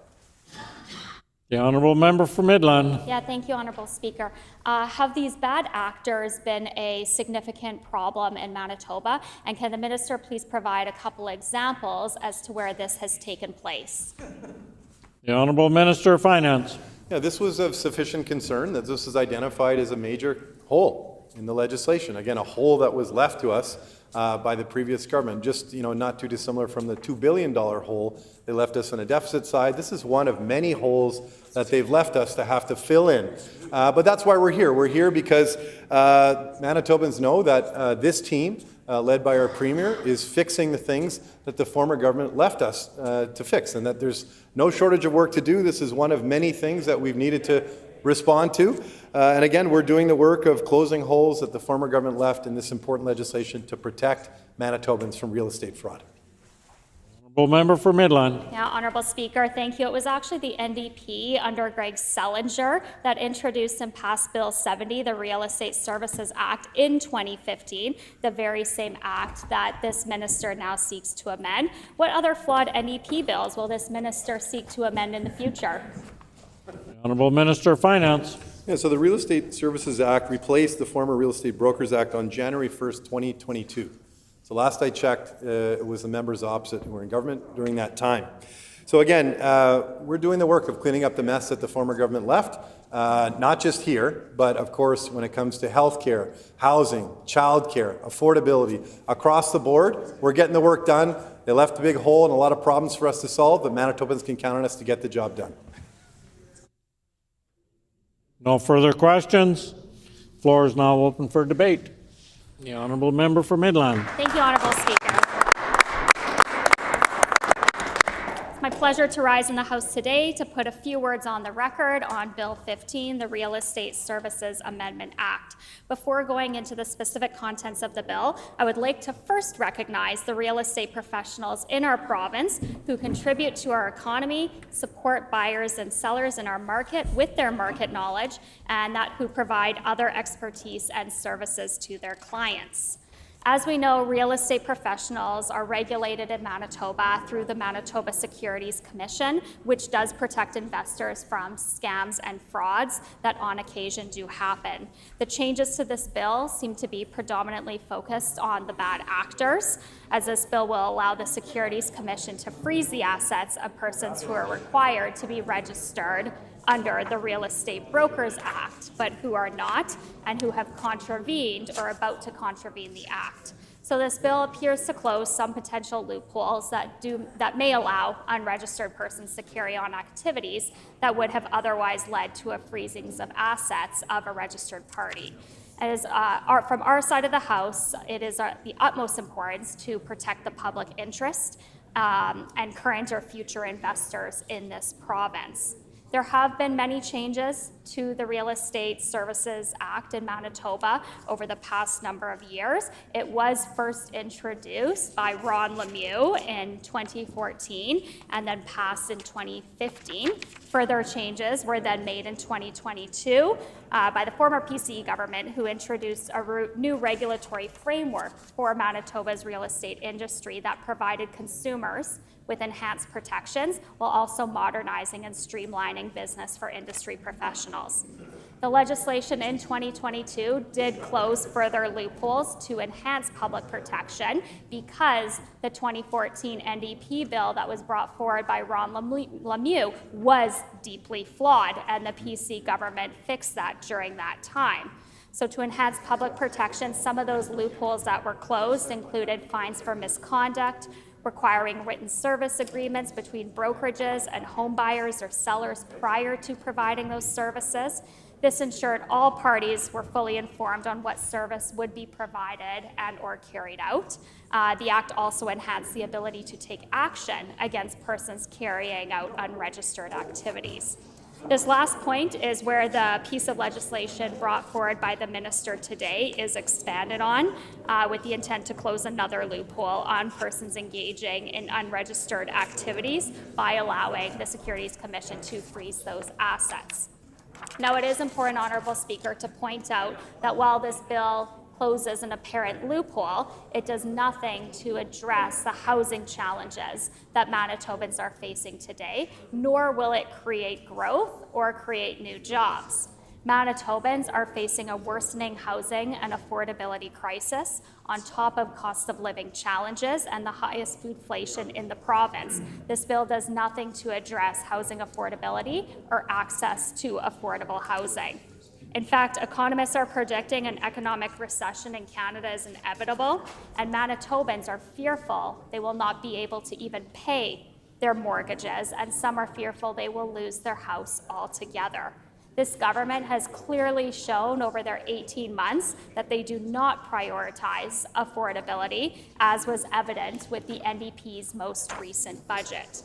Now, I do want to be clear, Honourable Speaker, that protection of the public in these regulated industries is absolutely critical. I've made that point earlier in my comments. The point that I'm trying to make right now is that the NDP has yet to bring forward any meaningful legislation to support homeowners and address Manitoba's housing shortage and affordable housing challenges. So while the NDP is closing a loophole, it only addresses a very small number of bad actors, and this bill does nothing to support the majority of Manitobans who are struggling to pay their mortgages or even purchase a home. This bill does nothing to encourage housing development. It does nothing to create new jobs in the sector or make it easier for families to find homes that they can afford. At a time when Manitobans do need real action on housing and affordability, this NDP is focused on reworking legislation instead of tackling the root causes of the housing crisis. Manitobans need real policies right now that will actually expand housing stock and make home ownership more affordable. However, this NDP government has shown that they do not prioritize affordability, and they've shown that with their lack of focus. To reiterate, Manitobans are in a cost of living crisis, faced with the highest food inflation in the country, and are bracing for a possible economic storm. We've also seen this minister increase property taxes on Manitobans to double-digit numbers across the province in every school division in the city of Winnipeg, where Mayor Gillingham has even said that these are historic increases. I've presented these hard facts in the legislature through question period, and the reality is the NDP is increasing education property taxes on homeowners, cottage owners, and commercial properties. So as we stand here to debate Bill 15 today, Manitobans are currently faced with higher taxes on their homes and properties. Manitobans are faced with an affordability crisis and cost of living crisis, and they're concerned they will not be able to afford their mortgages. So while the NDP may bring forward legislation to close loopholes that address a small number of bad actors, the reality is Manitobans are concerned about their ability to pay for their homes and this NDP's continued tax grab on their properties. Manitobans need real action on housing and affordability, and this minister appears to be distracted. We need policies that expand our housing stock and make home ownership more affordable. So with those brief comments, Honourable Speaker, thank you for giving me the opportunity to put a few words on the record as it relates to Bill 15. Thank you. Seeing no further speakers, is the House ready for the question? The question before the House is second reading of Bill 15, the Real Estate Services Amendment Act. Is it the pleasure of the House to adopt the motion? Agreed, and so ordered. I declare the motion carried. We will now move on to second reading of Bill 28, the Manitoba Hydro Amendment Act. The Honourable Minister of Finance. Thank you, Honourable Speaker. I move, seconded by the Minister for Municipal and Northern Relations, that Bill number 28, the Manitoba Hydro Amendment Act, Loi modifiant la loi sur l'hydro-Manitoba, be now read a second time and be referred to a committee of this House.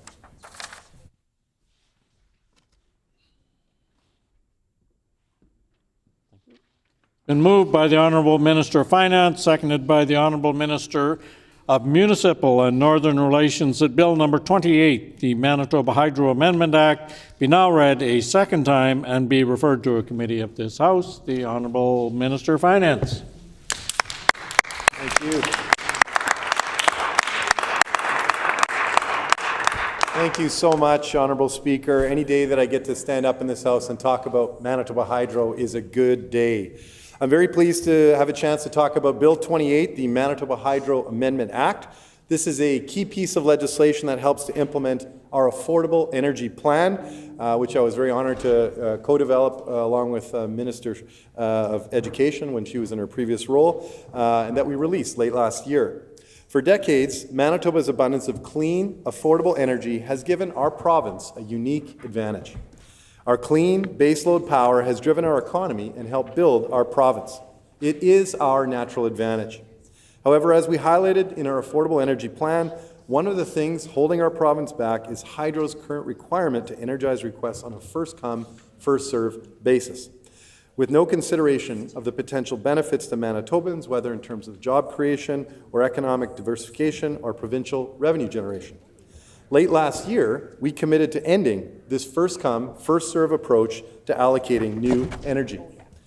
As I've toured this province and spoken with business leaders and Manitobans, I've heard universally that this is the right approach.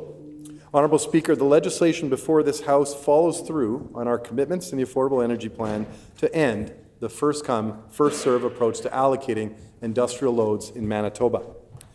The regulation-making authority in this bill enables flexibility and the timely allocation of energy in alignment with the province's economic, environmental, and social priorities.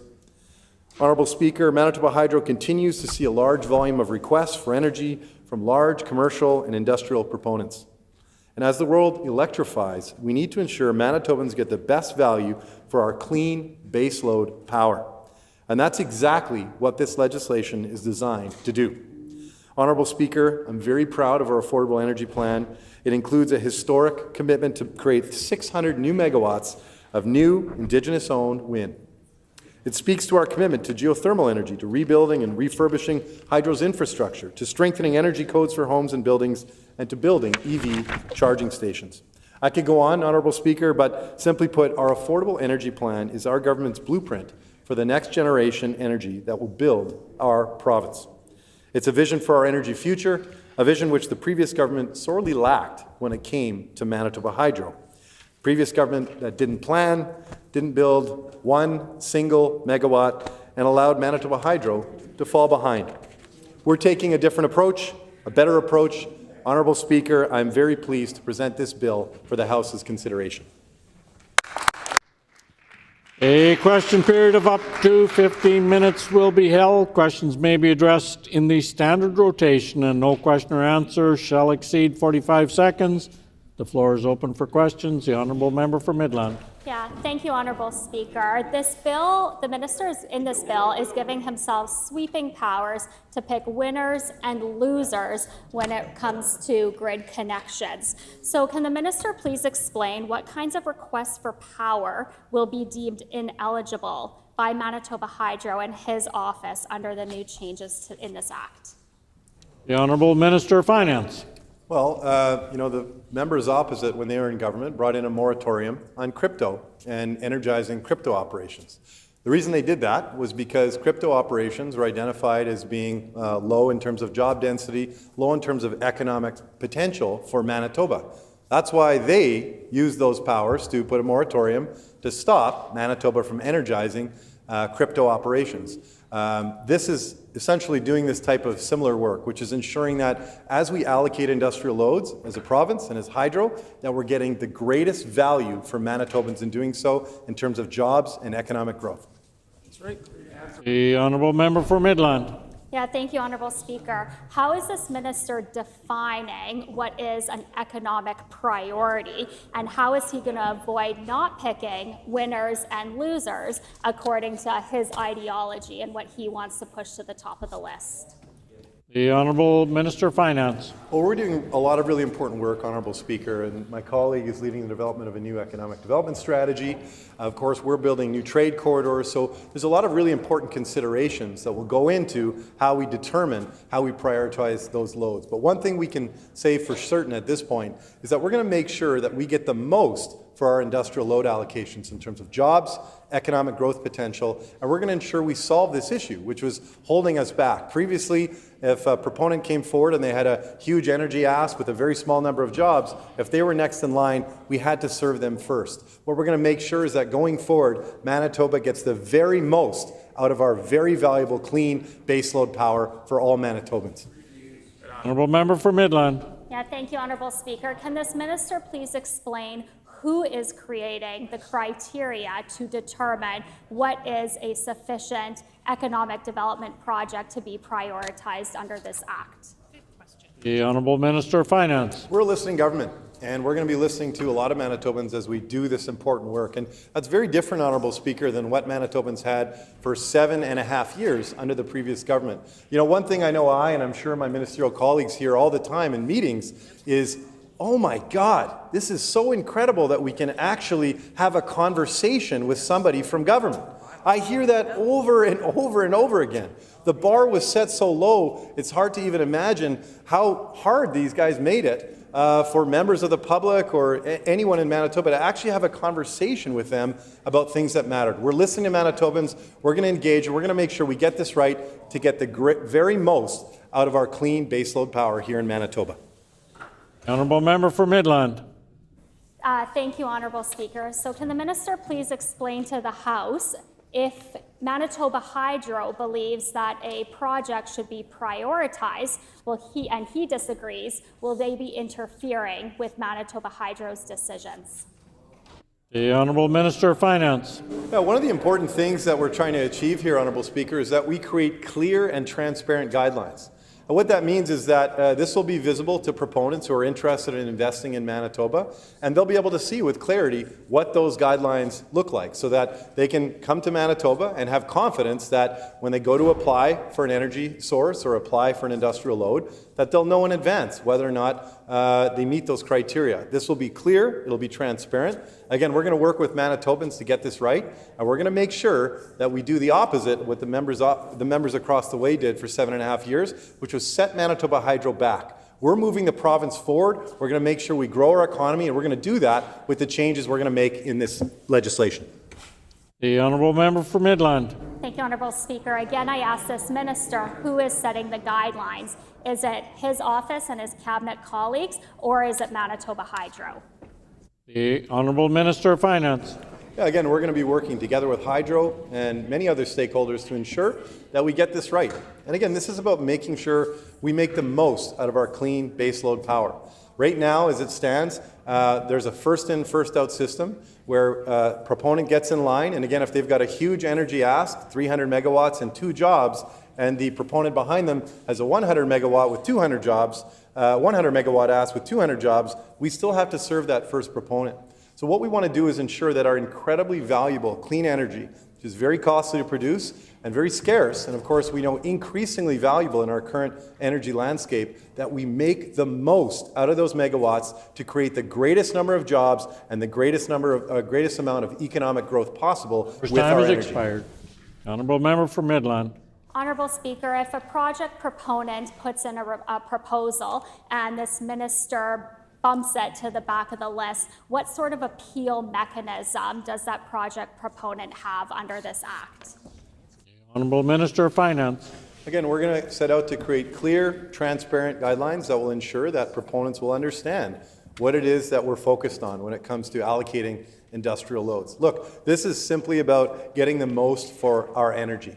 And for years under the former government, they took no action in responding to this issue. This is something that we hear from, this is basically universally welcome when we speak with proponents because it makes sense. And again, the members opposite took an action which essentially replicates the core of what we're trying to achieve here with their moratorium on crypto. That's what they did. They did that, took that action. I assume it was on the basis of seeing that that wasn't a great allocation of our megawatts. We're trying to ensure that we use our energy in the smartest way possible that creates the greatest benefit for Manitobans. This is key to moving Manitoba. The honourable member for Midland. Thank you, Honourable Speaker. So what I've heard today is that this minister is giving himself sweeping powers to pick and choose winners and losers according to what his beliefs are for economic priority. We've also heard that there is no appeal process if a project proponent gets booted to the bottom of the list. So it sounds to me like this minister has every intent to interfere with Manitoba Hydro. How is he going to ensure that that doesn't happen and that project proponents have their voices heard? The Honourable Minister of Finance. Honourable Speaker, what we've brought forward here today will ensure that we're doing things in a clear and a transparent manner. And again, you know, for 7.5 years, the members opposite did absolutely nothing. And I mean that. It's absolutely nothing when it came to Manitoba Hydro.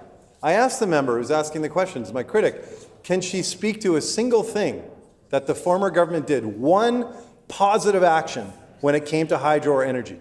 I know she won't have an answer to that because they didn't take one step forward. They didn't create 1 megawatt. They had no vision. They took us backwards. The only thing they did was jack up rates. It's a shameful 7.5-year history. We're moving hydro and we're moving Manitoba forward. The honourable member for Midland. Honourable Speaker, the only one jacking up rates today is this minister with an 11% rate increase over the next 3 years. He's planning to raise rates by 3.5% every year going forward. Can this minister explain what this legislation does to protect Manitoba ratepayers? The Honourable Minister of Finance. Well, to the question, it will ensure that we get the most of our energy, which will create more profits for hydro, and will ensure that hydro is better positioned to respond to the needs of Manitoba ratepayers. But again, our rate increases are responsible, and we're doing that while we're actually getting the job done. We're building Manitoba Hydro. Our rate proposal is less than the members opposite charged when they were in power. And you know what they did with those high rates, Honourable Speaker, with all the profits they generated? Absolutely nothing. They didn't build one single megawatt. So they raised rates faster on Manitobans while they did nothing. We're bringing forward responsible rate increases while we get the job done. That's why Manitobans sent us to the legislature. The honourable member for Midland. Honourable Speaker, we're hearing across the province that economic development projects and residential developments are waiting to be connected to the grid.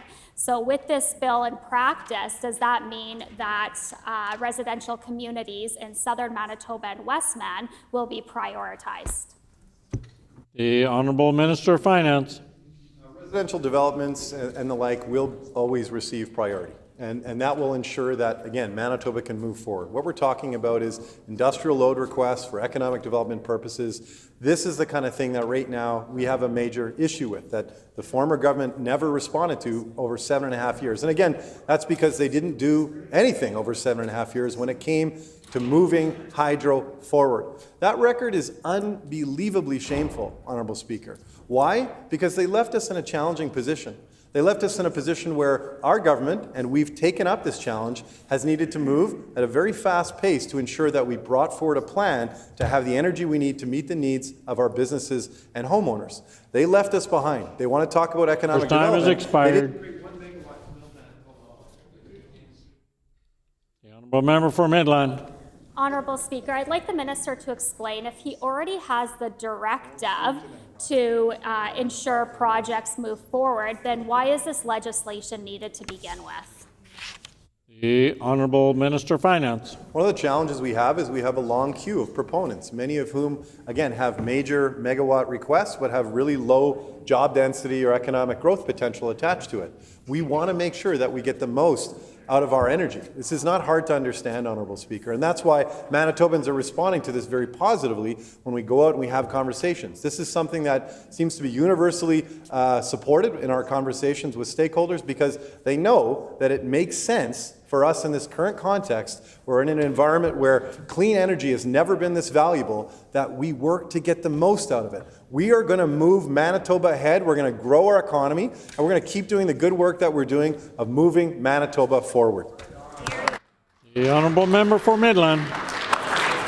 Thank you, Honourable Speaker. We just heard this minister say that there are those that are waiting for hookups or connections onto the grid, yet his boss has repeatedly flip-flopped and made major policy announcements about Manitoba Hydro on a whim. So can this minister please explain to the House where he stands on additional capacity within the province of Manitoba? The Honourable Minister of Finance. Happy to. We're going to build 600 new megawatts of wind with First Nations. First of its kind partnership, and that's something that this team, I know folks on this side of the House, are incredibly proud of. It's economic reconciliation. We're going to create a huge number of jobs through this work, and it's something that we know is important to moving the province forward, is working closely with First Nations and the Métis Nation in Manitoba to advance our province. And that's what Manitobans can count on this government to do, to work in collaboration, to work in partnership, to move our province forward. The honourable member for Midland. Yeah, thank you, Honourable Speaker. Many large-scale industrial projects require natural gas hookups. We know that there's a proposal for $1.3 billion to build a new natural gas plant here in Manitoba that's been brought forward by Manitoba Hydro. Does this minister support that project? The Honourable Minister of Finance. Well, I'll correct the member and say that we have not brought forward a $1.3 billion natural gas plant. At this point, this dispatchable power is currently agnostic to the type of fuel that it uses. That work is still ongoing. We know that the development of dispatchable power resource is important to support the wind that we're moving forward with, as well as ensuring that we have diverse set of energy options as we move forward in an environment where hydrology and climate might start to affect the water that moves through our province. This is about ensuring reliability. It's about ensuring affordability. And again, those are two things Manitobans can count on us to deliver on. The honourable member for Midland. Thank you, Honourable Speaker. And I believe the term that the Premier used was it would be powered by some miracle fuel. What I'm curious of is if this minister supports adding additional capacity and diversifying Manitoba's energy needs through natural gas. Honourable Minister of Finance. You know, again, the focus of our government, Honourable Speaker, is to ensure affordability and reliability. And that's exactly what our affordable energy plan supports. That's exactly what the 600 megawatts of new energy we've brought forward supports. And that's what we're going to do. Again, 7.5 years. What did the members opposite do? They didn't build one single megawatt. They didn't make one investment that we can speak to about enhancing or increasing reliability in Manitoba. And they had no vision about our energy future. They seemed to completely abdicate their responsibilities when it came to ensuring that we had the energy we needed, not just for Manitobans to keep their lights on and their beer cold, but also to make sure that businesses can do the important work that they need to do. Honourable Member for Midland. Thank you, Honourable Speaker. This minister promised to switch 5,000 families over to geothermal, which is really not that many. Can the minister provide an update on how many families have been switched over to geothermal, where these projects are located, and how this legislation that he's brought forward today will help facilitate or work in tandem with that project? Honourable Minister of Finance. I'm proud of the commitments our government has made when it comes to geothermal. Again, forward-looking, vision, something that we lacked for a very long time in Manitoba. We know here we have a really great opportunity when it comes to electrifying heat in our rural and northern communities. Geothermal creates significant opportunities for homeowners to reduce their costs and for us to save energy, which we can send back to the grid to either sell abroad or make use of here in Manitoba. I'm proud to work with Minister Moyes, who's doing amazing work with his team at Efficiency Manitoba. Please. We're going Order, please. I would just remind the Honourable Minister we can't use a member's name. It's either their constituency name or their ministerial title. The Honourable Minister of Finance. For Environment and Climate Change. Proud to work alongside him in that important work and bringing forward First time has expired. Investment. The time for questions has also expired. The floor is open for debate. Thank you, Honourable Speaker. The Honourable Member for Midland. Thank you, Honourable Speaker.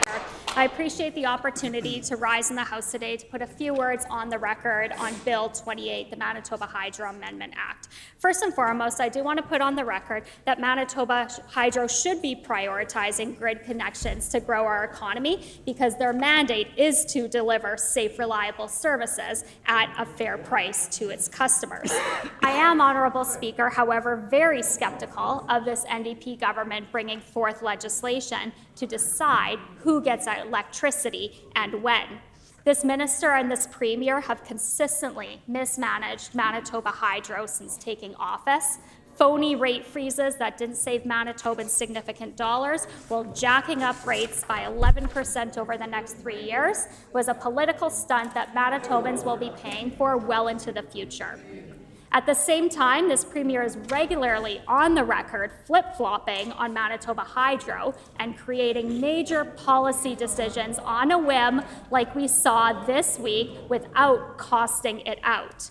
First, the premier claims Manitoba Hydro will be net zero by 2030. Then he flip-flops and says that's not attainable. Next, he fires Jay Grewal for saying Manitoba needs extra capacity. Then he considers a $1.3 billion gas plant. Next, he says Manitoba needs extra capacity, then says he wants to export more to the US, and then flip-flops and then cancels contracts. Then just this week, he actually announced that he's canceling those U.S. legacy contracts and redirecting while building a power line that he has no ability and no plans to pay for, all while the Crown Corporation is $25 billion in debt and needs $31 billion in infrastructure maintenance and capital upgrades. This has clearly shown that this minister and this premier do not have a solid direction for Manitoba Hydro. So I remain very skeptical and concerned when this minister brings forward legislation giving himself sweeping capabilities for himself and his cabinet colleagues on who gets hydro capacity and who does not. We all know this NDP government is against industrial development. And so this means that major projects that could bring billions to the provincial economy could be pushed off the list if they do not ideologically align with this minister and this NDP government. So although the intent of this legislation in principle could be used to advance economic development in the province, which I do fully support the principle of it in advancing economic development. This legislation as written that gives this minister and his colleagues sweeping powers can be easily exploited by political will, political ideology, and favoritism to have whoever has direct access to this minister. Now, with those comments in mind, I do want to speak to the importance of economic development and some of the challenges that do exist with the current system. Currently, as Manitoba Hydro does operate on a first-come, first-served basis, this could mean that major economic development projects could be delayed if they are not first in queue. Timely hookups is critical to businesses investing, sometimes significant dollars in the province through greenfields or expansions. Businesses do need certainty, and projects that will benefit Manitoba and Manitoba's GDP should not be delayed as a result of NDP government bureaucracy. However, this issue goes beyond Hydro's current directive of a first-come, first-served. The reality is that Manitoba Hydro is short on energy capacity, and this is one of the reasons why projects are not getting access onto the electricity grid in a timely manner. We heard from the former Hydro CEO, Jay Gruel, when she said in a public speech Hydro would need new sources by 2030, and the most efficient way to do this would be to consider sourcing from private power sources. She was then fired by the ideologically rigid NDP government. Now we're in a situation where delays for power connections to the grid are a regular occurrence across the province. So much so that this NDP government has flip-flopped again and pulled back on their commitment for net zero by 2030 and considering the $1.3 billion natural gas plant. Manitoba Hydro is clearly in a predicament with their debt, maintenance costs, and future capacity needs. And the NDP has clearly taken energy options off the table. This is not smart business, nor is it smart governing, Honourable Speaker. This NDP appears to be ideologically against diversifying our energy market here in Manitoba, despite more efficient, reliable, and cost-affordable options that are available. We've seen this in Alberta and Ontario, where they're exploring and making major investments in nuclear energy. But this isn't even an option that this minister is looking at. So this premier and this minister talk a big game about energy independence, but when it comes time to put words into action, they clearly struggle with the implementation. So they either don't understand Manitoba Hydro's energy needs, or they're caught between ideology and reality and are unwilling and incapable to make a decision. So as you can see, Honourable Speaker, the issues with connections to the grid that this bill is supposed to address go much deeper than the first-come, first-served system that Manitoba Hydro currently operates under. And there are many additional concerns with this bill and how this minister is giving himself the power to direct Hydro as to what projects the independent Crown Corporation must prioritize. And he has decided to enshrine that into law. So with this, the way that this piece of legislation is written, Honourable Speaker, despite the minister's many, many comments regarding independence of Hydro, it undermines that independence, and as a result, the minister's own public confidence in the Hydro Board and corporation leadership. So from what we can glean from this legislation is the entire need for this bill is a lesson in NDP double takes. This minister is bringing forward legislation to pick and choose what new projects are getting power and which ones are denied without any appeal mechanism for those project proponents. And this is a key gap in this bill, that there is no appeal process.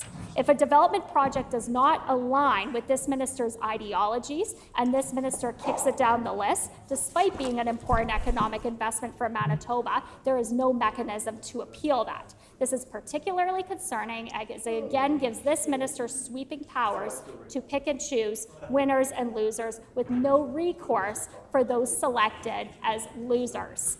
This legislation makes the province of Manitoba and Manitoba Hydro bad business partners, mandating that even if Hydro has entered into an agreement to provide power and set a reasonable rate, that agreement is nullified and walked back. As I've mentioned earlier, we've seen this minister and NDP mismanage and interfere with Manitoba Hydro in their short 18 months in government. They've interfered with Manitoba Hydro's rate applications. They've passed legislation to allow themselves to set hydro rates at the cabinet table. So the fact that this minister is allowing himself and his cabinet colleagues to again interfere with Manitoba Hydro is again concerning for Manitoba ratepayers. Let's remind the minister, Manitobans own Manitoba Hydro, not this minister. So despite the intention of fast-tracking major economic development projects, which, as I've mentioned, I do support that intention, but in practice, this could actually have the opposite effect.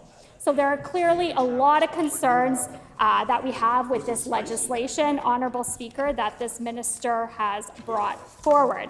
And I know I'm running out of time and only have a couple minutes left here, but I do want to say that there is nothing, as it speaks to the specific details of the bill, there's nothing laid out in this legislation that defines what a key economic project is that would allow it to be streamlined or prioritized for grid connection. There is also no clear direction in this bill that outlines what this criteria is or what this criteria will be, which is really the only meaningful way to truly measure whether this bill will have a positive impact or a negative impact on economic development and job growth. Again, this raises significant concerns in what this minister will do in regulation. The devil's in the details when it comes to this piece of legislation, which does increase our skepticism of this minister's intent. As mentioned in my comments throughout this bill discussion today, and I'll just wrap up here, Honourable Speaker, there are many unanswered questions as it relates to this bill in practice. We're skeptical of the NDP picking and choosing winners and losers on their whim or on the minister's mood of the day, and we are concerned with the NDP's continued interference with Manitoba Hydro since they've taken office.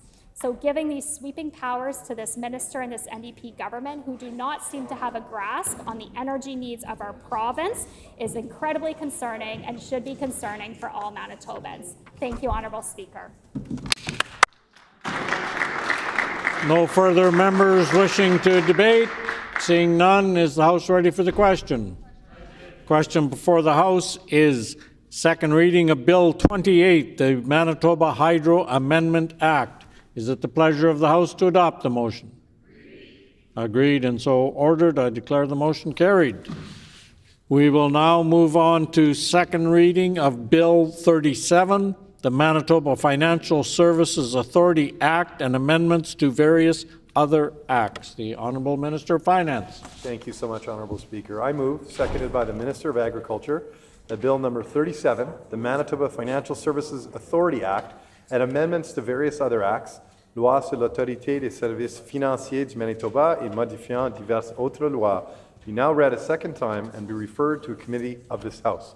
Her Honour, the Lieutenant Governor has been advised of the bill, and I table the message.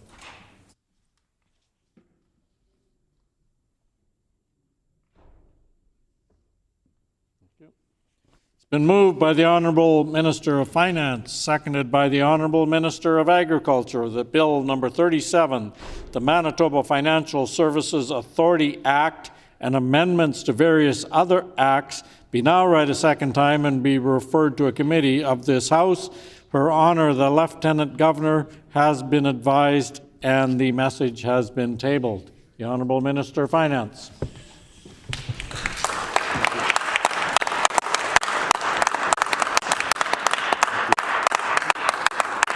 Thank you so much. Honourable Speaker, again, very pleased to rise today and have an opportunity to speak to this important bill, Bill 37, the Manitoba Financial Services Authority Act and amendments to various other acts. This bill will modernize the regulatory structure in Manitoba by reconstituting the Manitoba Financial Services Agency, which is currently a special operating agency within the Department of Finance, to a board-governed statutory corporation that would formally operate at arm's length from government. Honourable Speaker, Manitobans must contend with a financial services landscape that has never been more complicated or filled with potential risks. Manitobans now have a wide range of financial service providers from which to choose: banks, discount brokers, mutual fund dealers, full-service brokers, as well as a growing number of fintechs that are providing services online. These providers offer a myriad of products carrying various levels of risk. Unfortunately, some of the products that are pitched to Manitobans are fraudulent, ranging from romance scams to cryptocurrency frauds.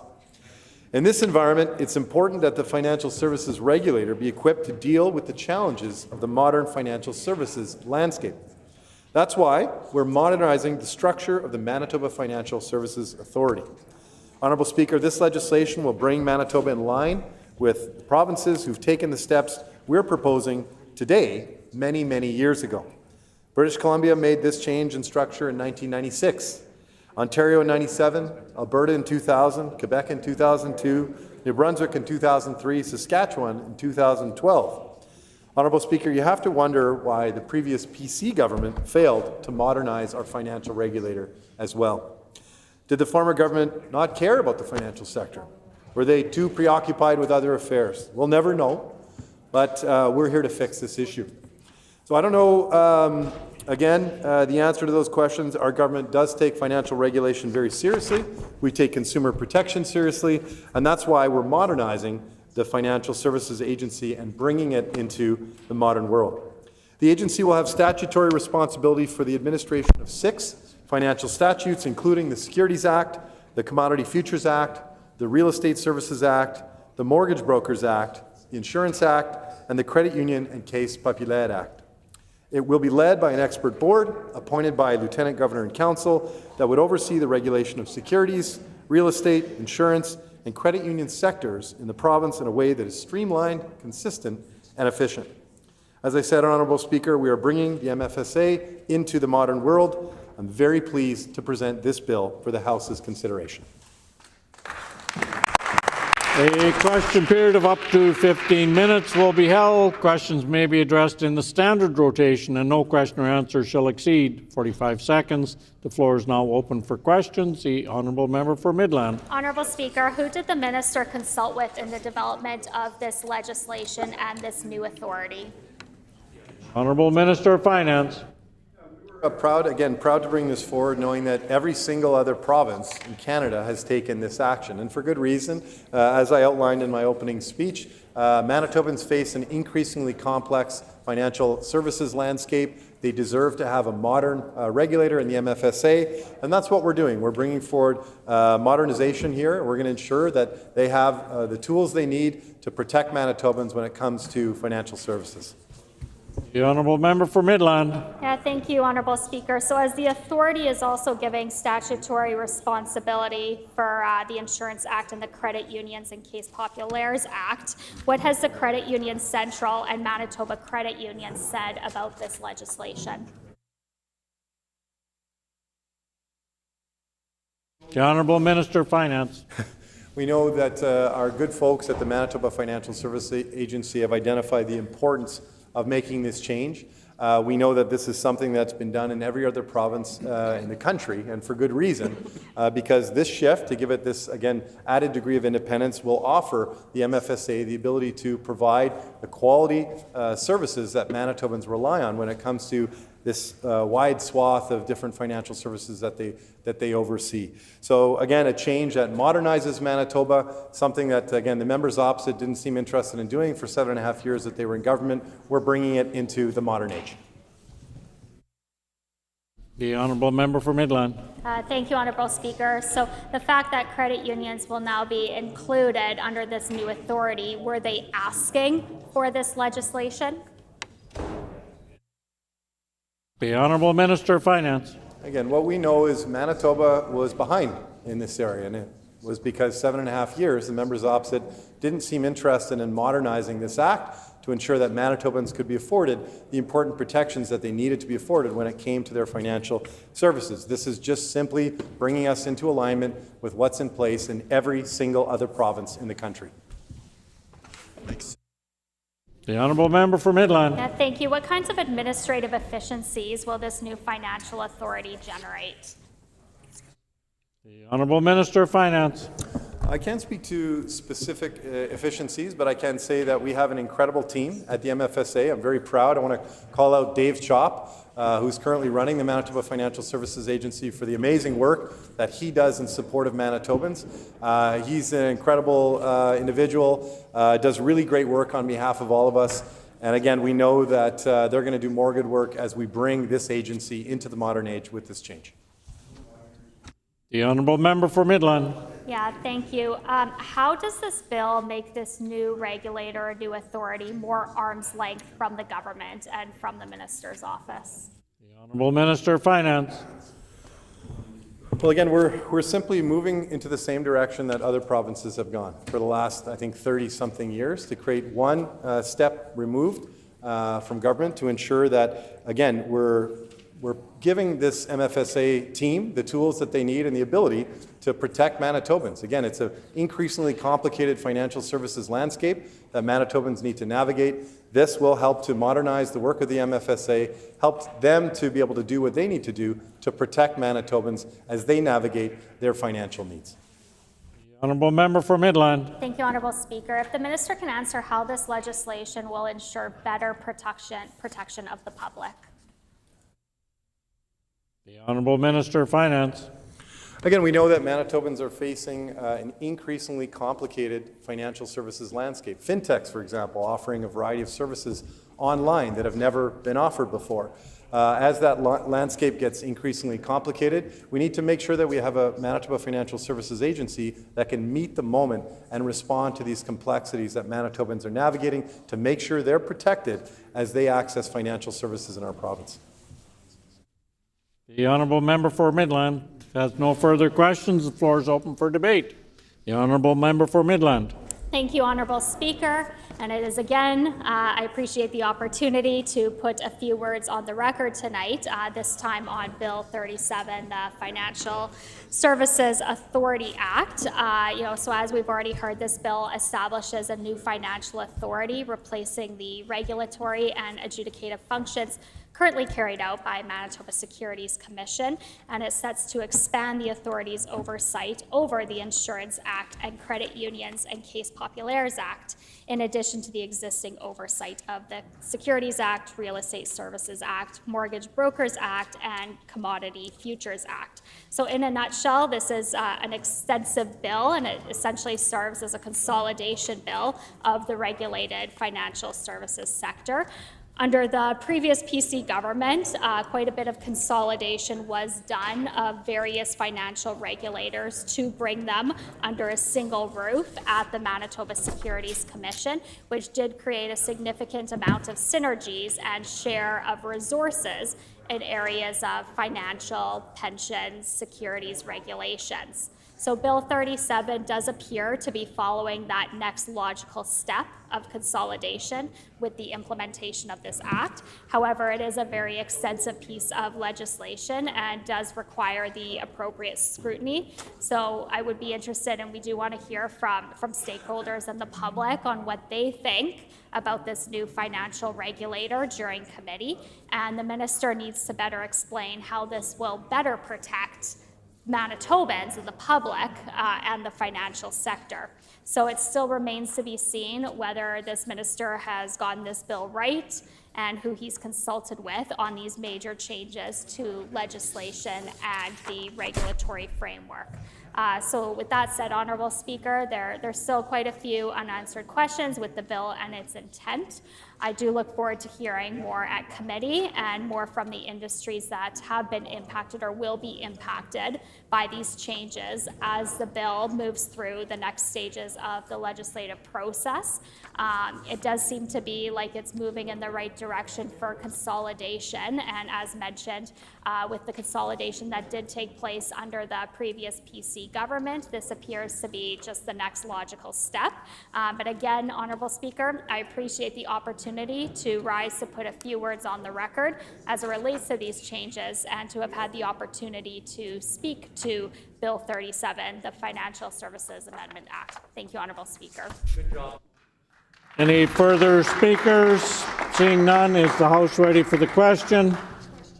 The question before the House is second reading of Bill 37, the Manitoba Financial Services Authority Act, and amendments to various other acts. Is it the will of the House to adopt the motion? Agreed, and so ordered. I declare the motion carried. And now, as previously agreed to, Once the question was put on Bill 37, the leave request was to call it midnight, so therefore it's midnight, and this House is adjourned and stands adjourned until 10 a.m. tomorrow.